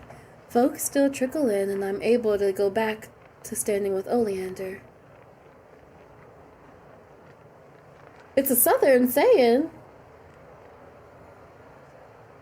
Wait. You saying that is southern saying or him southern saying? Who's southern? What?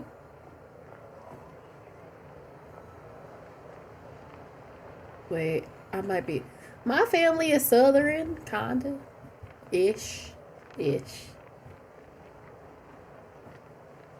Or leaning against one of the crates. Oh, okay. I don't understand. I could just be silly goose. I'm probably silly goose. After a while, the initial rush of people dries up. Folks still trickle in, but I'm able to go back to standing with Oleander.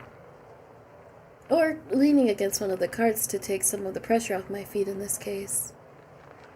So, what's your impression so far? This is a really interesting little place. It is, isn't it? I have a soft place for the mousehole and his people.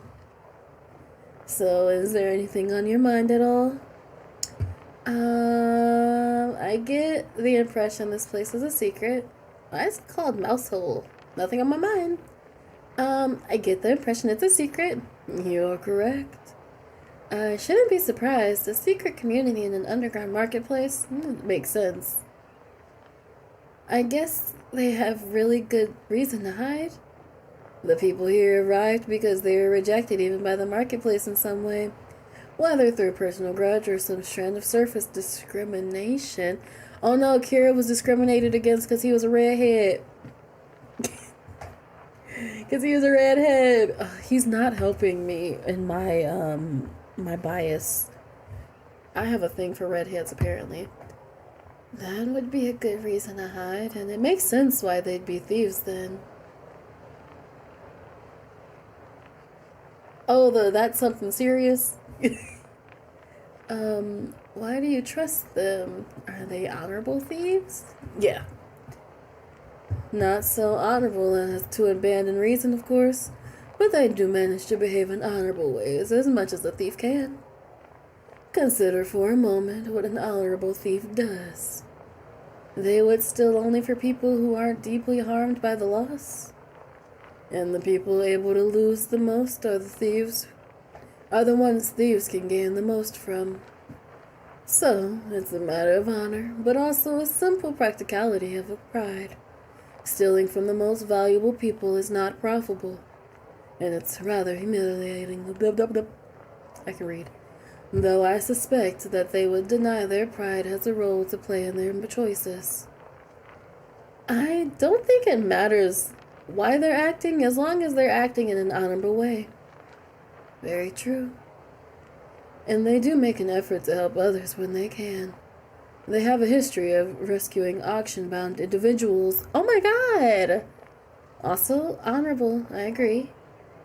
How long have you known these people? Why is it called the mouse hole? Oh, that's it.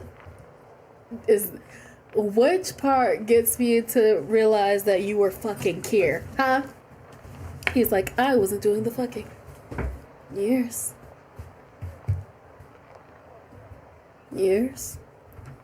My life has not lent itself well to stable relationships, but this community is the one I have been able to rely on.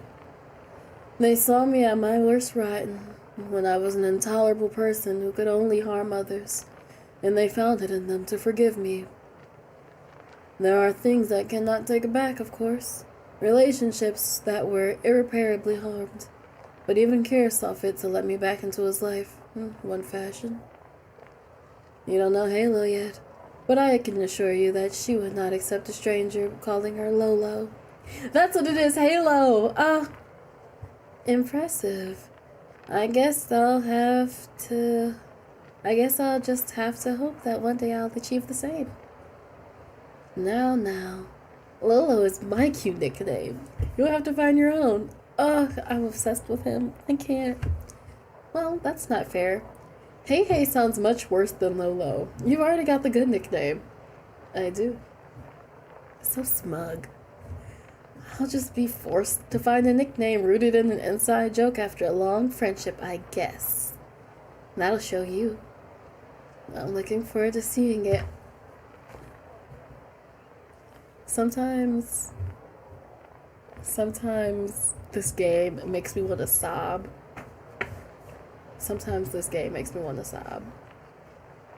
So do I. Oh, Lev! Oh, God. Lev? I can't remember. Hello, I'm the current vigil. Pleased to meet you. Levarnia. But call me Lev. She offers a hand and we shake briefly. Oleander, I have a request. You remember the kettle I wanted a few months back? I remember it very well. I want a steamer in the same style. Well, I will see if there is a counterpart that can be with that kettle. Good, I'll keep my ears open for the news. She reaches out and Oleander takes her hand. Then they both take their other hand and pat each other's upper arms. Oleander pulls in Lav a little closer and a not quite hug. I don't know what it is about the gesture exactly, but I feel so distant. Here are the people Oleander has known and trusted for years. It makes the time we spend together feel so small. Yeah, we ain't got no secret handshake. I want a secret handshake. There's a little pit of envy burning in my stomach. I want this, but it's out of reach. Lav goes to Halo after that.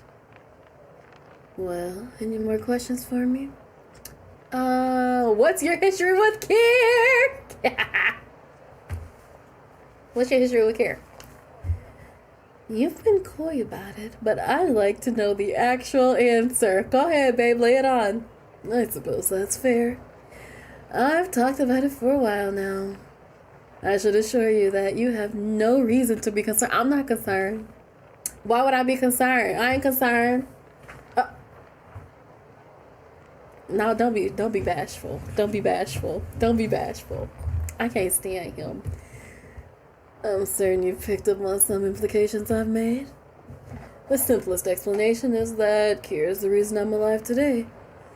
He, in his position as leader of the mousehole, gave me shelter for a time of great need. I miss Pookie. No matter what happens in life and with him, I'll always have gratitude to him for that. But that's not all? No, it isn't all. He's not saying more, but he's not diverting the conversation. He's letting me decide how much to ask. Oleander, were you lovers? Only if you follow the simplest possible definition of being sexual partners. He's an attractive man who, underneath that prickly exterior, is attentive to those he cares for and willing to go the extra mile. He is a, what is it? Not an aftercare king. Definitely an aftercare king. Kira's an aftercare king, but he is, what is it? He's an overstimulator. And if for those who get it. Those who don't, you'll get there one day. In my position at that time, that was rather irresistible. He seems fine with this topic. If I can pry, were you romantically together? In this case, you may pry, and the answer is no. I was a rather bad partner to Kira in the short time we were together. Oh, the sex was very good, of course.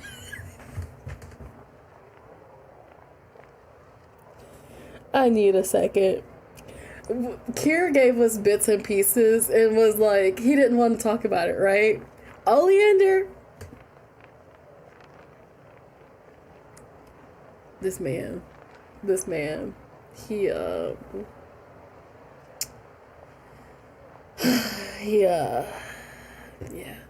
Oh, wait, I just realized he went to go see Sirius to get us some lunar core.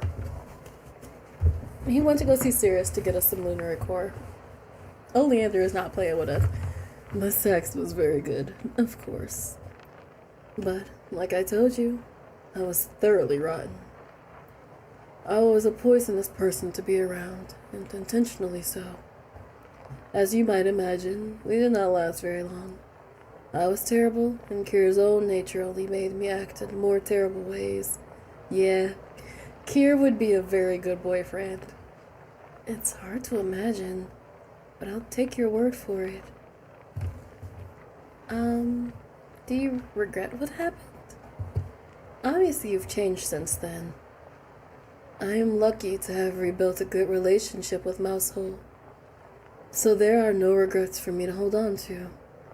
Obviously, Kira's never going to let me in his bed again, but he was generous enough to allow me to maintain a friendship with him. That is all I can really ask. Would you? Would I what? Have sex with Kira again if the opportunity somehow materialized? I hope he says, hell yeah. Yeah. It's not my habit to consider things that are impossible. A bisexual king. Ugh.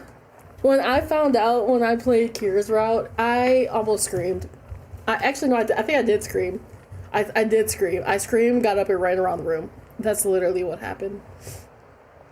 It's not my habit to consider things that are impossible, but since you asked, well, I suppose it would depend on the opinions of certain other parties. I can't take him actually liking us. I need him to... Don't laugh at me. He flustered me. I can take the sex jokes. I can take the flirting. It's the sincerity and like him being like, because in my understanding, this is a business relationship, and in his understanding, we're married. We are married. We are married to this man. He said, you ain't got a ring yet, baby, but I'm gonna put a ring on it. So like, oh. Imagining impossible scenarios says it's fun, but I am far more interested in other prospects. Ones that could be reality. Can we please do this, man? Can we quit playing with my emotions? Does that answer your question, Sleepy? My mind is whirling. I knew he was serious about his interest in me, but I didn't think he meant he was also already considering options in his private life. He wants to be more than just, he wants to more than aggressively hug. Like he wants to be like a thing. I would do the same. Listen. I didn't expect him to be a down bad character. I truly didn't. I did not expect him to be a down bad character. Sirius, that might be why I can't get with Sirius, because I need someone who's going to like actively want me. And oh no, my chart was right. I just redid my birth chart and I was reading it, and it was like you aren't interested in like having to chase after people. And I was like, I'm not. I'll be obsessed with me, like healthily obsessed, not crazy obsessed, but like be like obsessed with me.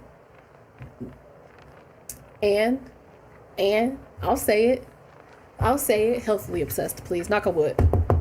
Knock on wood. Knock on wood. Yeah, and then some. I managed to sound completely normal as I say it. Mission accomplished. From a distance, Kier looks at us, as far as I can tell, and crosses his arms. Listen! Oh, I'm sorry, Mac. The puppy is sleeping. Listen, if he wants to have a three-way marriage, who am I to say no to having two hot husbands? We can all love each other. We are the world. We are the children. Let's get along to make a better place, and let's start living. Listen. I don't know much about algebra, but I know 1 + 2 = 3. And it's me, and it's you, and him. Baby, we ain't got nothing but life. Okay, I'm done. I'm done. Baby, you. I'm done. I'm just saying, I can have 2 husbands and I would be just fine with that. Huh. Does he know we're talking about him? Almost certainly.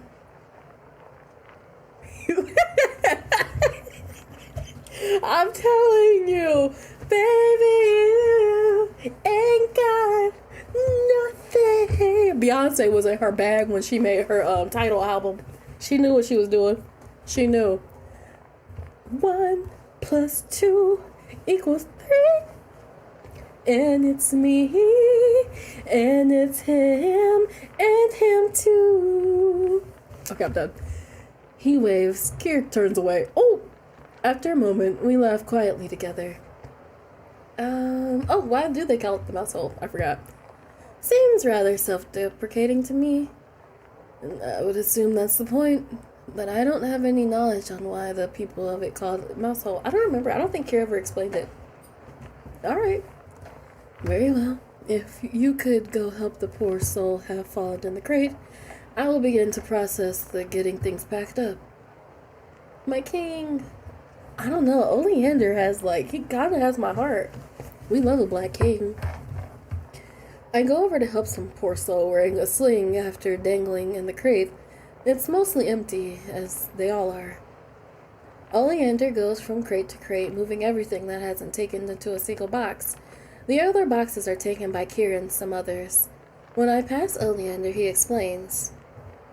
They did the service of carrying everything here, and they are happy to take payment this way. 1 crate is left, only filled halfway with assorted goods. And Rich! Listen! Give me... He wants to provide for me. Kier cooks. He makes sure I'm fed. Listen. Okay, so here's how's it go.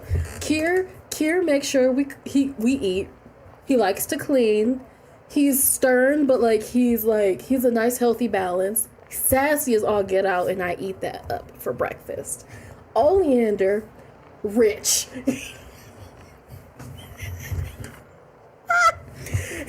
Rich. you would never get bored with Oleander. You wouldn't get bored. As long as you keep it going, you would never get bored with my man's. He likes to provide. Like, that is, I feel like that's his thing. He likes to provide. What else does Oleander do? He's also very protective. And, like, I'm just saying. 1 + 2 = 3. And it's me and him too. Oh, baby, we ain't got nothing but love. I can't. I love him. It's fun. It's like, he is kind of crazy. Like, he's a serial killer and he's a thief, but at least we're rich and happy and in love. Maybe have 5 kids. I don't know. I would happily live the rest of my life barefoot and pregnant for them too. It's fine.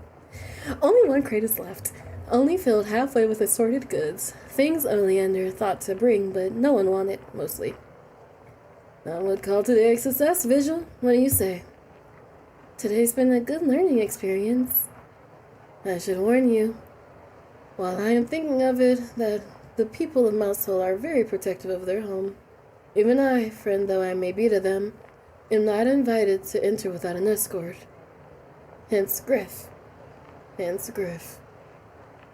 you talking about me? Yes, I am, my sweet baby. We are. Oh, I love Griff. Gross. Excuse me? Pardon, Griff. Not like that. God, Scars, you freaked me out for a second there. I glanced between Oleander and Griff. Another in-joke, probably. Not rose-tinted glasses. Leave me alone. Leave me alone. You can't have it. You can't have my headcanon. You can't have it. It's true. It's true, I tell you. It's true. I'll be fine.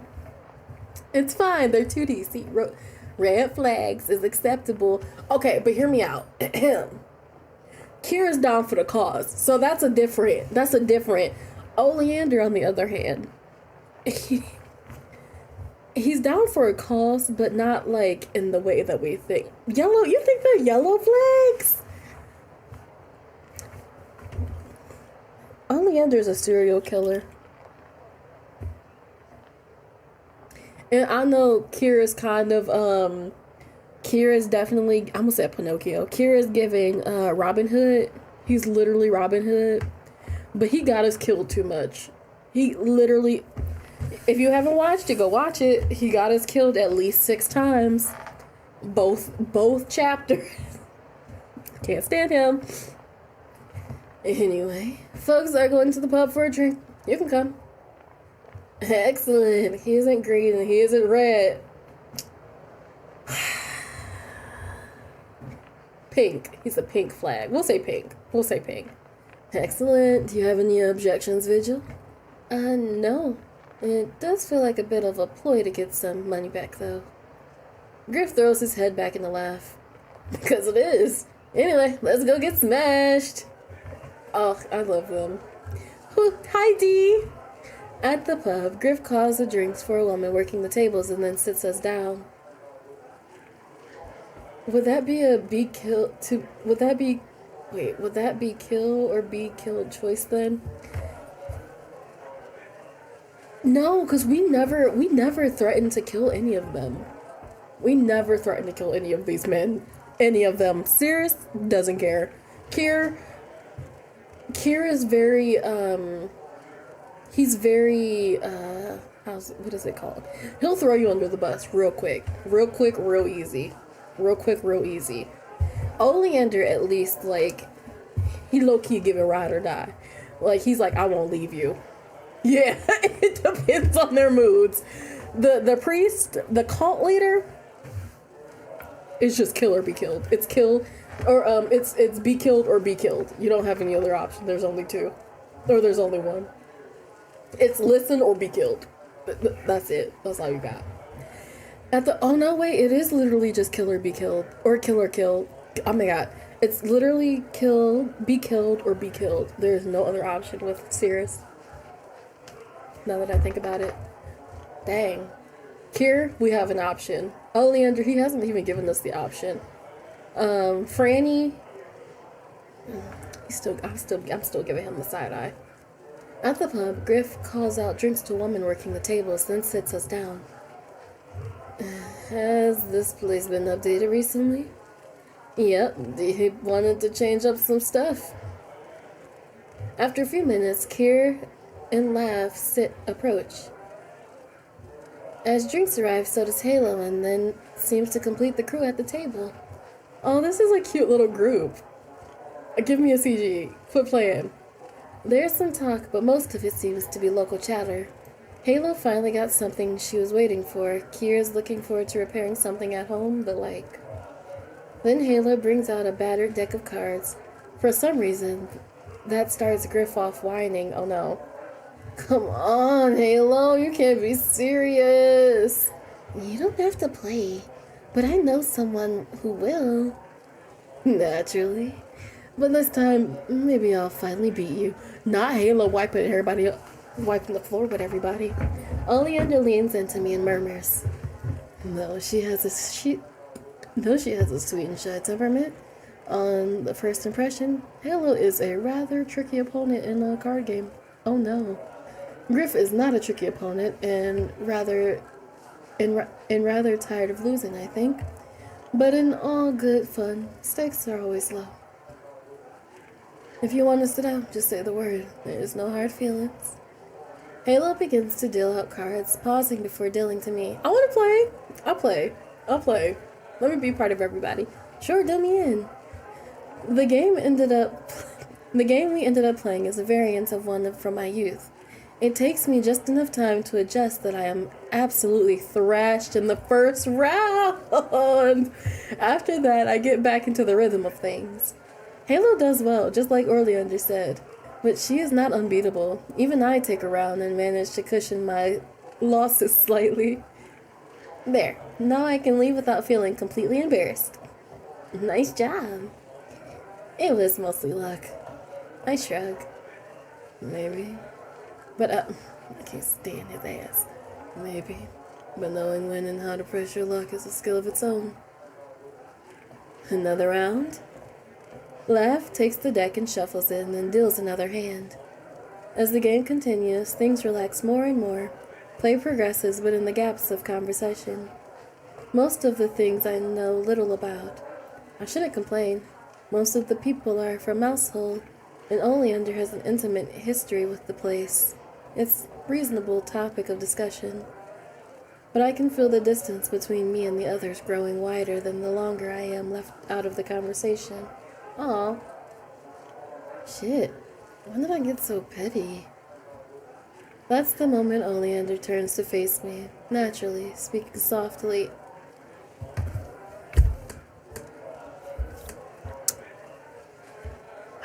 Not him picking up when we are, like, feeling nasty inside. Listen.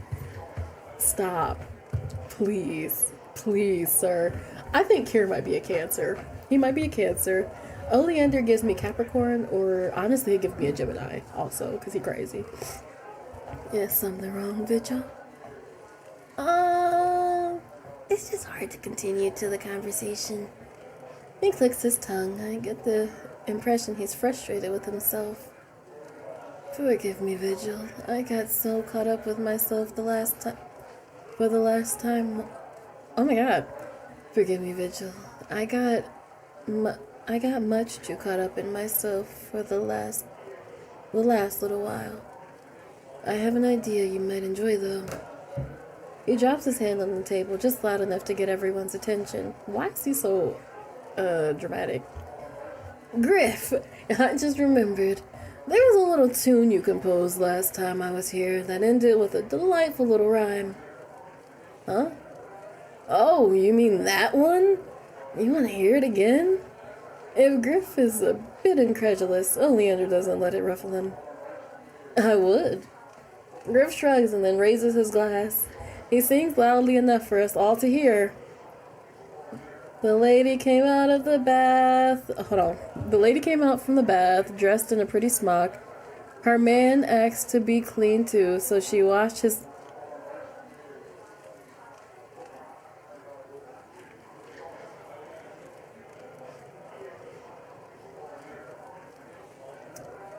So she washed his massive peacock.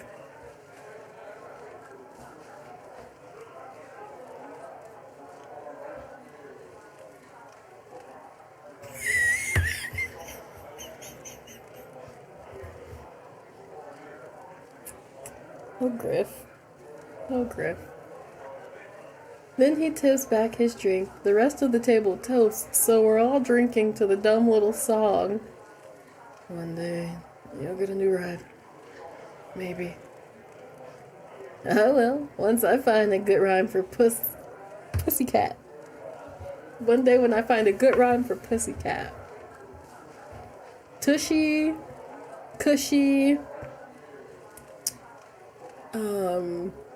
mushy.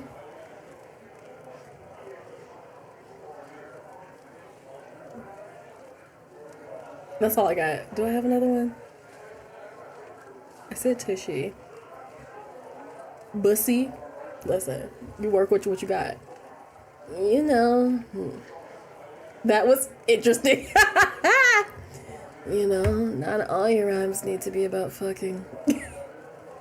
And that's what I like. That's what I like rhyming. Cookie. Oh, you're right. Oh, now hold on. Now hold on, Queen. Hold on. You might have got something with that one. Cookie and Pussycat. Oh. Maybe that's why rappers use it a lot in the same. They'll use Cookie and they'll use Pussycat in the same verses. So I'm wondering, okay. We see you, Griff. Out here being a rap legend. He's a rap legend. Have you got something better, laugh? Oh, of course I do. Then she turns to raise her glass, singing very badly. Who knows what tomorrow brings, death or chains and locks. But put gold in a chest and I'll steal that fucking box. Another toast. That sucks. Honestly, giving his taste in rhymes, that might be a compliment. Everyone gets a turn around the table after that, sharing their favorites. Halo barely manages to sing out a rhyme about booze, which is appropriate to the setting. Kier's song is about a man who falls down a cavern pit while sloshed, while Oleander tone is a vulgar rhyme about a string of pearls. Oleander, please, Oleander. Well, Vigil, you've got one? I raise my glass in response. A fisher sat on the roof, whistling alone. Along came an alligator, crying with a moan. You must come down, the fish have gone, said the fisher to the gator. Very well, I will get off, as I'm a masturbator. Yo! We won. It wasn't a composition, but we won. I drink. There's a smattering of laughter. The joke is much sillier than Griff's, but does match the mood of the other's more salacious rhymes. Oleander leans in and speaks sotto voce. What brought you to choose that song? It's a favorite of mine. Well, very well done.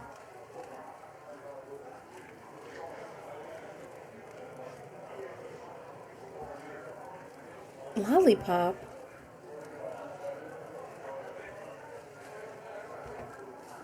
How was that a rhyme?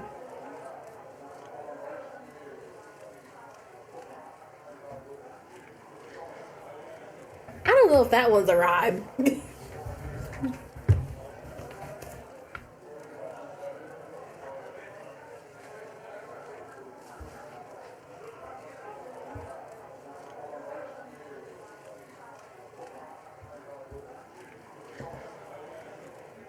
Look, I'm doing the math lady thing. I'm like, oh Oh my goodness. We're having too much fun with this game. Oh, I'm so excited for Francesco's. Well, very well done.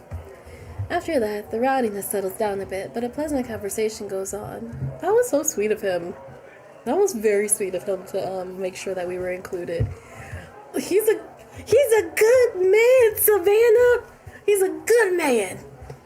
I'm even a little disappointed when Oleander says it's time to leave, though I am beginning to feel tired from the work of today. Can we go sleep at his house? We'll all wear our mask. I mean, I guess it's dark in the room. While Oleander pays for our drinks, with the exception that I will pay him back for mine, of course. I bid the rest of the table a quick farewell.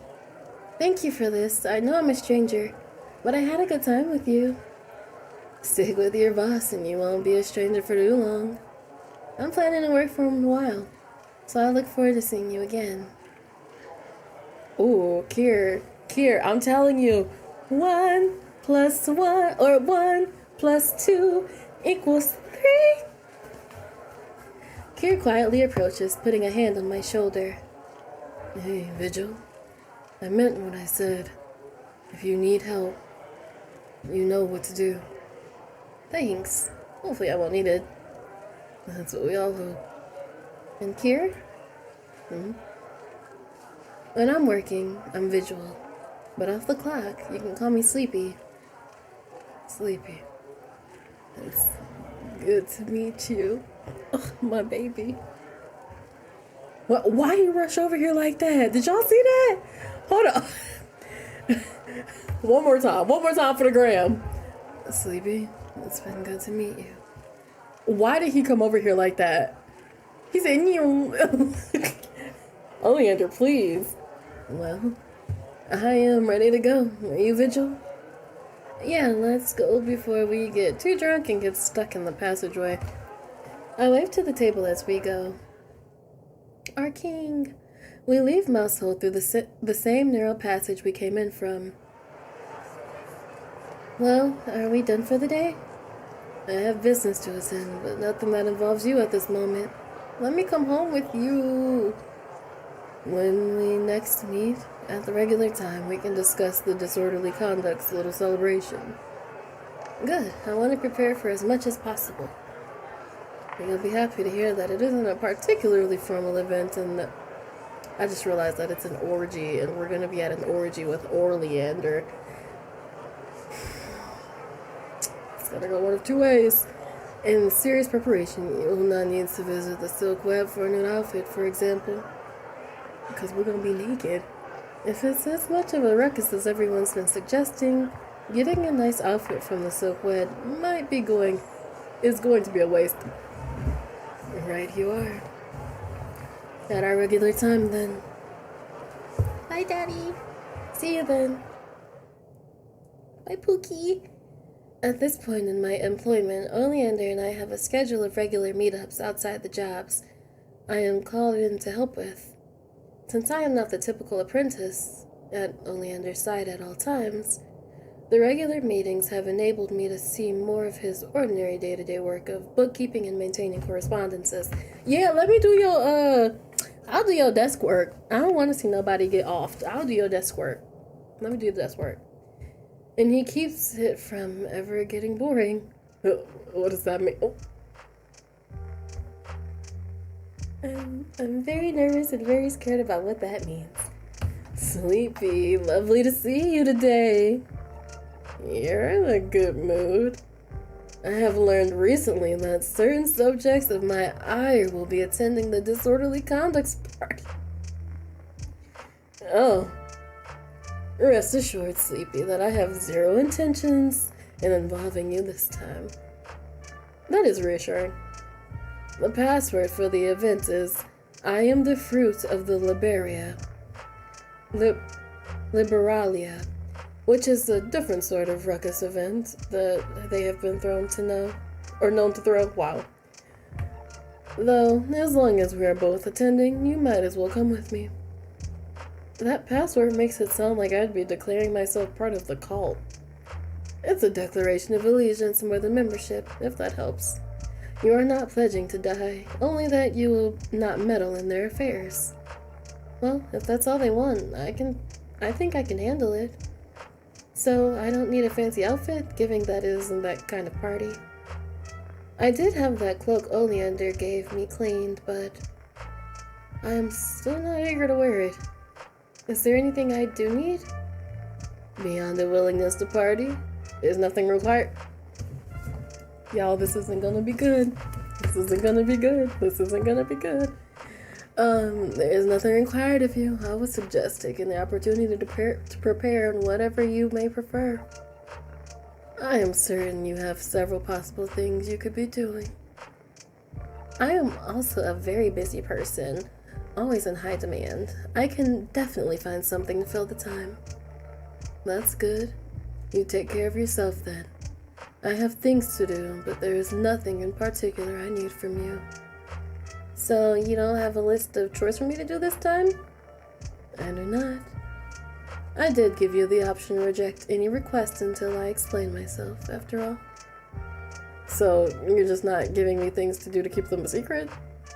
That is the long and short of it, yes. I'm happy to not be running chores for you this time then. And no doubt you will find this free time with your choice of your... You know what? Now that I think about it, I'm pretty sure he's only down here to do the last of his bidding and the last of his serial killings. And so, like, all the jobs that he wanted us to help with, he's just keeping us around because he likes us. That's cute. That's cute. This man is down bad. I love it. I love that for all of us. I rolled my eyes, tilting my head to try and signal I'm doing it. But chores aside, there's a feeling bubbling in my gut as Bacchanalia gets closer. I'm excited. I'm going to the Bacchanalia as a job, sure, but it's also a chance to experience the kind of party only a pleasure-fueled death cult in the marketplace could throw.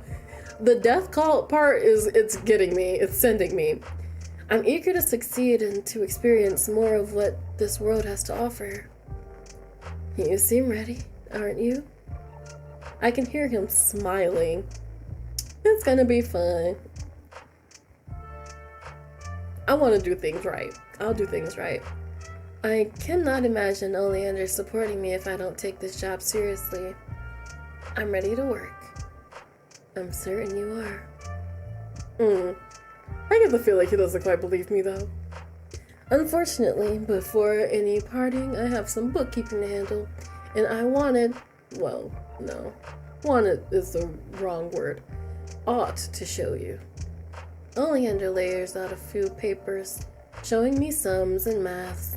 The underground has no government, of course, but working safety does require something like a tax to avoid harassment from the market's masters.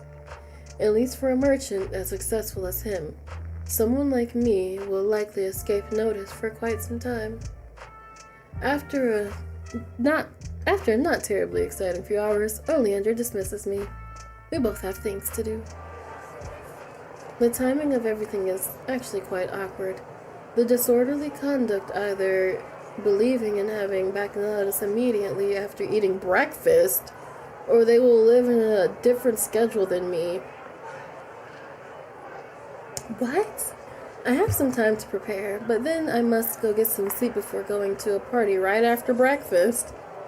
What to do then? Ooh! Return to the wine shop. Visit the auction house, tour the shopping street, visit an information broker. We're probably gonna have to do them all. It is certainly not how I thought I would be spending my free time, but I can't deny that knowing someone in the poison trade is useful here in the marketplace. Do I even have a plan for using poison wine? Maybe Oleander is a bad influence on me, but I can't deny that it feels like something I should have a hand on. This time, instead of going to the empty front room of the shop, I look around the front door until I find a short pull cord. I yank it and hear bells jingle from beyond the door. Maybe it'll be the same woman as before. I don't particularly want to see her, but I've already survived one encounter with her by managing to stay polite. I should be able to do it a second time. Oh my god, this lady again! After a minute of waiting, the door creaks open. Unless she has an identical sister, it's the same woman as last time. What are you doing here? I was here to get wine for my employee Oleander. You might know him as Absinthe. That's not an answer, stupid thing. And it begins. I pinch my fingers together tightly. Just to burn off some frustration. I was here before and I was interested in buying your wine again for myself this time. Is that something I can do? It is not my job to decide if you drink wine. But she does open the door anyway. She cracks me up. We do not sell our best products to any pheasant that comes to our door. But if you let me in, you must be willing to sell me something. Always in a rush. Only fools rush. Look, this is my budget. I take some money out of my purse. If I was buying actual wine, I would be able to get something very nice. She stands in front of me and looks me over and then snatches the coins from my hand. Ooh, girl. I know what you need. Ooh. She leaves through a door in the back. What am I doing? I'm at a poison shop, buying poison. The reality of what I'm doing settles in, but I came here knowing what it meant. I'm not about to back out now. Especially not when I've already paid for something. The shopkeeper returns a few minutes later with a wine bottle and a glass with dram of wine in it. This is what you need. Would you like a taste? No, I would not. I say it much too quickly. The woman looks me up and down for a second. So the pheasant actually knows what she's asking for. I've seen your wine being enjoyed firsthand, though I was denied the opportunity to drink it myself. For the best in this instant. That wine that Absinthe purchased is a breathtaking vintage. This is a similar sort, but much less potent. You have a difficult time using this as a wine as a tool for assassination. That wasn't my intention. Your intentions are meaningless. Why should I care for them? If I'm being rude, I'm not getting what I paid for. If I may ask, what about this special vintage? It is a crass wine, perfect for a pheasant. The drinker sleeps, and then may vomit. That is a dangerous combination. This poison may not be deadly on its own, but causing someone to choke is still killing them. In that order, I do not misspeak. If you are confused, it is your own fault. Pardon me. This wine seems perfect for my needs. Thank you. It is the wine you are getting. If it suits your needs, that is your decision. She hands me the bottle. I would like you to leave now. I am happy to do that for you. And that leaves me outside the shop, holding a small bottle in my hand. There's enough wine for 2 generous glasses. Maybe 3 if I'm being more restrained. It's not a lot, more improbably. I have acquired a dangerous tool for myself. I have time to do something else, I think, or maybe take the rest of the day off and relax. Where we at, guys? Ooh, child, it's almost been 3 hours. Alright, so I think... Let's switch to full cam. So I think what I'm gonna do is we're going to do a part 2. Obscura is a game where we will be descending to the depths for chapter 2 for Oleander. You are cursed essentially with a you're cursed with this not disease, but you're cursed with I guess it is a disease called fractum anima.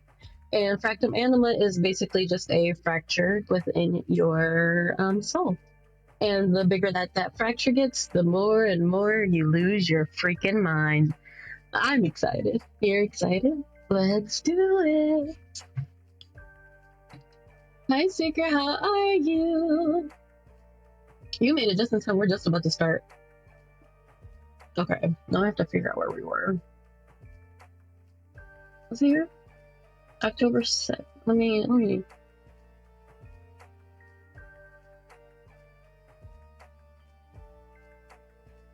This thing is gonna like make me physically fight. Okay. So Oleander. Oleander. I'm so excited for Francesco. Francesco is supposed to come out in either this month or next month. I'm not sure when. But I'm hoping it's soon. I know it's gonna be good regardless. I'm doing well. Relaxing. I saw how you who was it? You have to get fractum anima and then how it's made. Yeah, I think we did Sirius's route, and Sirius is something. I think he's falling in love with that. Sirius is the whole thing. Me and Sirius, we gotta yeah. Me and I have a type. And I blame it on Shishomaru from Inuyasha. We ain't gonna say nothing. We don't judge. We listen and we don't judge. Yes, everybody. Yes. I am learning very quickly that I have a type. So yeah, it was Shishomaru. I hated Inuyasha. Inuyasha Kagome used to call me, or what is it? Who used to call me Inuyasha? What is her name? Kikyo used to call me Inuyasha. Me and Inuyasha, we didn't have, we got beef. But me and Esquire were watching To Be Hero X, and X, it's a whole thing. So yes, I like blonde men apparently, and then I also like the long-haired, white-haired divas. I don't know. We love the nonchalance, but also be obsessed with me. I just work here. So last time when we were playing Sirius's route, we ended up when we were doing Sirius's route, we ended up with what was it? We ended up getting his best ending, which is wild because it was not a good ending. And he essentially is trying to turn us into the fractum anima. Like, not the fractum anima, he's trying to turn us into the lunar core. Because in order to do that, you have to brainwash people. So I think he's the one who is turning people into lunar core. Like, it basically just like drains your life force and like your will to do anything. So yeah, the freakier you get in Obscura, the more scared you should be. Honestly, the more scared you should be. So it's a whole thing. I'm scared. I'm nervous. I'm nerve-sighted. I am nerve-sighted. Okay. So last time, yeah, we were doing chores, right? With the auction house. Let's see. Right, because we went to go see the wine keeper again. Okay, I know where we are. So let's information broker shop. Let's go to the. Cause I forgot where we were. I know we were doing the job. I mean, let's go see an information broker. Why not? Let's go. I feel like I can't hear the music at all. Hold on. Is it just me? Okay, it is just me. Ah! And the place is chaotic as the marketplace. Information can be more valuable than physical goods. Ooh, wrong thing, babe. I'll put you there. No, I'm still fixing the wrong button. Okay. For the born gossiper Snoop, buying and selling information seems like a sensible way to make a living. According to Oleander, most brokers work for a noble or merchant group, but there are independent brokers. There's nothing I know that would be worth much. What I know is often fragmented or must be kept a secret. But I have found a broker I like who sells gossip at a good rate.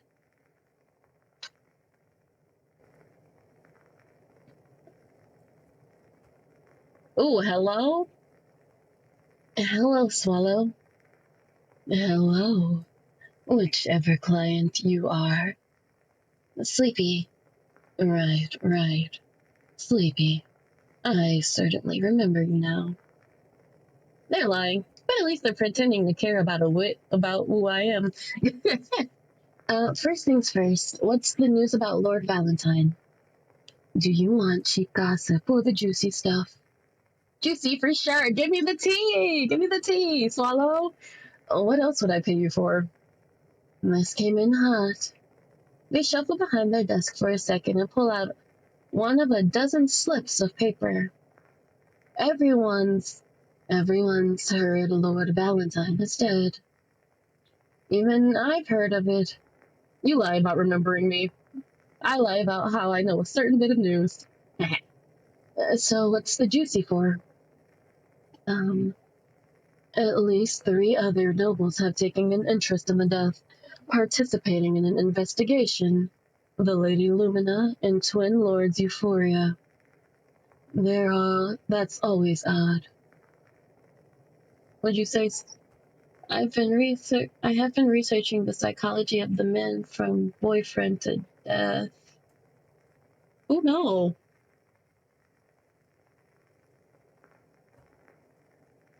Boyfriend to listen, I gotta work my way up to boyfriend to death. I need to work my way up. I don't think I can just go in raw and do boyfriend to death.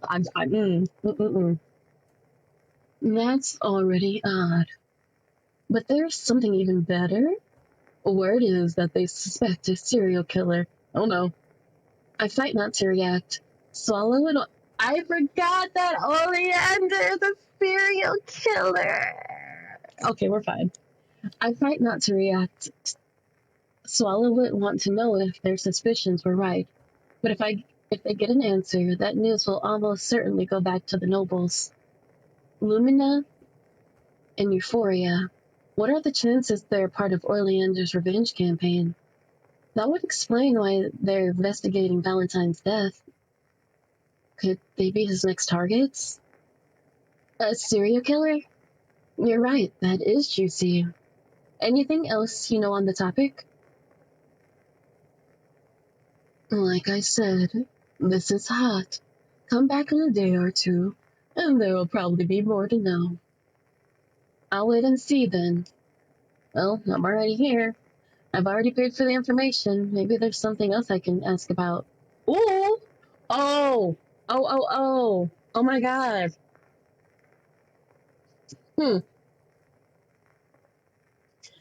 Y'all, do you want to ask something? Is there anything you would like to ask? I don't know what to ask. Search a term. I don't know what to ask. What do I ask?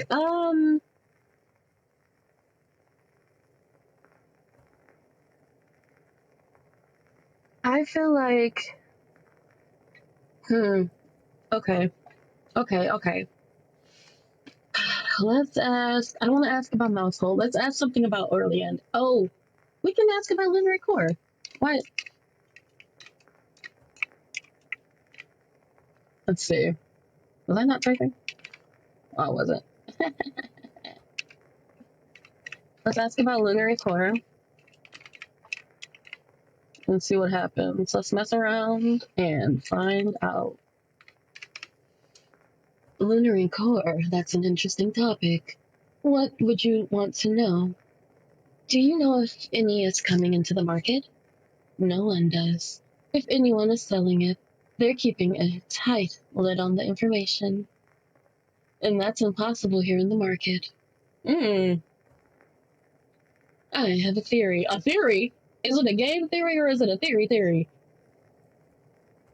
And what would that be?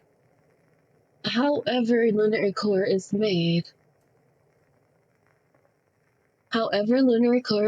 or found, the source is here in the market. Okay, go off. What does that mean? What does that mean? What does it mean? You think that if it was made on the surface, there'd be more talk. I'd say so, and if you ever prove that theory, do bring the evidence to me. I'll pay handsomely for it. It doesn't exactly narrow my search, but I can't say the information isn't interesting. Well, no, wait, I want to ask something else. Let's ask something else. What's another good thing to ask? The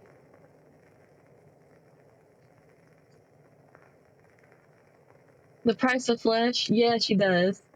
Let's see. We can ask about. I don't want to ask about mouse hole. If we're trying to get lunar core, but we're also going down Oleander's route, we can't ask about Lord Valentine because then that would lead probably to a bad end. I am like, let me see, brain. Lunar core. It is stomping me. Lunar core, we can ask about, I'm gonna look it up. I'm cheating. You all witnessed me cheat. Obscura.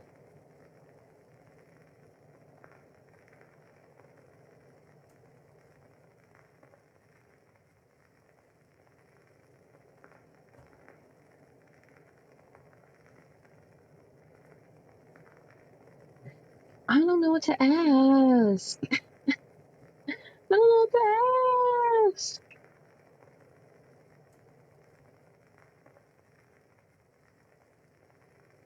Maybe I went here too early. Oh, here it is. Hold on.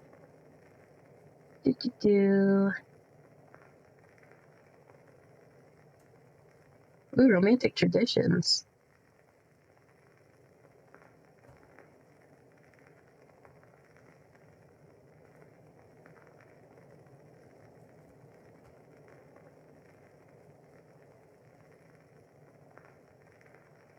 Oh my god, there's a whole guide to the questions to ask. Oh my god. There's so many. What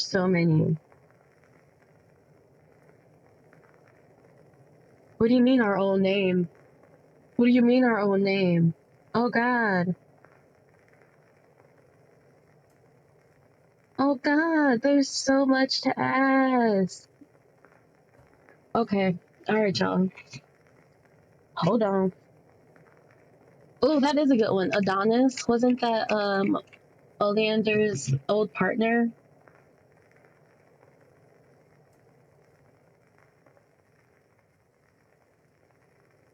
Ah. Oh, I didn't even see y'all in here chopping it up. What? Hi, Donovan. How are you? I didn't even see you come in. How are you? Welcome in. Evil woman, I feel if she joins these events. I hope you don't mind, but I have a question. Oh, my favorite tea? Or are you talking to Secret? My favorite tea lately has been hibiscus. And also eucalyptus. But don't judge me. I'm good. It's been a week. It has been a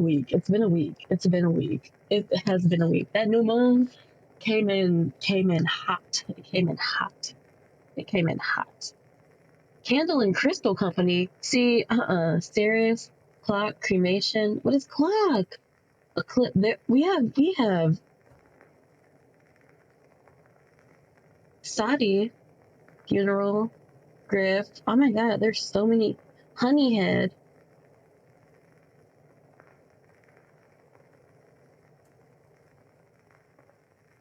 Oh, you only drink iced tea? That's okay. I'm a big tea drinker. Okay.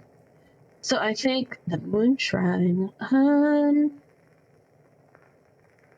Pleasure Parlor, Solar Church, Solar Ecor. Wait, that might be a good thing to ask about.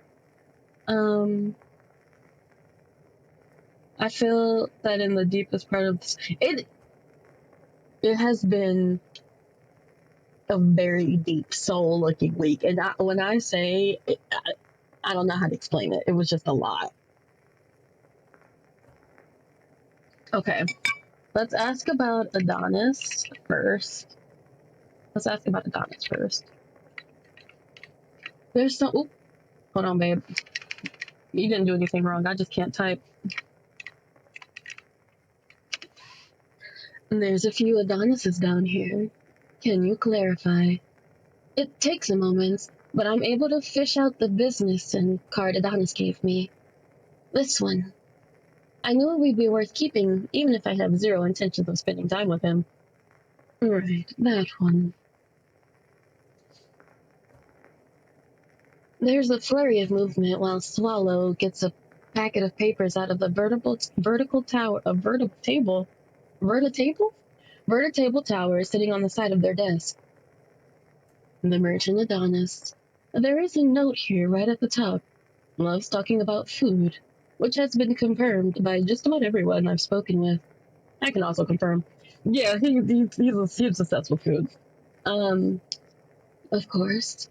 He's about as rich as merchants get before they start getting aspirations of nobility. Uses plenty of underhanded techniques, attends plenty of events. This Adonis is pretty typical of success merchants in most ways. I do have another note here that he is very forward about his sexual interests in people. Lots of confirmed and suspected relationships. I can confirm the forwardness too. Swallow looks up at me and their face is covered, but I do think I've caught them by surprise. Right. And as noted, rivalry in with the merchant Oleander, possibly due to Oleander making deals with the others that Adonis initiated first. That all matches up. I guess there's nothing major I missed about him. Well, that's it for me. Nah, because now I got a list and now I need to know. Now I'm nosy. Okay. The auctioneer, the bathhouse, black powder. What is black powder? What is black powder? What is Francesco about to get us into? Oh, it's a dangerous explosive. Okay. Okay. Black powder, burial, which we already figured out that with, when we were doing here. What is Candle and Crystal Company? Candle and Crystal Company. I want to type in serious and I want to see what they say. Ah! My game! Why did it close? What happened? Did I act something too scary? That's actually kind of terrifying. What did I do? You know, I think the retrograde is just retrograding. I think that's okay.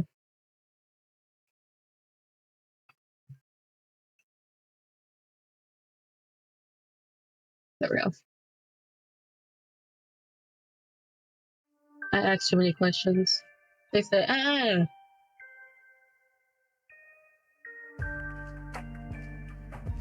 don't mind watching the opener though. Here, the sarcastic thief, Oleander, the merchant gadfly, and Francesco, the spirited adventurer who might be the craziest of you all.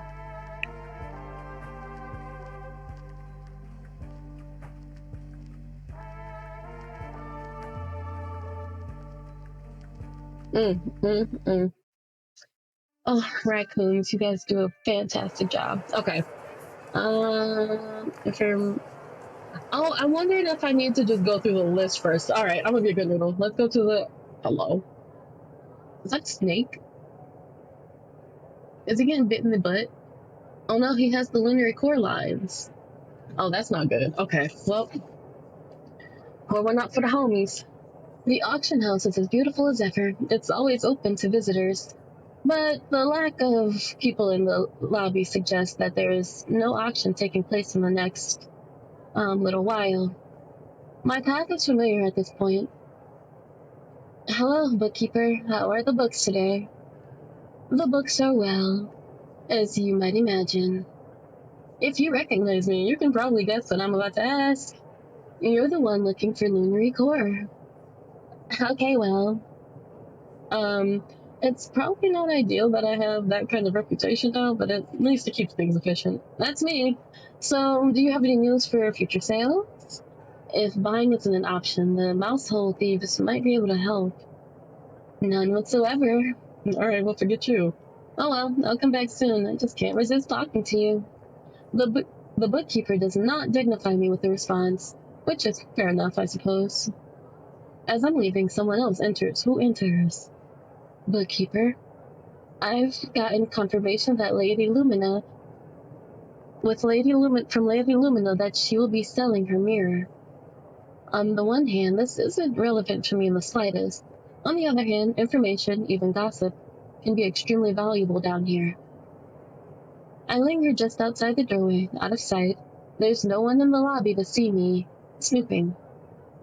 The bookkeeper's response is too soft for me to hear, but the newcomer seems to have a naturally loud voice.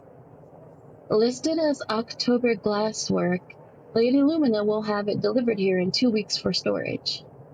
Definitely not relevant to me, at least. No, there will be no announcement. The lady has reasons to keep the sale private. Now it is information. Then the stranger practically explodes. The lady's debt are not your concern? Oh, there's a rustling of papers. It may be the stranger gathering things to leave.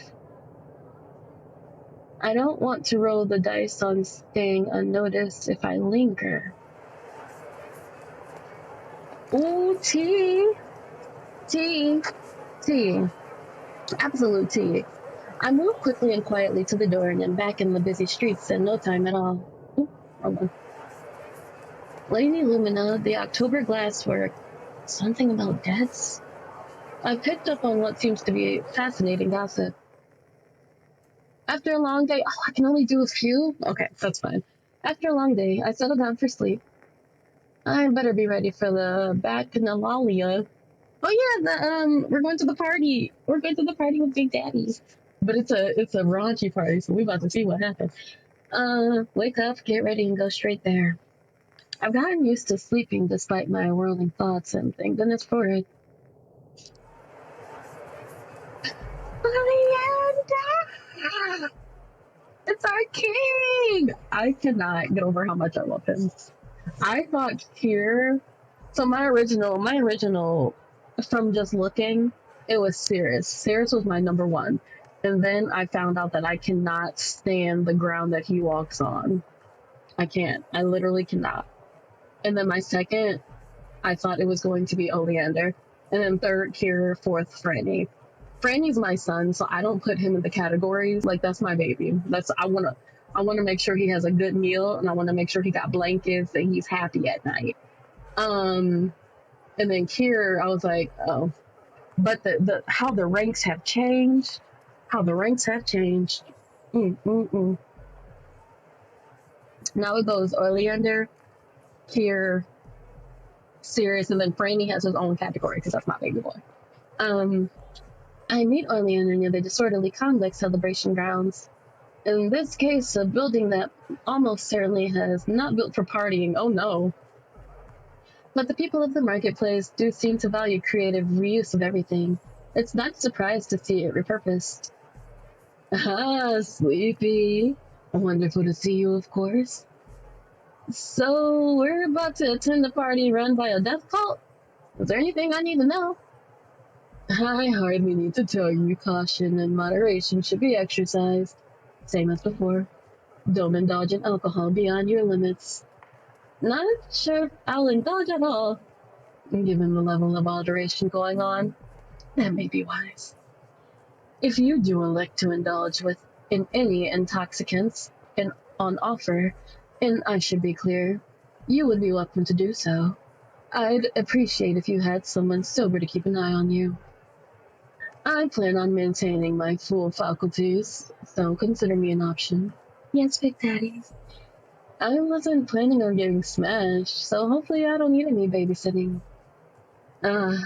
I should warn you now that while it is unlikely you will be forced to do anything against your will, there are some pushy individuals, and the amount of smoke in the air may make your self-control slightly slippery. Plans change easily down here, as you've learned. Ensure you're prepared for your plans to change. We love a king. He's a Virgo. He's a Virgo. I need everybody's charts. I've been on a zodiac chart adventure this morning. My in-laws are like, we're all going through charts this morning. So I'm like, yeah, I'm explaining everybody's chart. He's a Virgo. He's either a Virgo rising. I'm very good at guessing risings for some reason. He might be a Virgo rising. He gives it off, but he's just very I'm be quiet. Mind your business, Sleepy. Okay.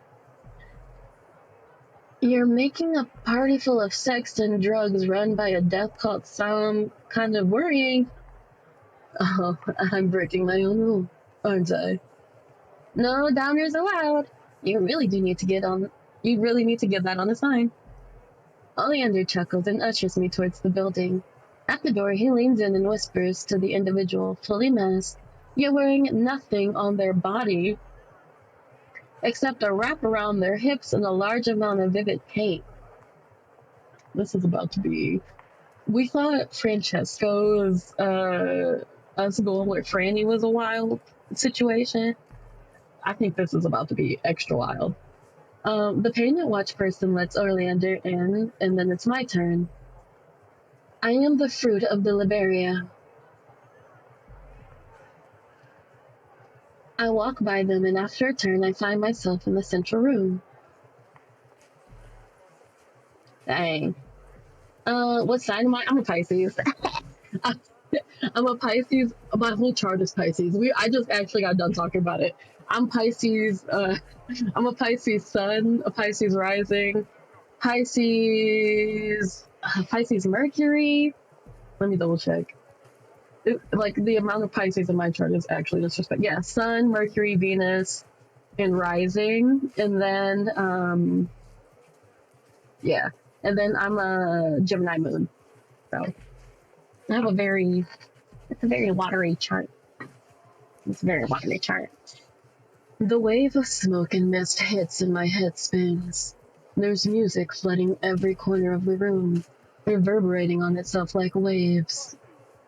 And the bodies, shawled or painted or tussled or bare, covered in fur or silk, or leather or smoke, but every person dressed in a way that would merely daring on the surface. Oh my goodness. There are 10 embodying the spirit of this bacchanalia. Yep, this is about what I was expecting. I already feel my thoughts getting looser, more scattered. The effects of the thick air, no doubt. Well then, I am here for my own task that cannot commence for a while, so I'll be around and enjoying myself. And I'll get to work. Okay, stare him. I will keep an eye out for you, just in case. I would appreciate it if you did the same for me, when you're able. Alright, I'll be sure to babysit you. That sounds complicated, so you're the fish. I'm a Libra, but that's all I know. It's not complicated. It's not. I made the joke. I was like, basically, I'm an illusion baby. I ain't even here. That's how I'm gonna start describing myself. I'm an illusion baby. I ain't even here. I am a illusion. And it's fine. Everything's fine. This is fine. Okay, I want to get our guide so we have it for later. I gotta go through everything, open it up first real quick. Alright, I'll be sure to babysit you. You make it sound like such a trial. No offense, sir, but you are a whole lot to deal with. Listen, we love a king. When I say Oleander is a king, he is a king. I love this man. He is a menace to society. We love a menace. I guess one menace recognizes the other, though, so that might be why I love him. I can't help it. He's super duper cute. He's super duper cute. Okay, here's Obscura.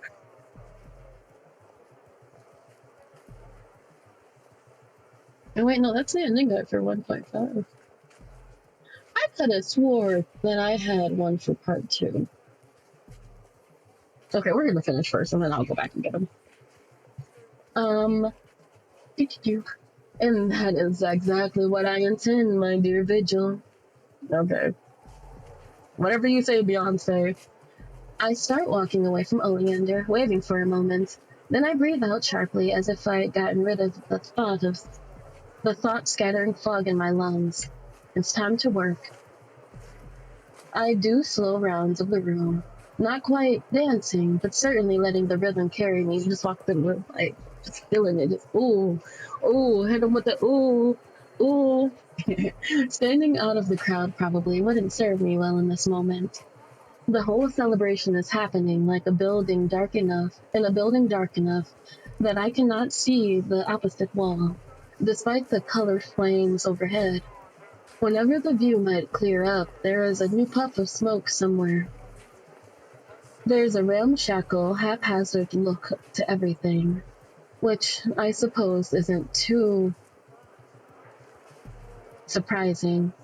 Even the chandeliers don't quite match. They look as though they came from several different rooms in Satine. The floor is bare rock, of course, rendered smooth only by the endless pairs of shoes that have worn it down. Even now, it's uneven enough that I see plenty of revelers stumble and fall. Oh.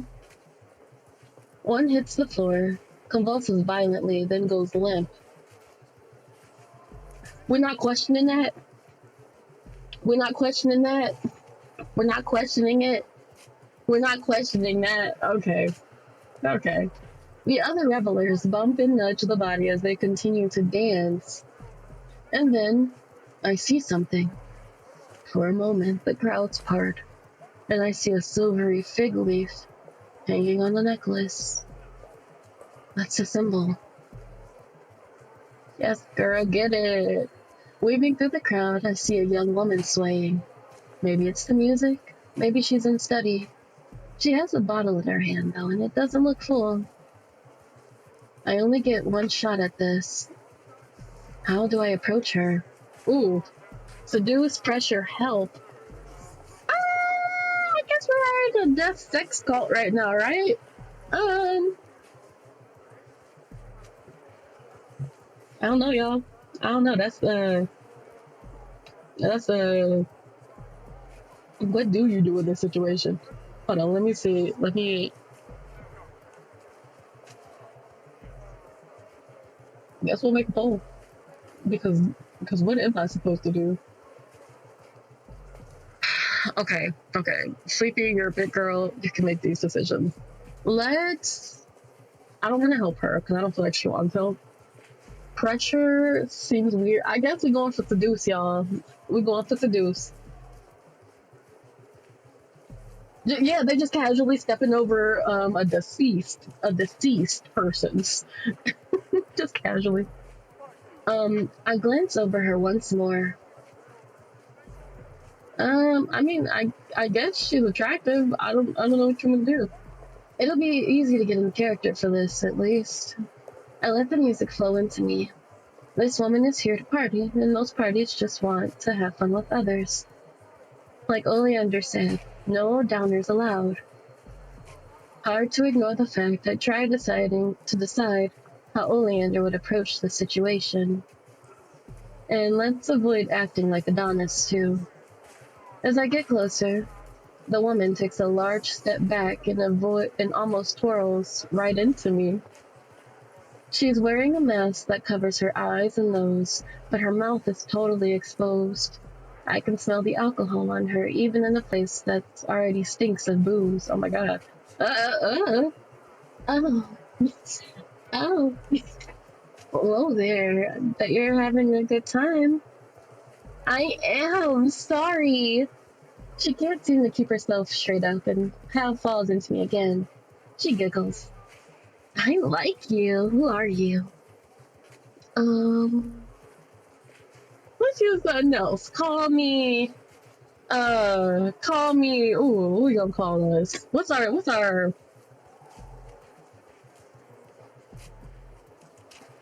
evil,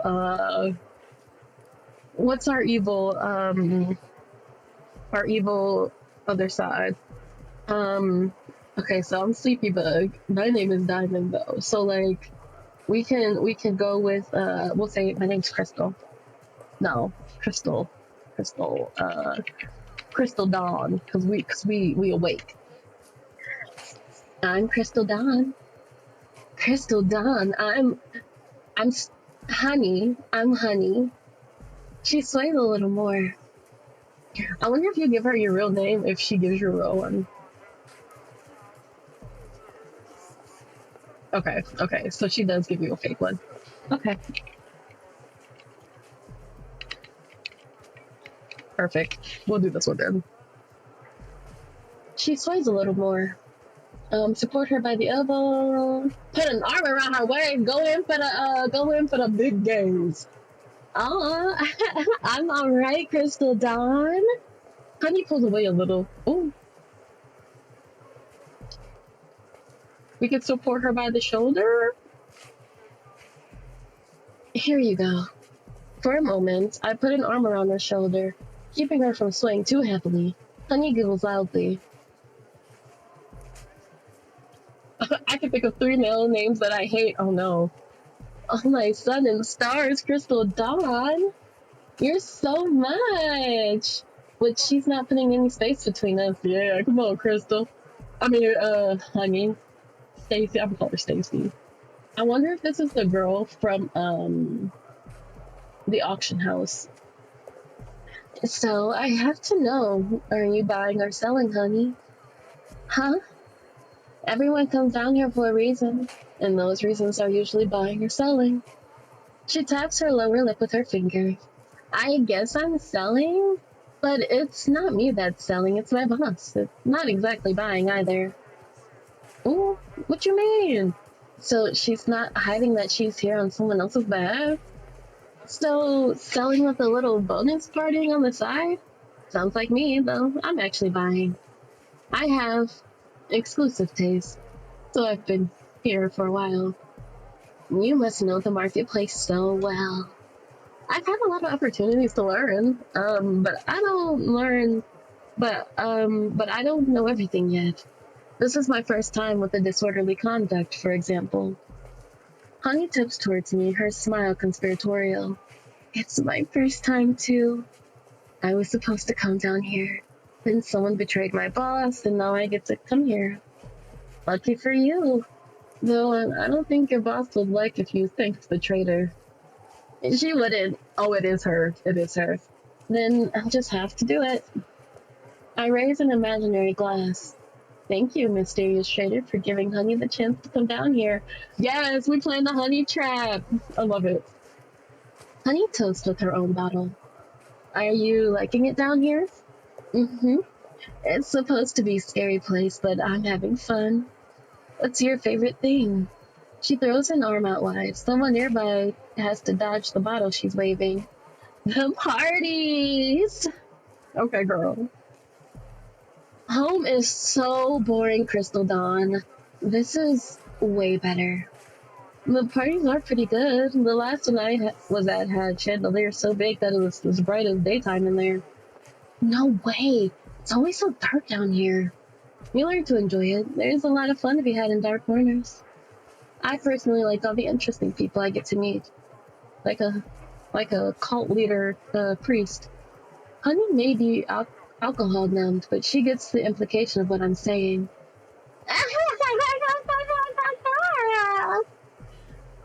This is the best, Crystal Dawn.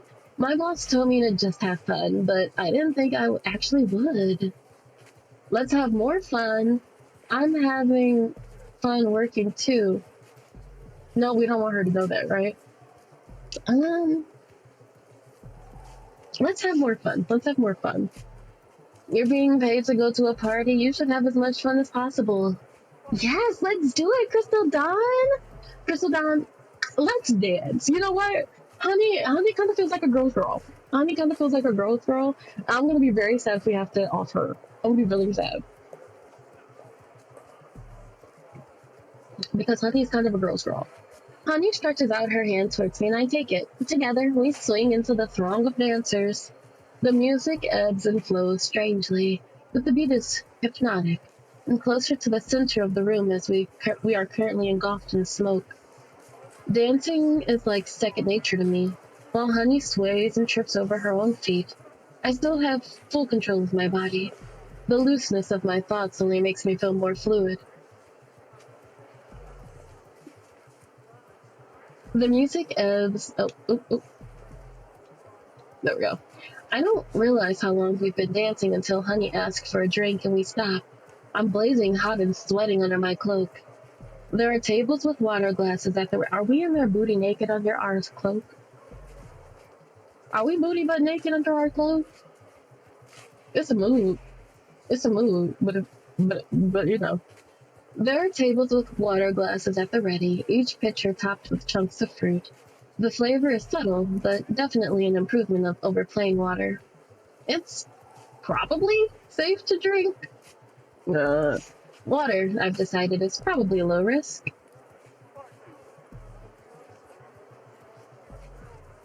Risk assessment is being distorted by my thirst, but the relief of drinking is too intense to rethink anything. Beside me, Honey sighs loudly with content. Crystal Dawn, this is great. Listen, I kind of mess with Honey. You're such a great dancer. Thank you. We're girls. Honey grows quiet for a moment. Looking at her, I can see a hint of how flushed she must be under her mask. She runs her tongue along her lower lip and catches it under her teeth. So, Crystal Dawn?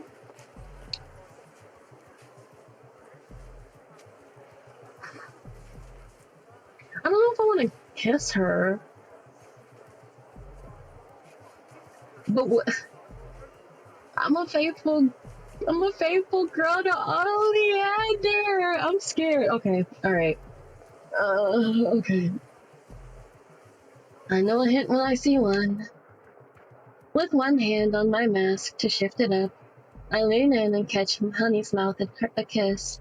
Her lips are cool, sweetened by the refreshing water. Honey kisses back. I run my tongue along her lips, tracing the same path she did. She shudders and gasps and grasps part of my cloak, leaning into me. Crystal Dawn.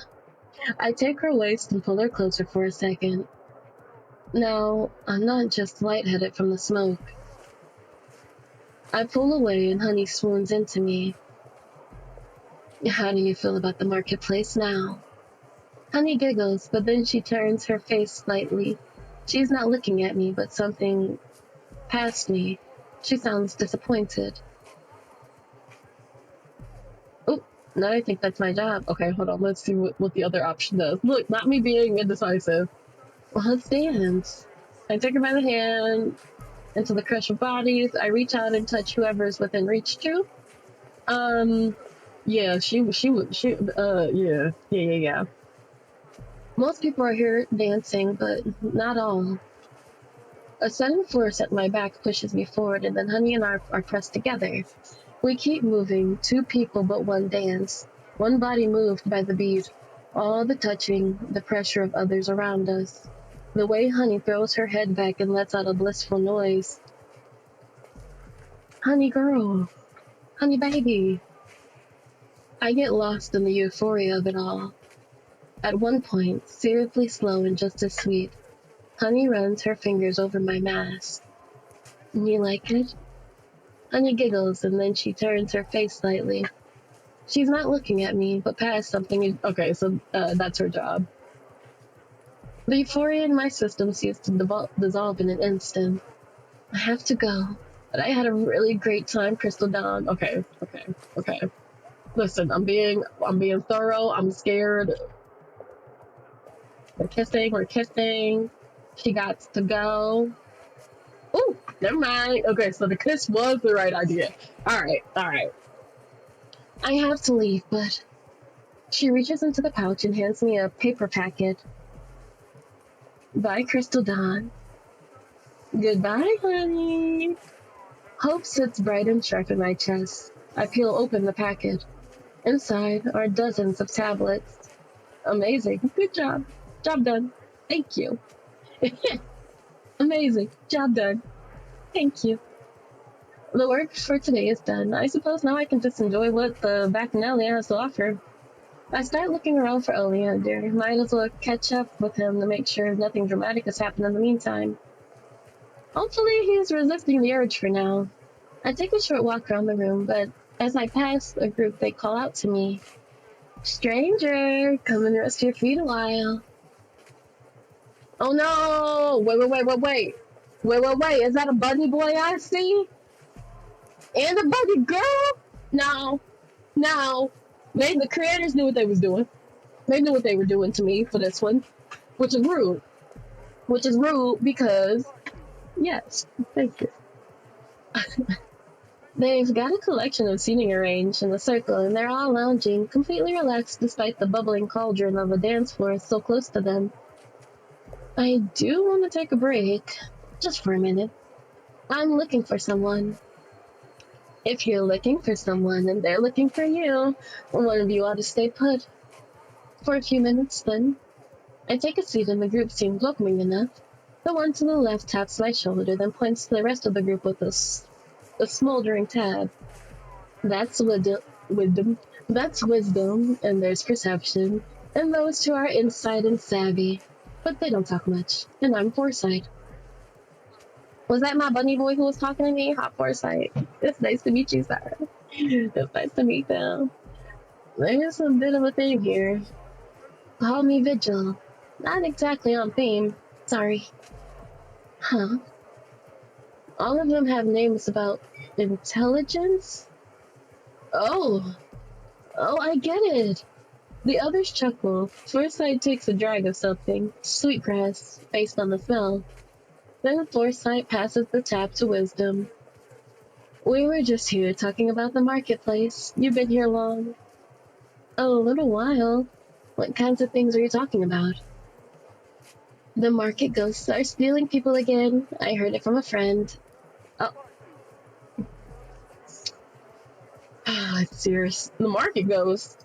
Well, obviously the market is haunted, right? She's right, Vigil. Market's haunted. Ghosts steal people. I suppose people down here have their own beliefs about ghosts. I always wondered what they do with people, though. They're hungry. I look out into the crowd. No signs of Oleander. Wisdom passes the tab off the perception. Huh. We need to pay attention. We need to pay attention to this. Hold on. Water refresher. We need to pay attention.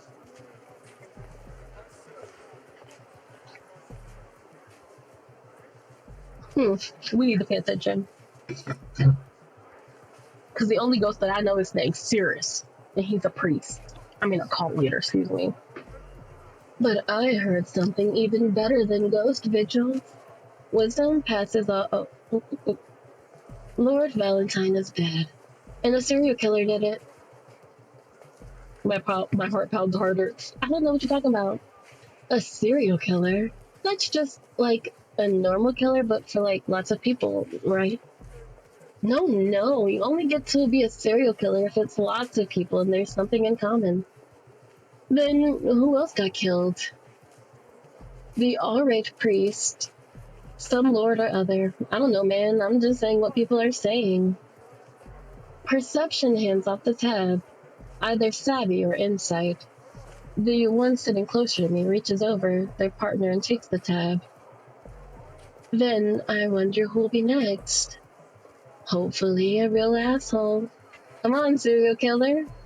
The group names some masters of the market, none that I have any significant knowledge about. Thankfully, the group seems to lose interest after another minute of talking. There's a tap on my right shoulder. Savvy or insight hands me the tab that's been going around. Beside them, the companion is eerily still.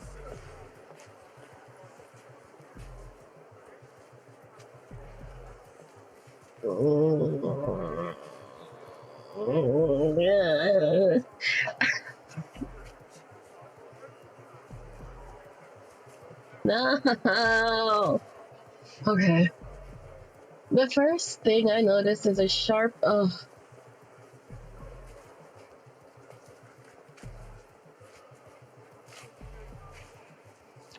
Yeah. See, I can't. I'm not doing it. I can't. I have anxiety. Mm-mm. The kiss I was okay with. This feels. Mm. We're gonna pass it to foresight. I'm gonna pass it. I'm gonna pass it this time. Oop. I try to. Oop. Okay, I did quick save. I try to hand the tap to foresight, who immediately shakes their head. You take your turn first. Pass. It's not mine. I couldn't. It's not mine either. It's ours. I don't want it. If you keep pressuring me like this, you'll push me so hard I'll be forced out of here. Foresight doesn't seem to understand what I've said entirely, but they do understand how firmly I'm turning down their offer. Okay, you don't need to get mad with me or anything. I roll my eyes. Then I look over my shoulder and see Oleander. I wave and he definitely notices me. And there you are, Visual. Is this your business, or should I assume you finished working for the night? I'm done for the night, yeah. So, how do you feel about going dancing? Oleander, every time I'm on the dance floor with you, it turns into something else. After all, you were such an enjoyable partner last time. I bet that's definitely a thing. So, is this going to be like the party last time? Proper dancing? If that's what you really want, I'll play along. But you can see what the crowd is doing. He gestures lazily. The crowd sways and bounces and churns with the rhythm, but there is no grace in this kind of dancing, only feeling. I think they have the right idea for this kind of music. I would agree. Together, I love him. Okay, together. Together we step to the edge of the crowd. Even our steps fall in time with the beat, as easy and effortless as dreaming. Oh my god. We're gonna go back. No. We're gonna be good. We're gonna be good. We're gonna get through this route, and then we're gonna take another one. Oleander takes the smoke-filled dance floor like he's always been here. He moves with a smooth ease that would be odd for the music if it wasn't so eye-catching. I know he's a man who is always aware of his own appearance, but now he's truly put that to his advantage. With each move, he seems to ensure that his coat will frame his body in the most flattering way. The gold he wears sparkles as it catches the light. Like what you see? Sir, please. I can barely hear him, but it's easy to know when I'm being asked. I draw a little closer. Do you want the truth or flattery? Dealer's choice. And don't tell me what you've chosen.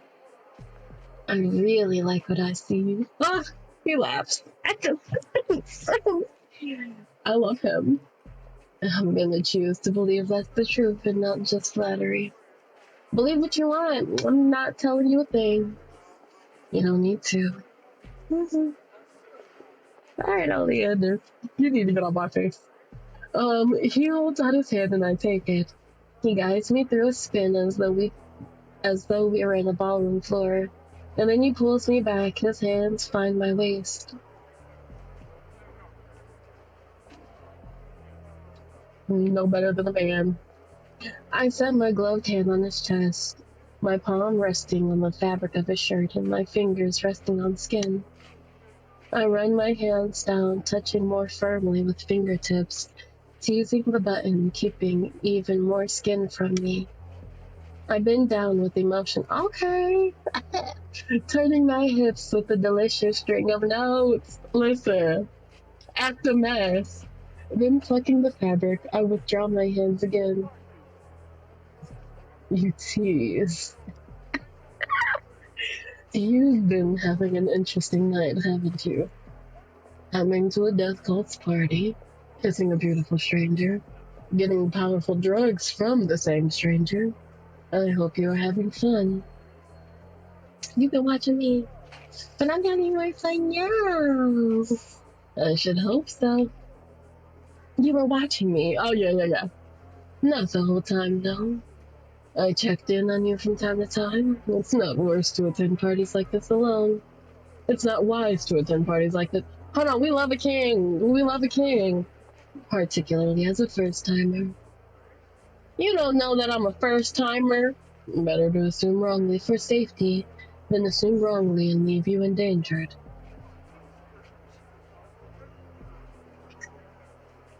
I'm fine. I'm fine. I'm okay. I'm fine. Everybody, everyone, I am okay. I am fine. And I am not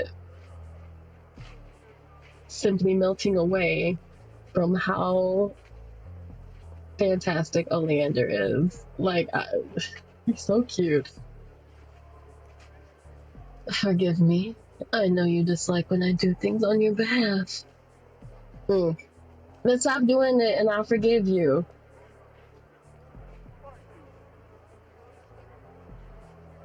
You drive hard while I get sleepy, but I think it will be beneficial for the both of us. And thank you for keeping an eye out for me. Just ask next time so I can give you permission to stalk me. Can it really be called stalking if it's happening with your consent? Well, perhaps if it's not your consent but my intent, that makes it stalking. Supervision then, or babysitting if you insist on being pedantic. I will await your permission for any such following and watching task then. I adore him. Now you're not working after all, and maybe the company also has something to do with it? Sleepy. Are you suggesting that you're enjoying yourself more now because you're spending time with me? If you say it like that, you'll start to get full of yourself. Start. Oh, Sleepy. That hole has long since been dug. If you say that, I won't want to pay you any more compliments. I think you'll find that impossible. You may not. I love a crazy man. You may not say anything to me directly, but spending time with me is the highest compliment you could give me. Oh no, he said quality time is my love language. You think I'm worthy of that time? How could a man not find that flattering? It's impressive how he manages to turn a playful threat to his ego into flirting and complimenting me. Damn, this man. It's fine as hell. Well, there's definitely something keeping me here. Oleander adjusts his hands on my waist, preparing myself to be drawn in, but nothing happens. Nah, he about to love me and he gonna like it. You're gonna love me. What is it? Love me.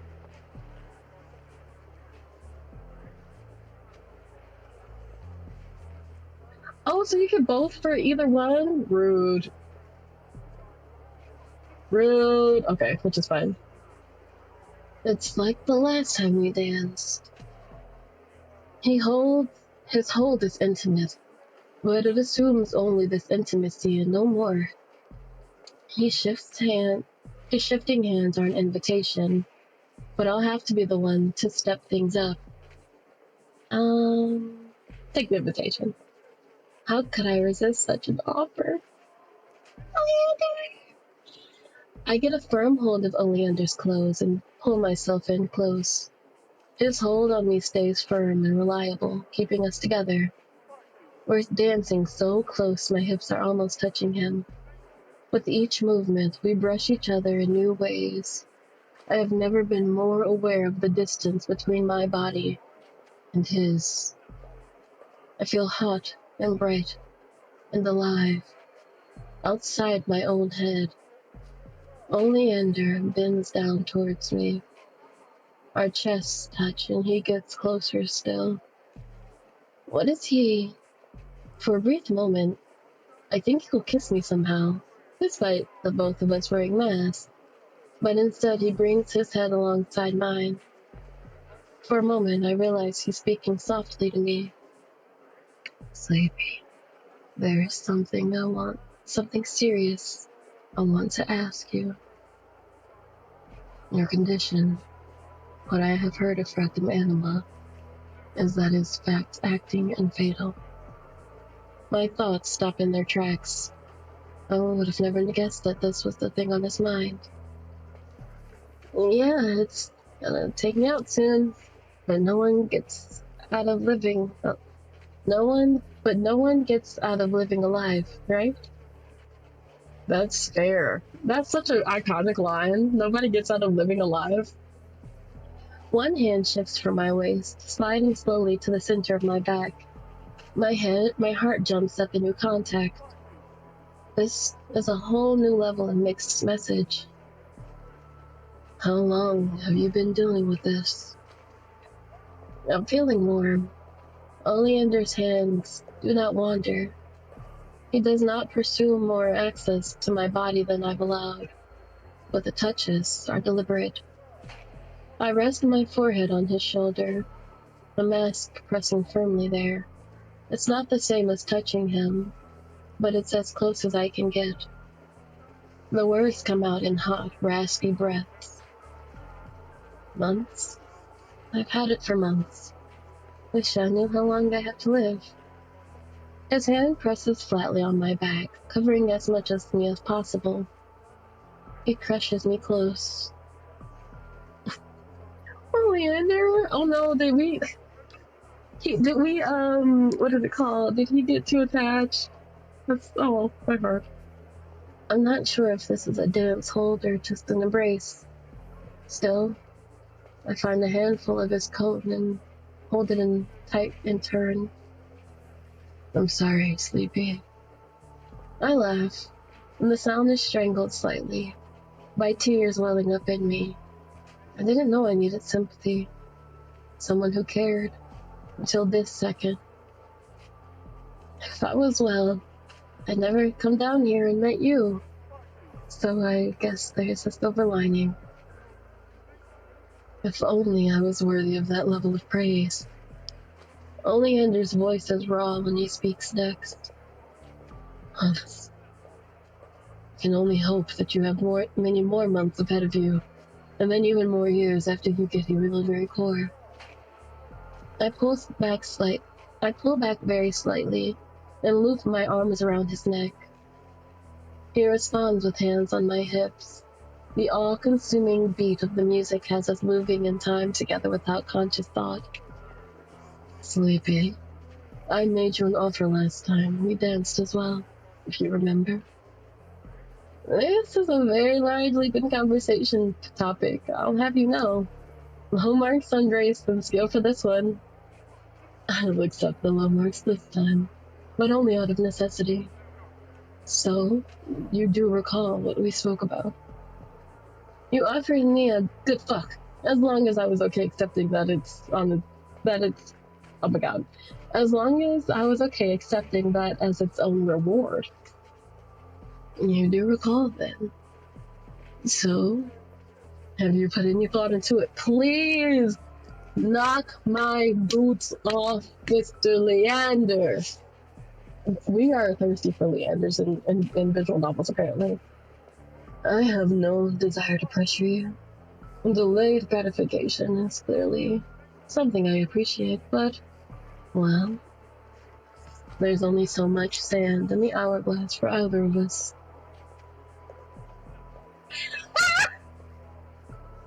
Still considering it.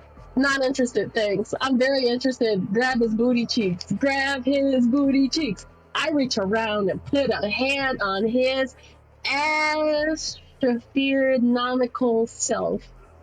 That should send a very clear message. Feeling forward, are we? He shoves his hand up slowly. It makes his intention clear in case I'm not interested. But it's also an agonizing tease. Still, I don't ask him to move faster. That would be Oh my god, that would in some way be losing. Oh no, this isn't good. He feels his way up my ribs, only to stop when he palms my chest. Leander, we are currently in a sex death call party right now. Stop. Boy, stop. His hands are careful, but he's not treating me like I'm delicate. It's simply gentle. We love a king. We love a black king. Um, there is far too much fabric between me and him. You can go under all this. You should. He takes his hands off me. A subtle twist of his hips dislodges my hand too. In any other circumstance, I would. Unfortunately, this is as much as not I can do at the moment. I have something else I need to do first. Then we can revisit the topic going under your clothes. And you're going under mine, for that matter. I'm drooling. That's not good. It reminds me of that, the meme on TikTok that'd be like absolute cinema. But it's Silas from Love and Deep Space. Absolute cinema. I'm grateful you've given my offer some thought at least. You know, it's not often that more than one person of interest is in the same place together. And today there are 3. And I have access to the blow. This is an irresistible chance. If I succeed here, I'll only have one task left on my checklist. You're definitely walking into a trap. Then I'll simply have to be more clever than them. His dancing is suddenly more intense. For his hands touch me, I feel hot, and for moments I feel a stab of fear. But the moment the fear passes, we dance a little longer. There isn't much to say. Oleander sighs loudly, a performance of relief. I needed that, I think. Thank you, Sleepy.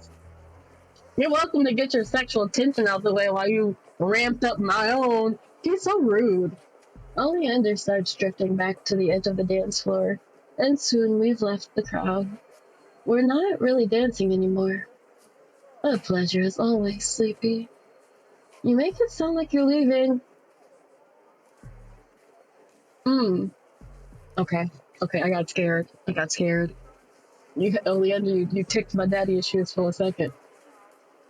It's time for me to attend to my business and get into some good old-fashioned trouble. It should only take me 20 minutes, half an hour at the most. You sound really casual about this. There is no point in getting you agitated by acting nervous, Sleepy. It's better for the both of us if I treat it as simply something I'm going to do. All will be well, Sleepy. After all, you've given me something worth looking forward to. You know, I always say you can't heal a man with pussy, with ussy. Excuse me, Big Daddy, YouTube.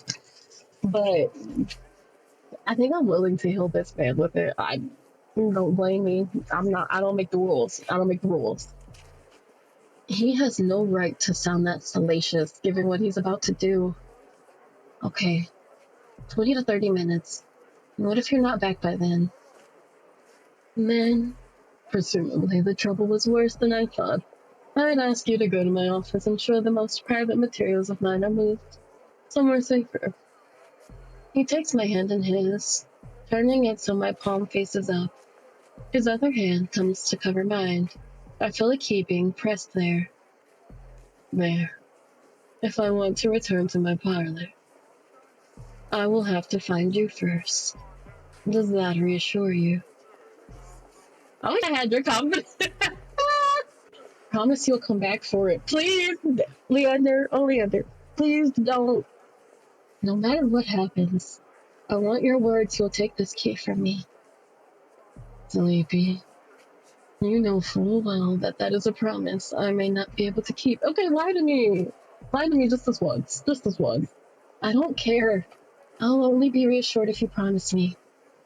My hand is still held between his. Does it matter that much to you? Genuinely? Yes! I mean, obviously. Well, I don't know what to say.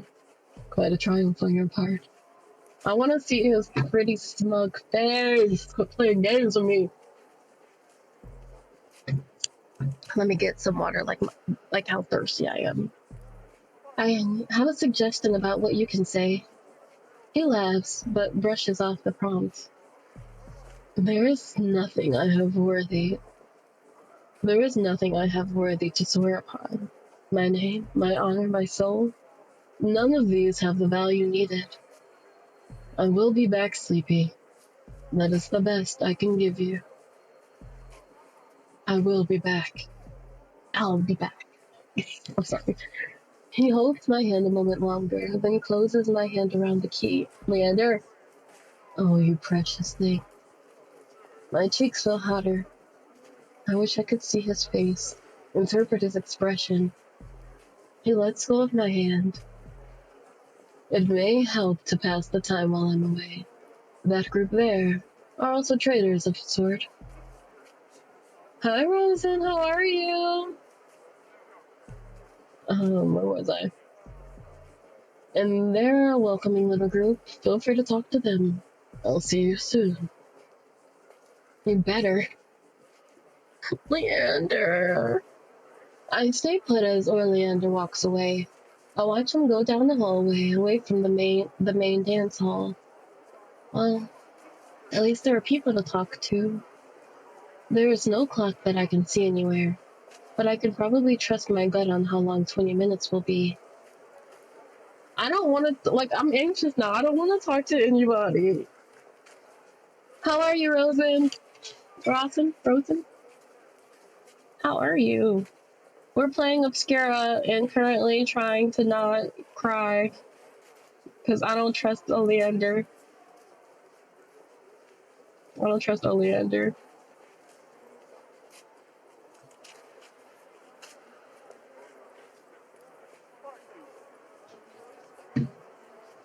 We're good. I went to my first burlesque show yesterday. It was really fun. I had a great time. But the week in general was kind of rough. It was a little bit of a roughie. It was a little bit of a ruffian, but that's okay. We're having a good time now. I make my way to the merchants. As befits a party like this, some are truly embracing the spirit of the day. They're standing in a loose circle, and I slot in easily. After a moment, one of them turns my way. Hello, and who might you be? I'm Vigil. I saw your little group and was curious to hear what you were talking about. You're the new Vigil. Vigil. Snake was talking about you. Only good things, I hope. I've not heard a lot. Not reassuring. Well, as I was saying, there's word about an incoming apothecary.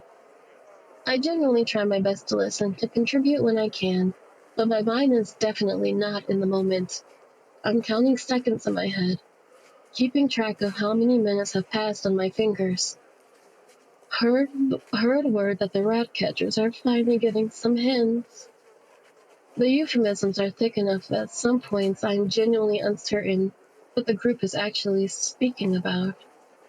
If you have a ticket, it's a can't miss opportunity. And well, there are strangers at a party known for its devotion to pleasure above all else. A lot of what they're talking about is not really of interest to me at the moment. And then there's talk about Lady Lumina selling things to pay down some debts. Now I know something about that. Nuh-uh. We said, what you say? Hold on. On one hand, the hoarding knowledge to myself gives me a certain amount of power. On the other one, everyone loves a bit of gossip. I've actually heard about Lady Lumina recently. Her mirror is going for sale. How do you know? I have my ways. The mirror is going to be listed as October glasswork. And when would that be? I don't have an exact date, but it will be at least 2 weeks from now. It does seem to have something to do with debts. So, you're right on that count. The others regard me carefully, but I'm not immediately dismissed. Works for me. Impressive. I'll be even more impressed if you're right. I'll have to see if there's an October glasswork listed at the auction house in the next few weeks. So visual, is Oleander like that all the time? Like what? You know what I mean.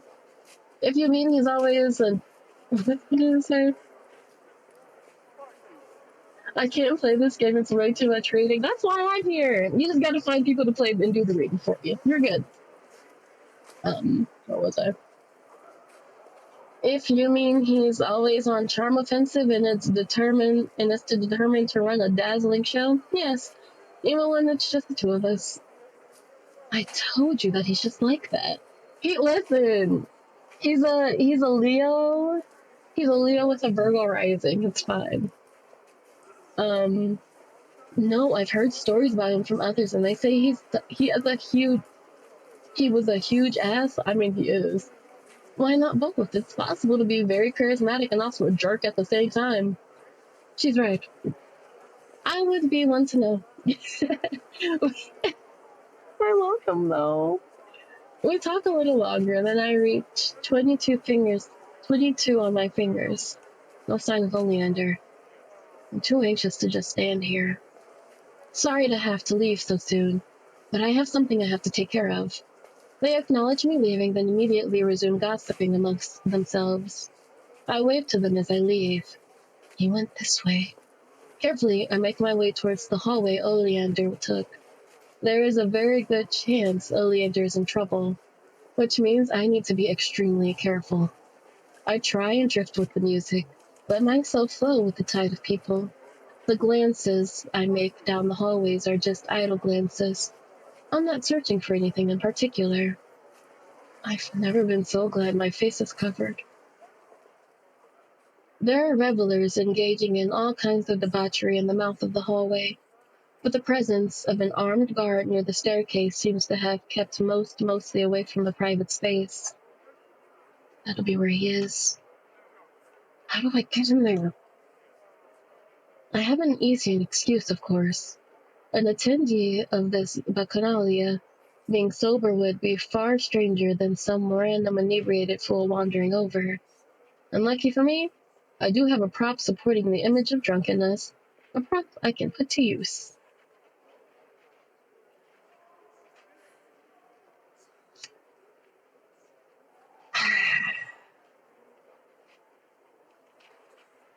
Is he gonna pass away? I don't know. Can I find a different plan?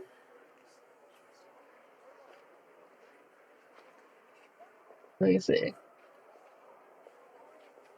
Okay, we poisoned him for our man. We gotta go.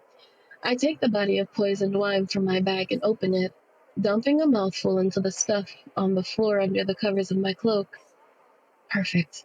That's the plan figured out, and now I'm going to smell like wine until I get this cleaned. It's a slapdash plan, but I don't have time for anything better. Approach the guard while feigning seriously inebriated. Charm them, convince them to drink the wine. I breathe deeply and exhale slowly, trying to force all the tension in my body out. I need to look loose and carefree. If I'm going to pull off this deception like this, I can do this. I let my arms fall heavily at my sides, let myself get jostled by the crowd. I'm drunk and clueless. I'm drunk and clueless. I enter the hallway and pass a dozen people in all sorts of formations. One reaches out and paws at my hood as I pass by. Come on! There's a loud moan, there's panting, there's murmurs and whispers, and then a high, keening voice squeals.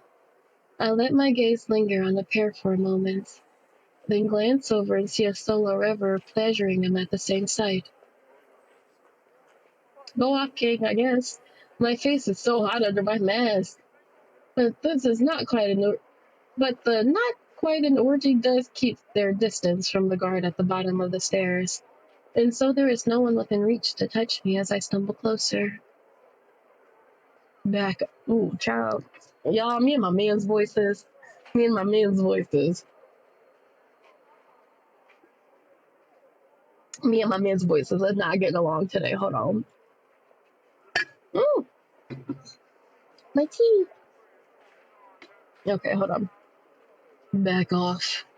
Just looking for a pound line. I swing my arm around. I swing my arm, and the wine bottle in my hand splashes. There's no way the guard hasn't seen. She likes being high, so upstairs makes sense, right? The guard stares me down, the hand at the hilt of his sword like some kind of weapon. I don't dare turn my face down to see what kind of weapon. No guess beyond this point. Not guess, plus one, totally different. I try and summon the slightly vacant, witless tone of wisdom. I can't wait for my pal here, I swear. I take a step back, giving the guard space and flap against the wall. This isn't. The guard huffs. I feign a swig of the wine, angling my mask off my face to hide my mouth from the guard. It's fine, I can wait. The guard seems to be resigned at my presence. They can't come close enough to shoo me without leaving spaces for someone to sneak in, and my act seems to have convinced them that I'm too stupid to be of any real danger. Time for a charm offensive.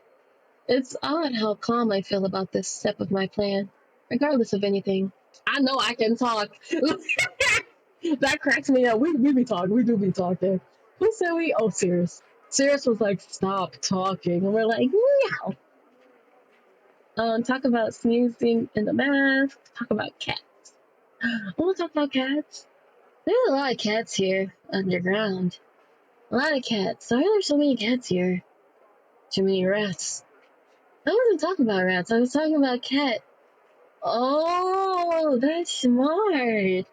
Rats come to eat your food, have cats to eat the rats. I think some people eat the cats. It's a circle. I wouldn't know. I shrug. There are a lot of cats though. Scared the life out of me once. Just saw an eye shine in the dark and that was enough for me. Thank you. The guard looks less concerned than before. This is really cute. This is so cute. I guess because I'm coming across as a fool interested in inane things, but I don't really need a random guard to approve of me. I feign another drink of wine. Hopefully the hallway is too dim for me to see the liquid level isn't going down. Here goes. I try? I hold up the bottle of wine. I'm working.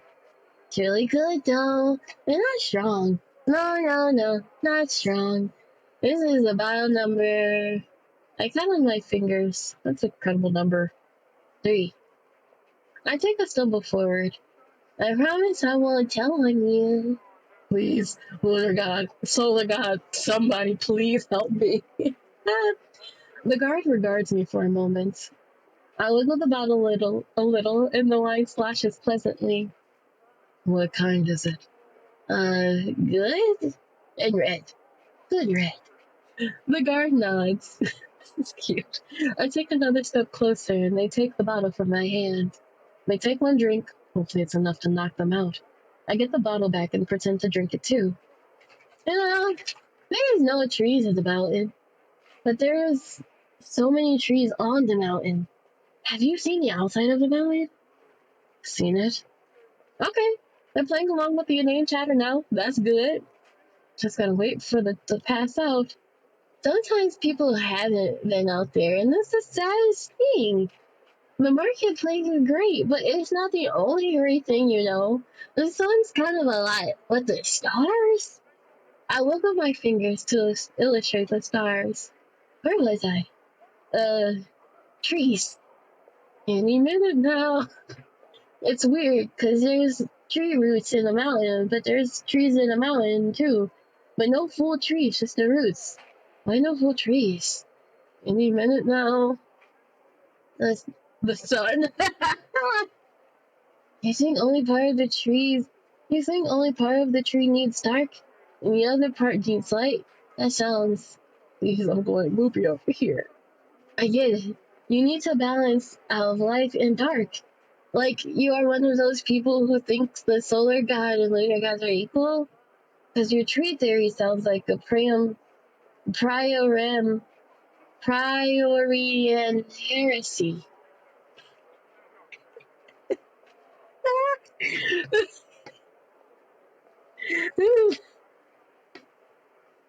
You know, this is making a really good drunk person. I really like it. How did I get myself in a situation like this? Pretending to be drunk and rambling about made up heresies. What are you? The guard stumbles forward violently. You? Me? The fake innocence does. Me? The fake innocence doesn't work. The guard lunges towards me, and it's only the poison knocking them out that saves me from getting hurt. Oh, child, you hit the flow hard. Let the bodies hit the flow. Let the bodies hit the flow. Let the. The guard collapses in a second. The guard collapses in a second. They'll be out like a light, and then they'll probably vomit. So I shove the guard with my foot until they're laying on their side, then nudge the mask away from their mouth. It can't be comfortable, but at least they're less likely to choke. Taking a moment to glance around, no one is paying the slightest bit of attention to me. I take the stairs to the top and am met with this sight with several doors. Only one of them is shut. That'll be the one. I approach the door and for a second, I try to press my ear to it and listen. The distant din of music and my own heartbeat make it impossible to hear anything. Okay, leap of faith. What if Oleander's just in there getting... be quiet. Quickly, I pull the door open and slide inside. I'm met with a terrible sight. Okay. We're effectively in a theater box, looking down at the dancers. Presumably this is meant for folks looking for semi-privacy or perhaps exhibitionists. Instead of anything like that, I see 3 people standing around Oleander. Unmasked, bleeding, bound. Let my man go. No. Oh, it's fine.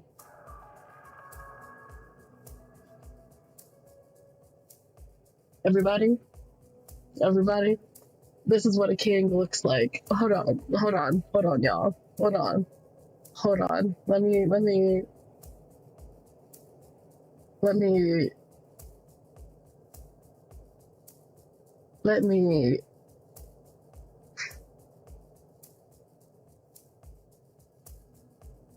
Is it gonna show up for me?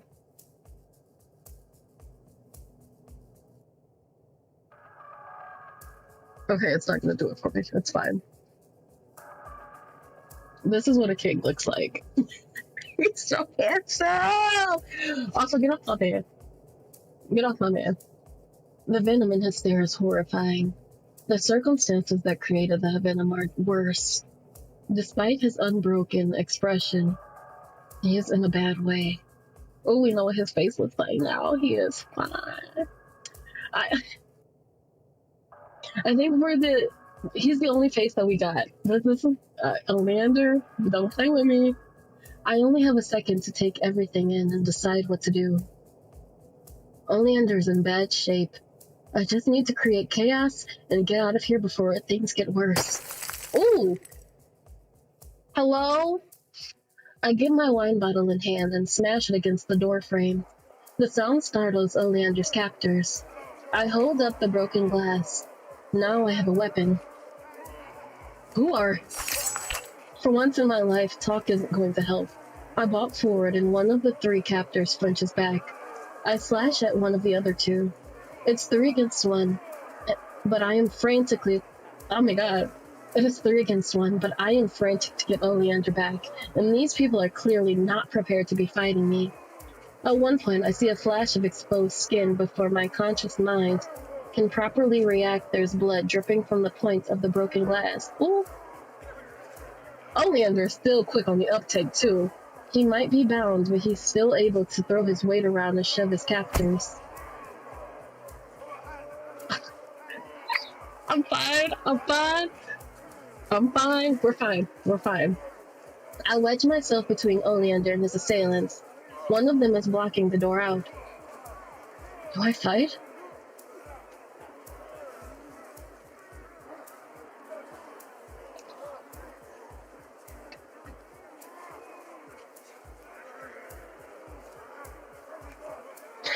I'm trying to not...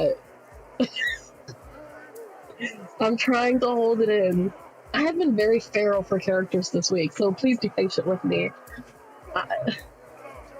Because why does he look so good?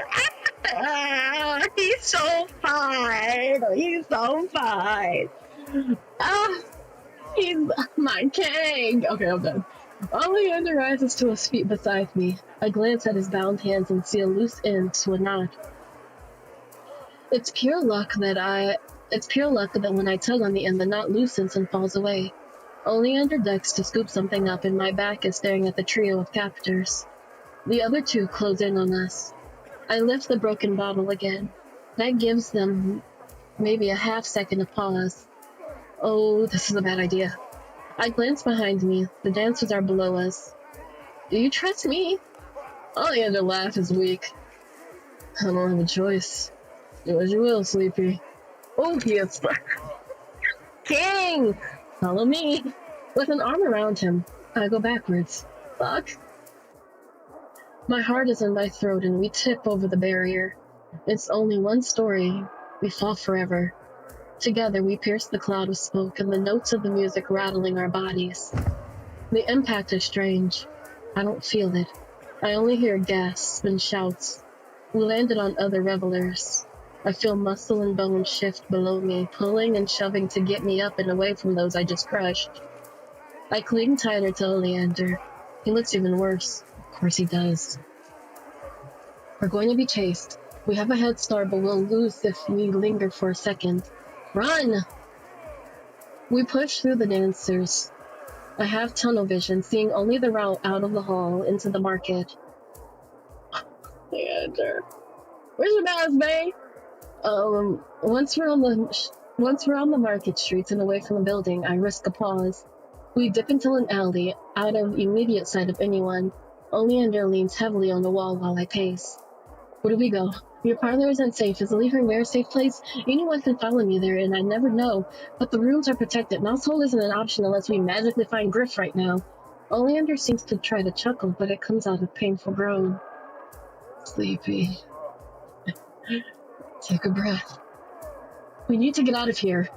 I know, and I'll trust you found somewhere for us. But I need to tell you something. What? I come close. He runs a hand over my hood, cupping my cheek through it. I was made to drink. Leander, we're not doing this. We're not doing. It is Sunday morning. It is only 1:10. Leander, we're not doing this. You are not doing this to me. Okay, we're fine. I'm fine. We're good. We're okay. Everything's fine. We're fine. We're okay. Okay. I was made to drink something just before you came to my rescue. Laudanum, I believe, but it was mixed with something else. I have my tolerances, but they were determined to bring me down. And unfortunately, I don't have the energy to stay conscious anymore. He tries a weak laugh, but it fades. Sleepy, I'm in your hands. And then he slops.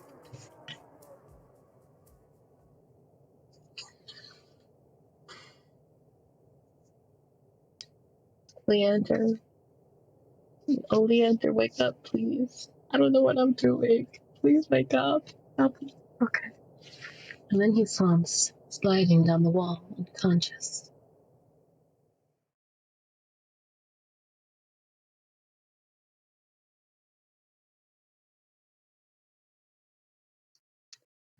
Chapter end. Now it's your turn.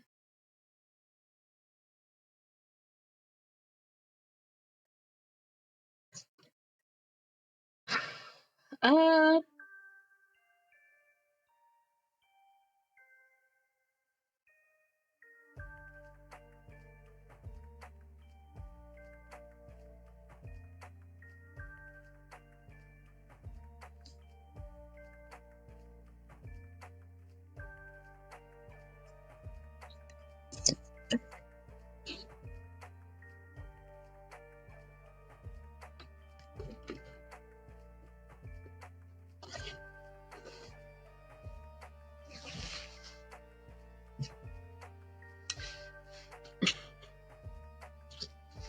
I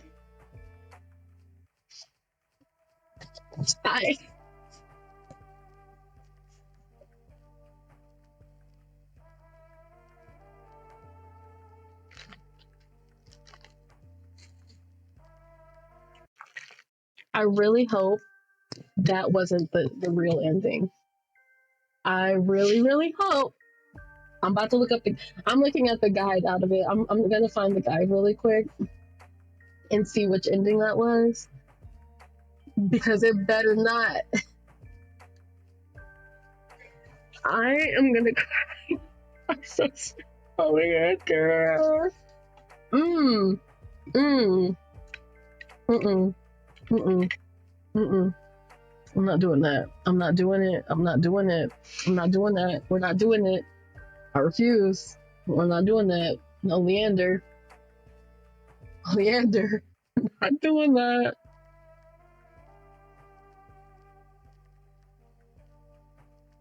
I'm not doing that. I'm not. I refuse. I simply refuse. Okay. So, let's see. Which one did we get? 37. Okay, that one's serious. This ending.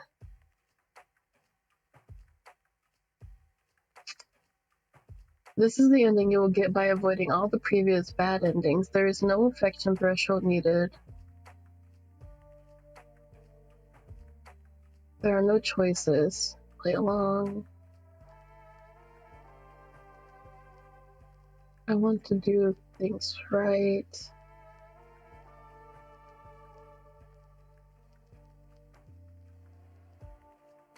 Was that a bad end? I'm gonna cry.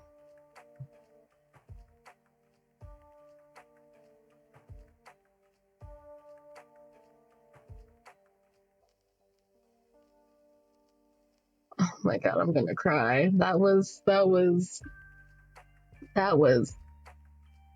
Leander, we're not doing that. We're not doing that. We're not. Okay, hold on, wait. I think they actually I'm like, mm-mm. I wanna get both by Oleander. Oh, here it is, endings. I'm shocked. I am appalled. Oh, we got ending 37. Okay, so yeah, we got ending 37, and then so we need 32. No, we need 33, 34, 35, and 36. Okay, so there's other endings. We're gonna get the other endings. But ooh, it got my heart. That had my heart. It really that really got my heart. Okay, we're gonna take a quick break, guys, because I need to go to the potty. So chill out, take a break, go get some water, anything if you need it, meds. Close your eyes real quick. But we will be right back. We're gonna get the rest of the endings because they shouldn't take too long at all. I'm yeah, like I'm screaming. It's fine. We're fine. We'll be right back. See you guys.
Okay, y'all. What did you say? How did he get beat up? What did I miss? He. So, if you're still here, Secret, I'm sorry. So, Oleander, he got caught. He got caught trying to make a deal, or he got caught trying to finish off those people that he was trying to finish off. And we had to sit. My heart. It's still broken. It's broken.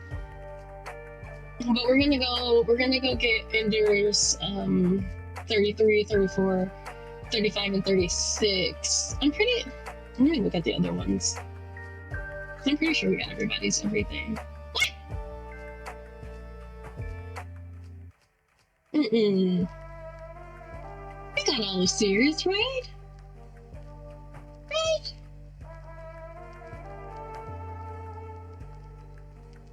I'm pretty sure we got all of Sirius's. Hold on, because now this requires looking into. Franny, we got all the Frannies. Here, my beloved.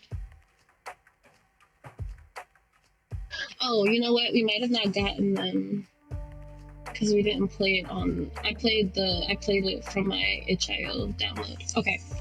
Regardless, so for 30, we're doing ending 33. It does not have the password.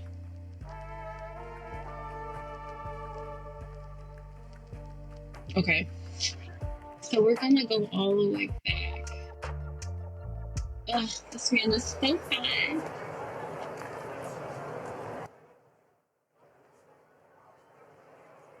There we go. We have to skip through all of this. I'll stay standing.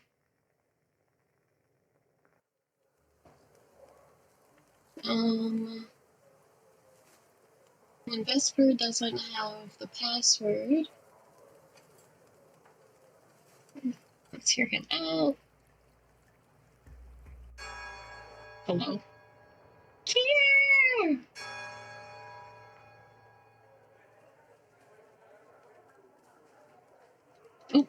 Oh no, we skipped everybody, meeting everybody. We'll play alone.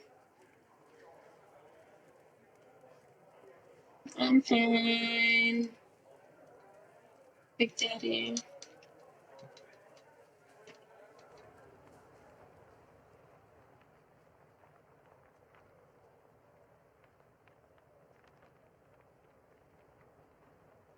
Oh, sorry, Oleander. Sorry, Big Daddy.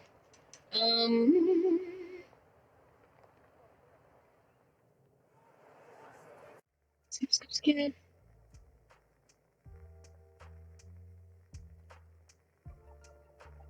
Okay, so we don't ask. No, I want to find it myself.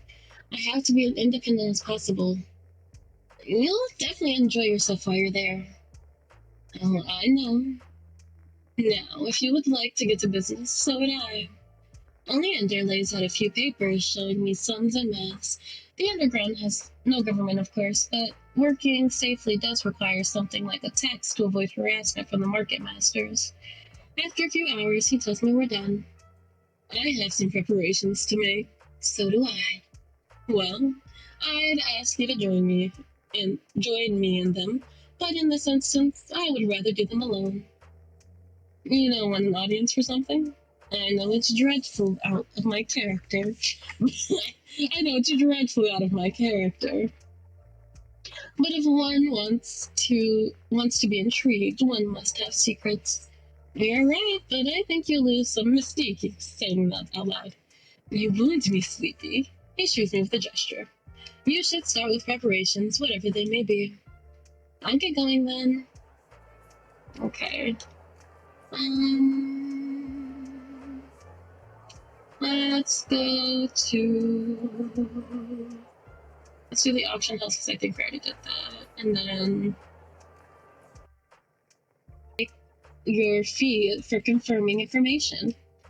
I tap the chin of my mask for a moment, feigning thinking.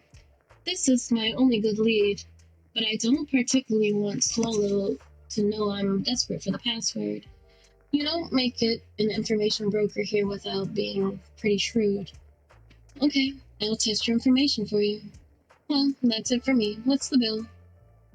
Swallow needs to do a quick bit of math on the back end of an old sheet of paper, but they do eventually give me a number.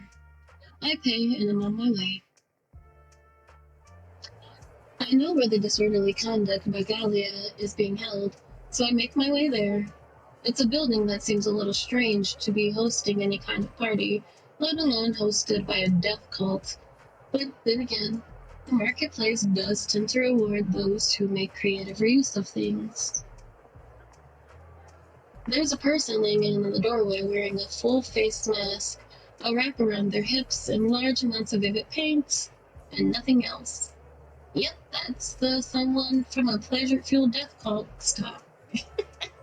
I try to walk by them, but they're quick to get in my way. Password. Their voice is thin and smoky. I am the feud of the Liberia. All right. They step aside and I'm allowed in. And there, at the edge of things, is Oleander.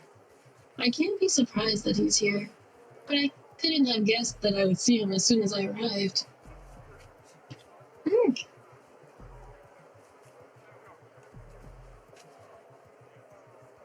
Hold on. I'm trying to make sure we're getting the right ending. In order to achieve this ending, certain choices must not be taken.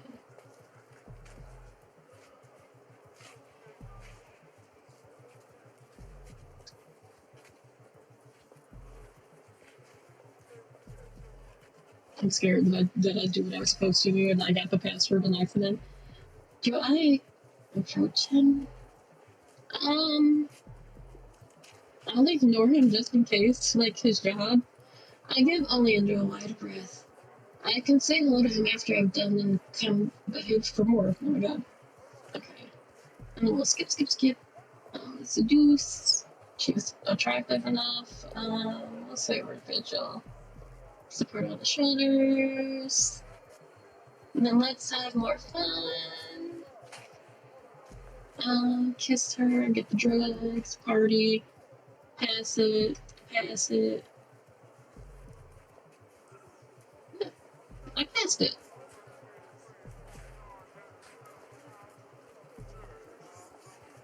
Oh!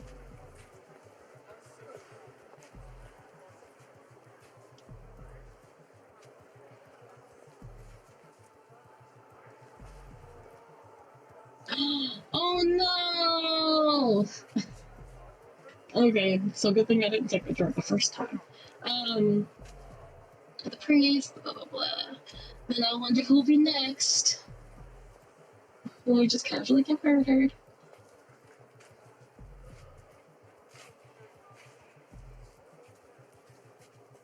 Okay. Hopefully a real asshole. Come on, serial killer. We group names at the market, thankfully, and then pass it to Foresight. We'll try to pass it again. Why are they making me take it this time? Okay. It's not mine either, it's ours. I mean to decline, I think, but the air is thick. My self-control slips out between my fingers. All right, if you say so. And I take a drag. The first thing I notice is a sharp, acidic taste that is not usual of sweetgrass. The smoke is thicker, too, and more pungent. And I can taste the familiar earthy sweetness at the back of my throat, but only in a small part of it. I cough out what I just breathed in, and it's so much thicker than I'm used to. This? I wheeze. What's in this? Not sure. I think Insight made it. I look over at Insight and Savvy. I'm hit with a sudden, terrified thought that the unmoving one is already dead. What was that? Neither of them say a word, only for one of them to shrugs. My heart is pounding hard. Sweetgrass is a domesticated drug. Every teenager where I'm from knows how it grows and how it affects you. Whatever I just inhaled, it was not domesticated. Not something made tame and familiar. Fuck.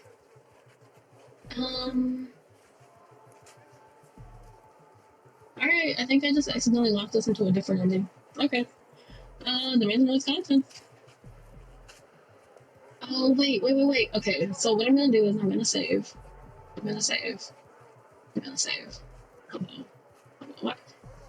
There's been my page. Okay, I'm gonna save right here. But I'm gonna go back as far as it'll let me. I don't know if it'll let me go too far.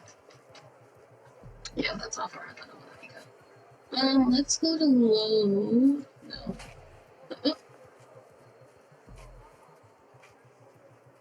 let's go to loading. Yeah. And let's start from here. Ooh, I didn't want to do that. Okay. Skip. Skip.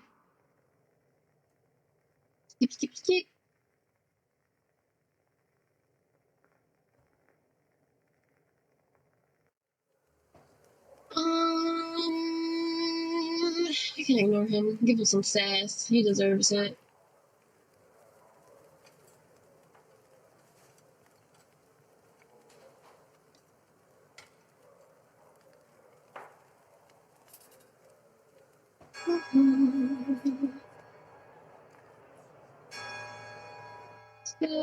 Skip. We're in the mouse hole. Nothing on my mind. Stay alone.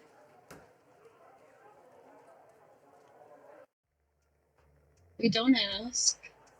And then it says visit the information broker.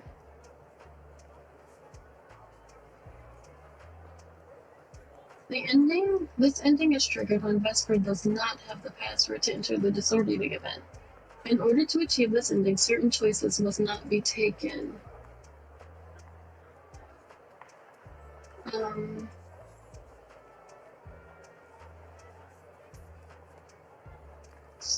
then you do... Okay, so I don't go to the information broker. So let's go to the auction house. And then we can go to tour the street or whatever. Oh wait, let's go to Leaping Bear.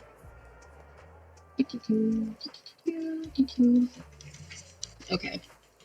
Getting the other endings is always like such a... Rufus! Rufus, sit with us! Let Rufus be dateable 2026. Quit playing. Let me love Rufus. He's a good man, Savannah.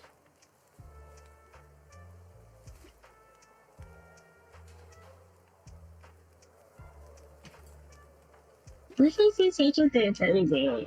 Okay. Here we go. Here's the ending.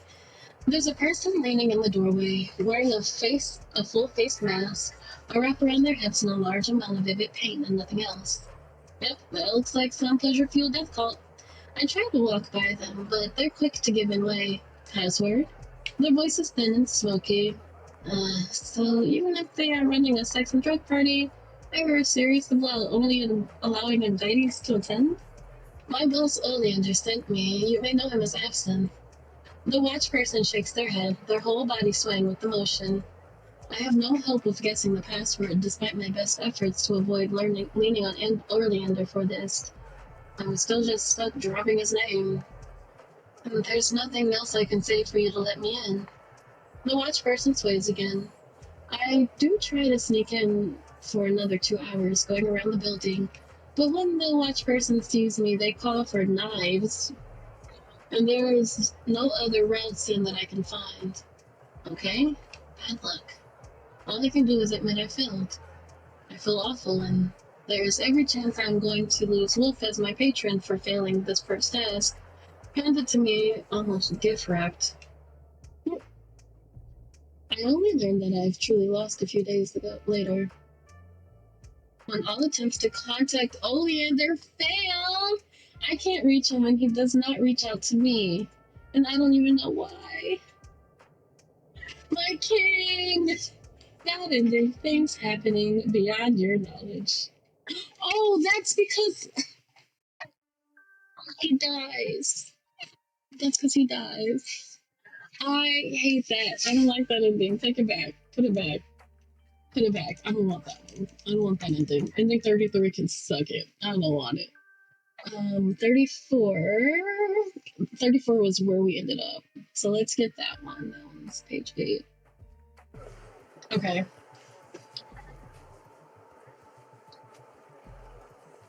The man with and the contents.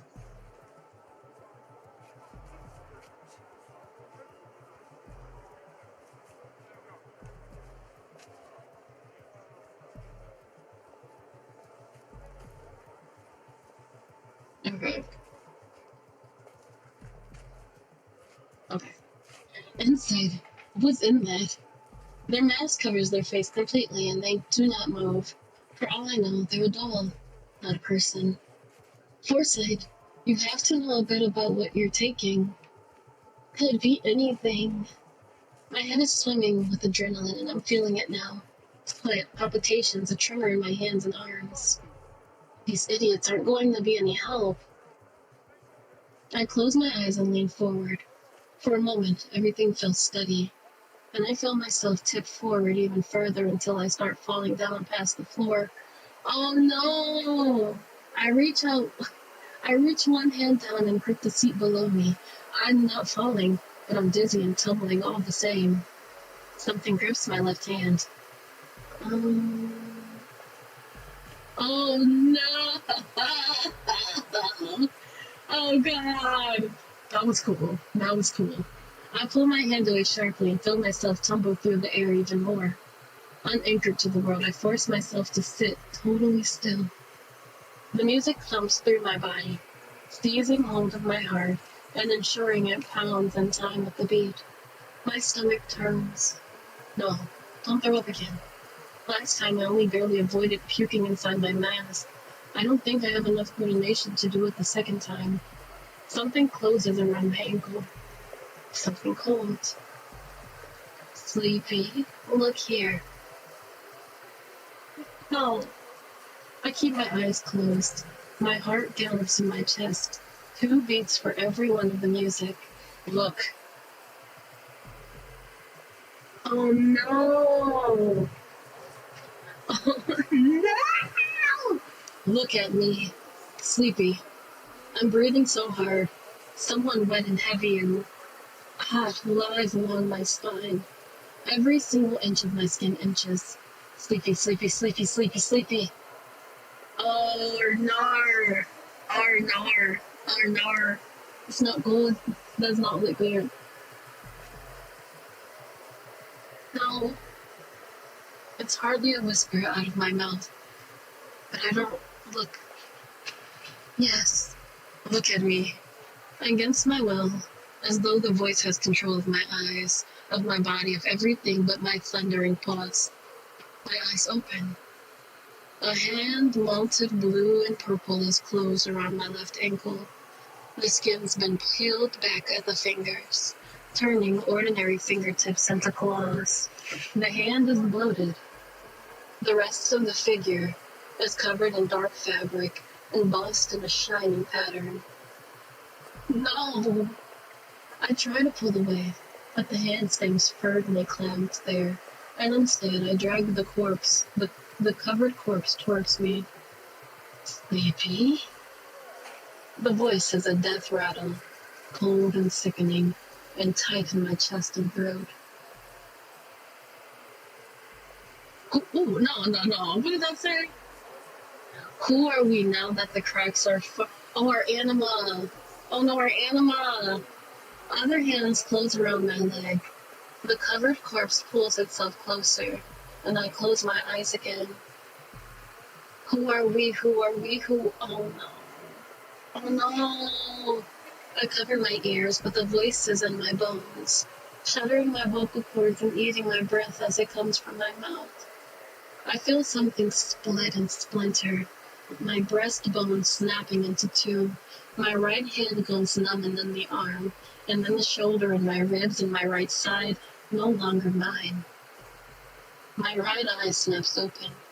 I can see the party, the others talking, while I'm cleft in two. I hold my left eye still under my command, tightly closed. Mm. Oh no. Oh god. Whatever the thing has grasped my tongue will not use it. I shove my hand under my mask and clench it tightly over my mouth. Tears well up in my eyes. I am terror. I am fear.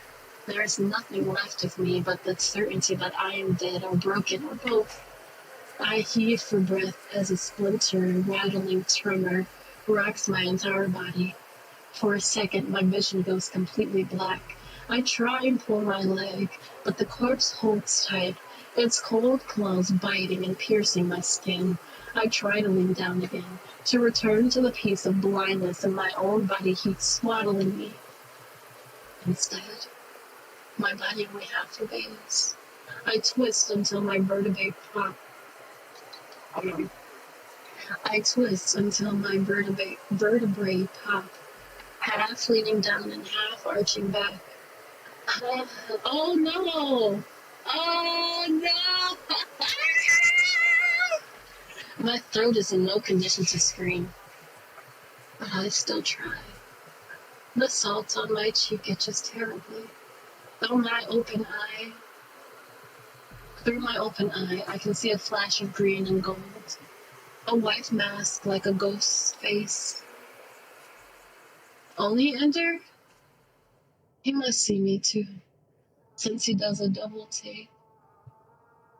My right half goes limp. Suddenly, I can bend myself over my knees again. He saw me. Oh no.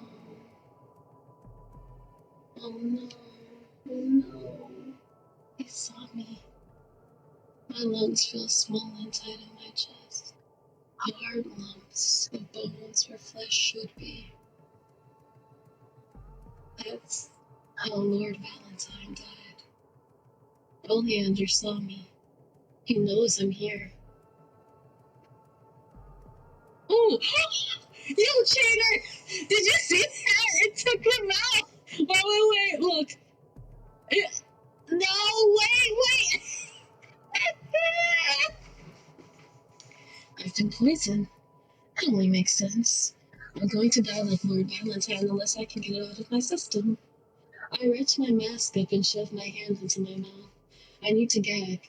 I need it out, and it's already in my blood, but maybe it's not too late. I gag, but nothing happens. Nothing comes from it. Whatever poison is in me, I've already absorbed it. The claws bite harder.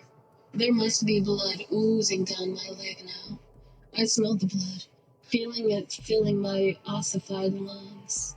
I'm going to drown. I smell blood.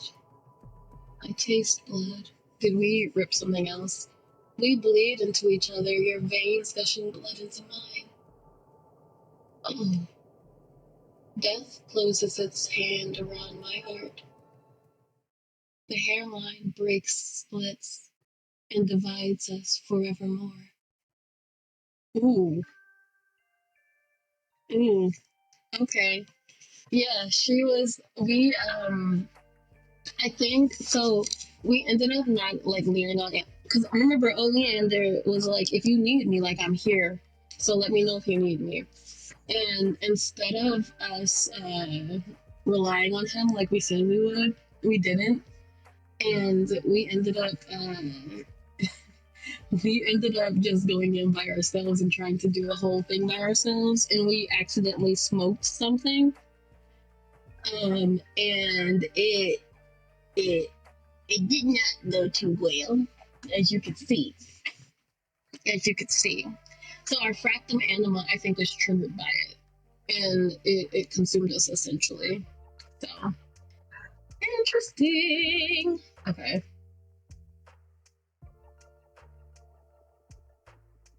Let's see. I think, okay, so we just did, that was ending 34. Let's do 35.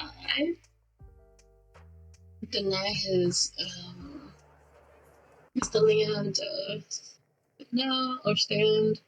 Blah blah blah. Okay.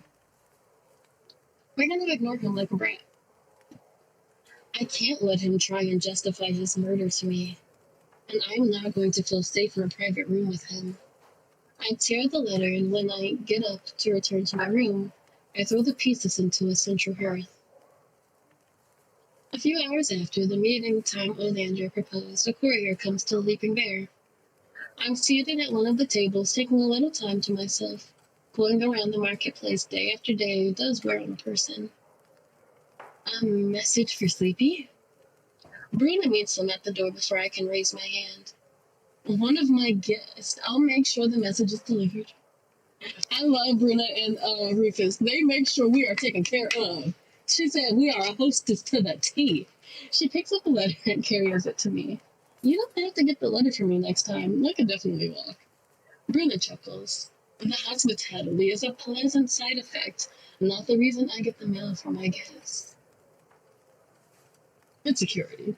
Much harder for someone to claim a letter that isn't theirs if they have to go through me first. It's a good habit to stay in, even if it's a little silly from time to time. Excuse me. I took the delivery from her outstretched hand. Thank you. Give me a shout if you need anything else. It is extremely obvious that the letter's from Oleander, without even opening it. I suppose he wants to know why I didn't meet with him. But when I open it, there's nothing like that. It's just a reminder that we have work to do and to meet him in front of the Lunar Cathedral. That's the Lunar Cathedral. I rub the paper between my fingers, worrying the surface. I don't really have much of a choice. I guess we just put a whole murder business behind us and move on. As long as I'm careful, he can't hurt me, even if he wants to. He doesn't, but it's okay. I don't exactly feel comforted, but it's the best I can do. Okay. Household. Do.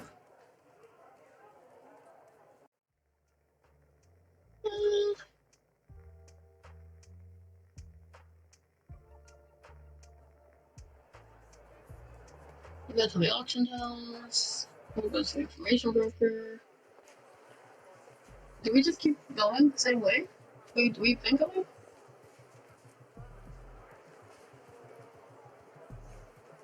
I feel like if we ignore him, we get left into the what's it called? To the poison route. And let's have even more fun. Kiss her. Pass it, refuse. Sarah, please! I'm having fun now. Keep things. Okay. I love him so much. Okay. With each movement, we brush each other in new ways. I've never been more aware of the distance between my body and his. We danced for a while longer, escaping into the rhythm, becoming unconscious to everything but the feeling of our own body in motion. It's perfect. And then we finish. Oleander steps out of the churn of bodies and I follow him. Okay.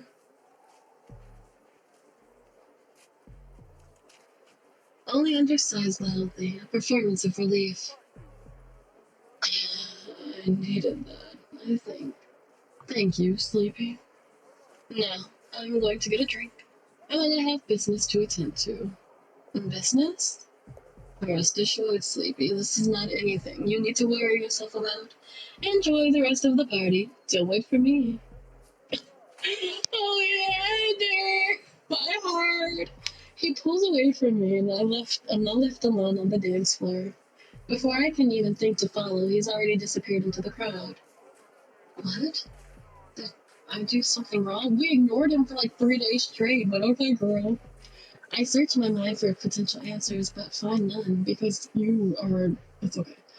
I get a drink and just find something, and just something to finish off the party. He did say not to wait for him. In the end, I leave the party.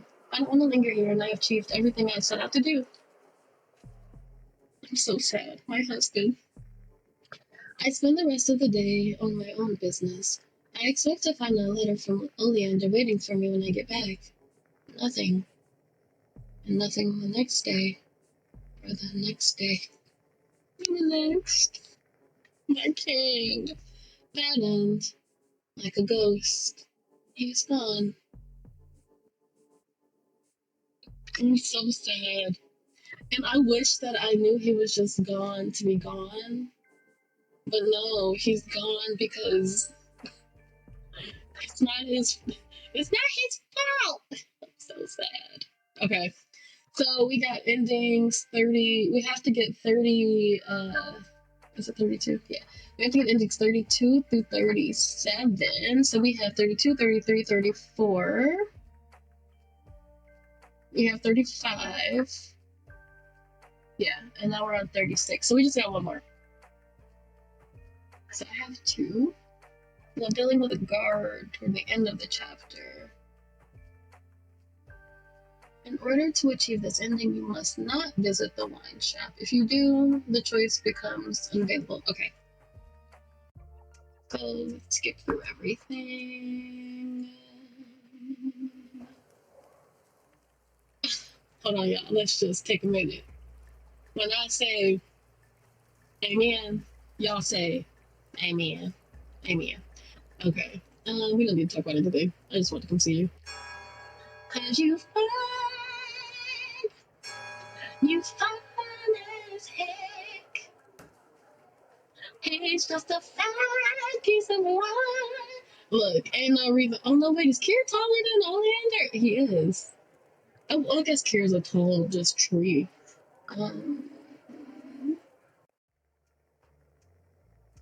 Let's ask him this time. He's a resource. He's a resource. I should ask him. It just so happens I'm also going to the disorderly conduct bacchanalia. Or I will be once I learn the password. It just so happens that I know the password. Perhaps you'd be interested in hearing it. You piqued my interest. Then tell you I shall. But if we trade information for information. What if he asks something really weird? It's always a transaction with you, huh? Of course it is. Even my generosity is to my benefit in some way. I do not give something for nothing. And my presence isn't enough. Your presence is a fantastic incentive. But what if you want to attend simply to spend your time elsewhere? Then I would have shared information and no benefit to reap. Then I suppose I have no choice. My patron wolf wants me to attend for business. Business? Well, I encourage you to seek out opportunities. You'll have your password. Okay. I love him. Ooh. It's gonna be fine. It's not every day I get to experience something like this, and with such good company. The company does make all the difference in matters like these. You cannot imagine how much I want to take the dance floor with a partner like you. You're a good dance partner too, but I can't imagine the dancing being the same this time. Man, we grabbed his booty, y'all. We grabbed his cheeks. His cheeks. Not remotely. But it is still extremely enjoyable. Unfortunately, before any partying, I have some bookkeeping to handle, and I wanted, well, no. Wanted is the wrong word. To show you. Okay. We have a king. Okay, so we don't return to the wine. Wait. Okay, so we don't go to the wine shop. And then we can go to the information broker. Oh, I'm not actually really interested in anything. Let's look up Sears. What you gonna tell us about the crazy priest? The local priest. What do you need to know? I've only heard the name around, and I was curious who it was attached to. Well, Sirius is the priest of the largest lunar church in the market because he is a cult leader. Very big, very impossible to miss. Him or the church? Both. He's a giant of him. Is he tall? Is he tall? I can't stand him. Man, listen, we're gonna have wait till they come out with chapter 3 and y'all don't have Sirius versus Sleepy part 2, 3? Man, fist fighting, fist fighting. He must be good at what he does. Religiosity isn't exactly common down here, but he's managed to get a dedicated following because he's fine as hell. I keep meaning to listen to a sermon and figure out how he's doing it, but I'll be honest, I can't be bothered. Too lazy to gather information? Never been religious, honestly. Solar God, Lunar God.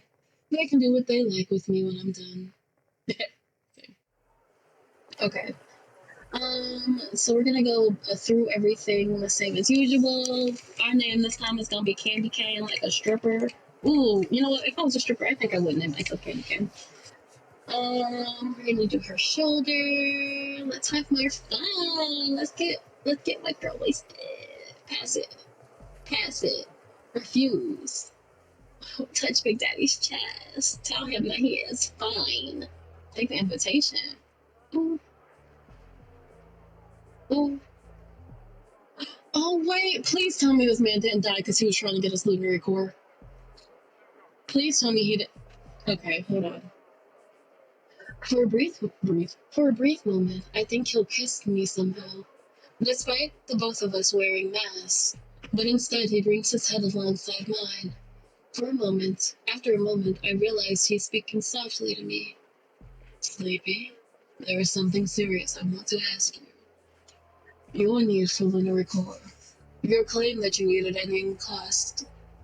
These led me to think, well, are you willing to talk to me about this? Yeah, come on, Big Daddy. It's called fractum anima. It's a hairline crack in my soul. When it breaks, I die. Lunar core can mend it. You've already guessed. I wasn't completely certain, but it's an unlikely option. I thought it was an obscure condition. I do my business with the rare and unusual, Sleepy. It is only a matter of time before I run into the term. Just my luck, I guess. Don't sound too disappointed. Again, my business is with the rare and unusual. Lunar core falls precisely into that category. And Sleepy, if I may ask, how long have you been dealing with this? Okay, so I'm still considering it, not interested, very interested. What if we just say we're very interested? I feel like that should be obvious. One should never assume, though. I'm glad to hear it. I wonder if it's my imagination or if he somehow has gotten closer to me. I'd ask if you're interested in starting here and now. But I do have a matter to attend to first. Another showstopper, if you will. I'm grateful you're giving me the offer of some thought at least. Oh my god. The other matter you need to attend to, is it? That's exactly what you're thinking of. Yes. Is that a good idea? I was at an information broker yesterday. News is already spreading that Lord Valentine's death is the work of a serial killer. Even the group I was with before was talking about it. I am well aware of that, Sleepy, but this is a rare opportunity. My king, I love him. There is no point in getting you agitated or acting nervous, Sleepy. It's better for both of us if we treat it simply as something I'm doing. And you don't think they know you're coming? And what purpose you have? It didn't take much for me to hear the rumors. Rumors? And none of my name attached? Oleander, I'm so mad at him. I wish I had your confidence. Stop! I love him! Does it matter to you? Genuinely. Obviously. Oh dear. You precious thing, you. He chuckles softly. Very well. He takes my hands and turns it over, then bends low until he is in a deep bow in front of me.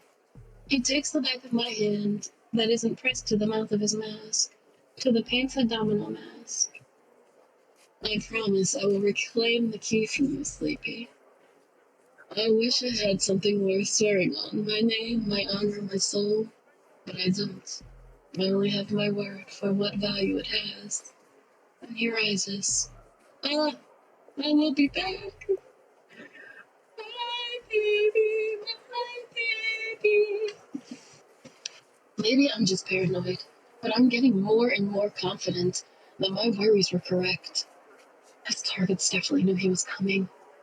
There's some very good chance Oleander is in trouble, which means I need to be extremely careful. I try and drift with the music, let myself flow with the tide of people. Skip, skip, skip. I'll have to make things up as I go. I need to get moving to ensure Oleander's alright. I breathe deeply and exhale slowly, trying to force all the tension in my body out. I need to look loose and carefree as if I'm going to pull off a deception like this. I can do this. I let my arms fall heavily at my side, let myself get jostled by the crowd. I'm drunk and I'm clueless. I'm drunk and clueless. I enter the hallway and pass a dozen people in all sorts of formations. One reaches out and pat. Oh yeah, okay. I get it, girl. Talk about cats. How did I get myself into this situation? What are you talking about? The trees, they're everything, aren't they? They mean everything to everyone, so why are there no trees underground? Well, I have the guard off balance. That counts for something. Oh, we're using charm? We're using, charm? Okay. I slinked up to the guard. I really care about the trees. I pat the guard on the chest with one hand. Can I go find my friend now? No. Go somewhere else. Please. we're, we're using, level 3 charm spells. Please. I'm missing any and all body language to appear seductive and flirtatious, but I have to try. I try and get closer to the guard. I try to step around them, but they block the path to the stairs with their body. They're not budging. More charm. You can come with me. The guard catches my wrist, stopping me before I can try another sidestep. Good daddy, first of all, safe word. They then pull my wrist and then tug towards the wall. They shove me into it. The side of my head hit, taking the impact.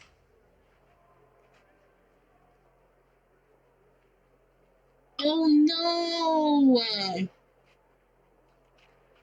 I try to pull away, but then something else slams into my head and everything goes dark. Oh my god. Oh god. Okay.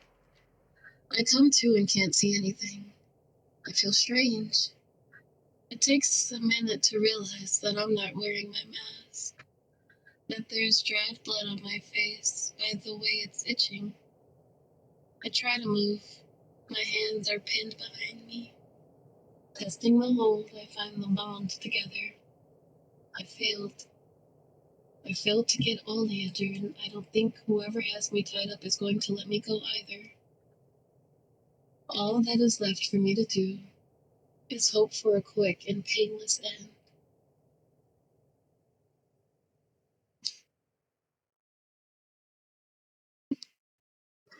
Not one time. Oh my god. My baby. Okay, let's see. Did we get them all? We did! Good job, us. Okay, so we got walking away. We can't tolerate this. That's when we were just being sassy and just left.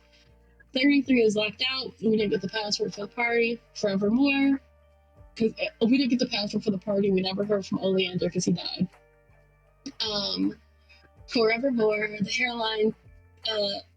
Oh no, like Eleanor. Anyway, the hairline crack finally splits. Gone. He simply vanished that day. Because we left the party earlier. Charmless. That was the one we just got. And then Consequences is the one where he lives, and we say we didn't know to save him. Y'all want to go look at the CGs we just got? Look! Wait, no, this is last time. He's so handsome. Look at him. He ain't got no business being that fine. For free. For free, y'all. For free. Okay. And this is Oleander's face. Listen. A king. Oh, he has a scar on his eye and his cheek. In his chest. Oh, what did you get into? He ain't got no business. Okay. Okay, I'm fine. I'm fine. I'm fine. What is this? What did I crack? What did I press? Oh, this is where we get to chill out with Vesper. Okay. Okay, so I'm pretty sure we got everybody's endings. Yeah. That's everybody. I'm so nervous for Francesco's next chapter. I think he's the last one that we have for chapter 2 to play. Isn't it? The art is so good. It's so good. It's so good. It's so good. I love it. I just love this game. It's such a beautifully written game. The art is fantastic. The story is captivating. It like has enough raunchy to be like, excuse me, Pearl's clutch, but it has like not too much raunchy. So it's not like, ooh, YouTube daddy will be upset with me. So I just every time I get to play it, I just I know y'all don't know what this means, but y'all know what it means. All right, y'all. I think that's all we have for Oleander. I don't want to stop because I love him. I don't want to stop because I love him. I love him, but Daddy, I love him. All right, y'all. Thank you so much for joining me today, guys. If you could stay, thank you for being here. If you're watching in the future, thank you for watching in the future. And I hope that you are enjoying your time, and I hope that your heart is light, and that you know you are worthy of being in this space, in this place, getting really weird. And I hope that you are able to find the courage to be weird. I'm tired. So, thank you so much for joining me. I love having you here. I love seeing your face. I love being oh so sleepy and oh so cozy. And please, please, please, please, please remember that day by day, moment by moment, you are blossoming like a flower of lavender, calm, collected, and fragrant. And I will see all of you in the next one. Oh, hold on, let me see what y'all say.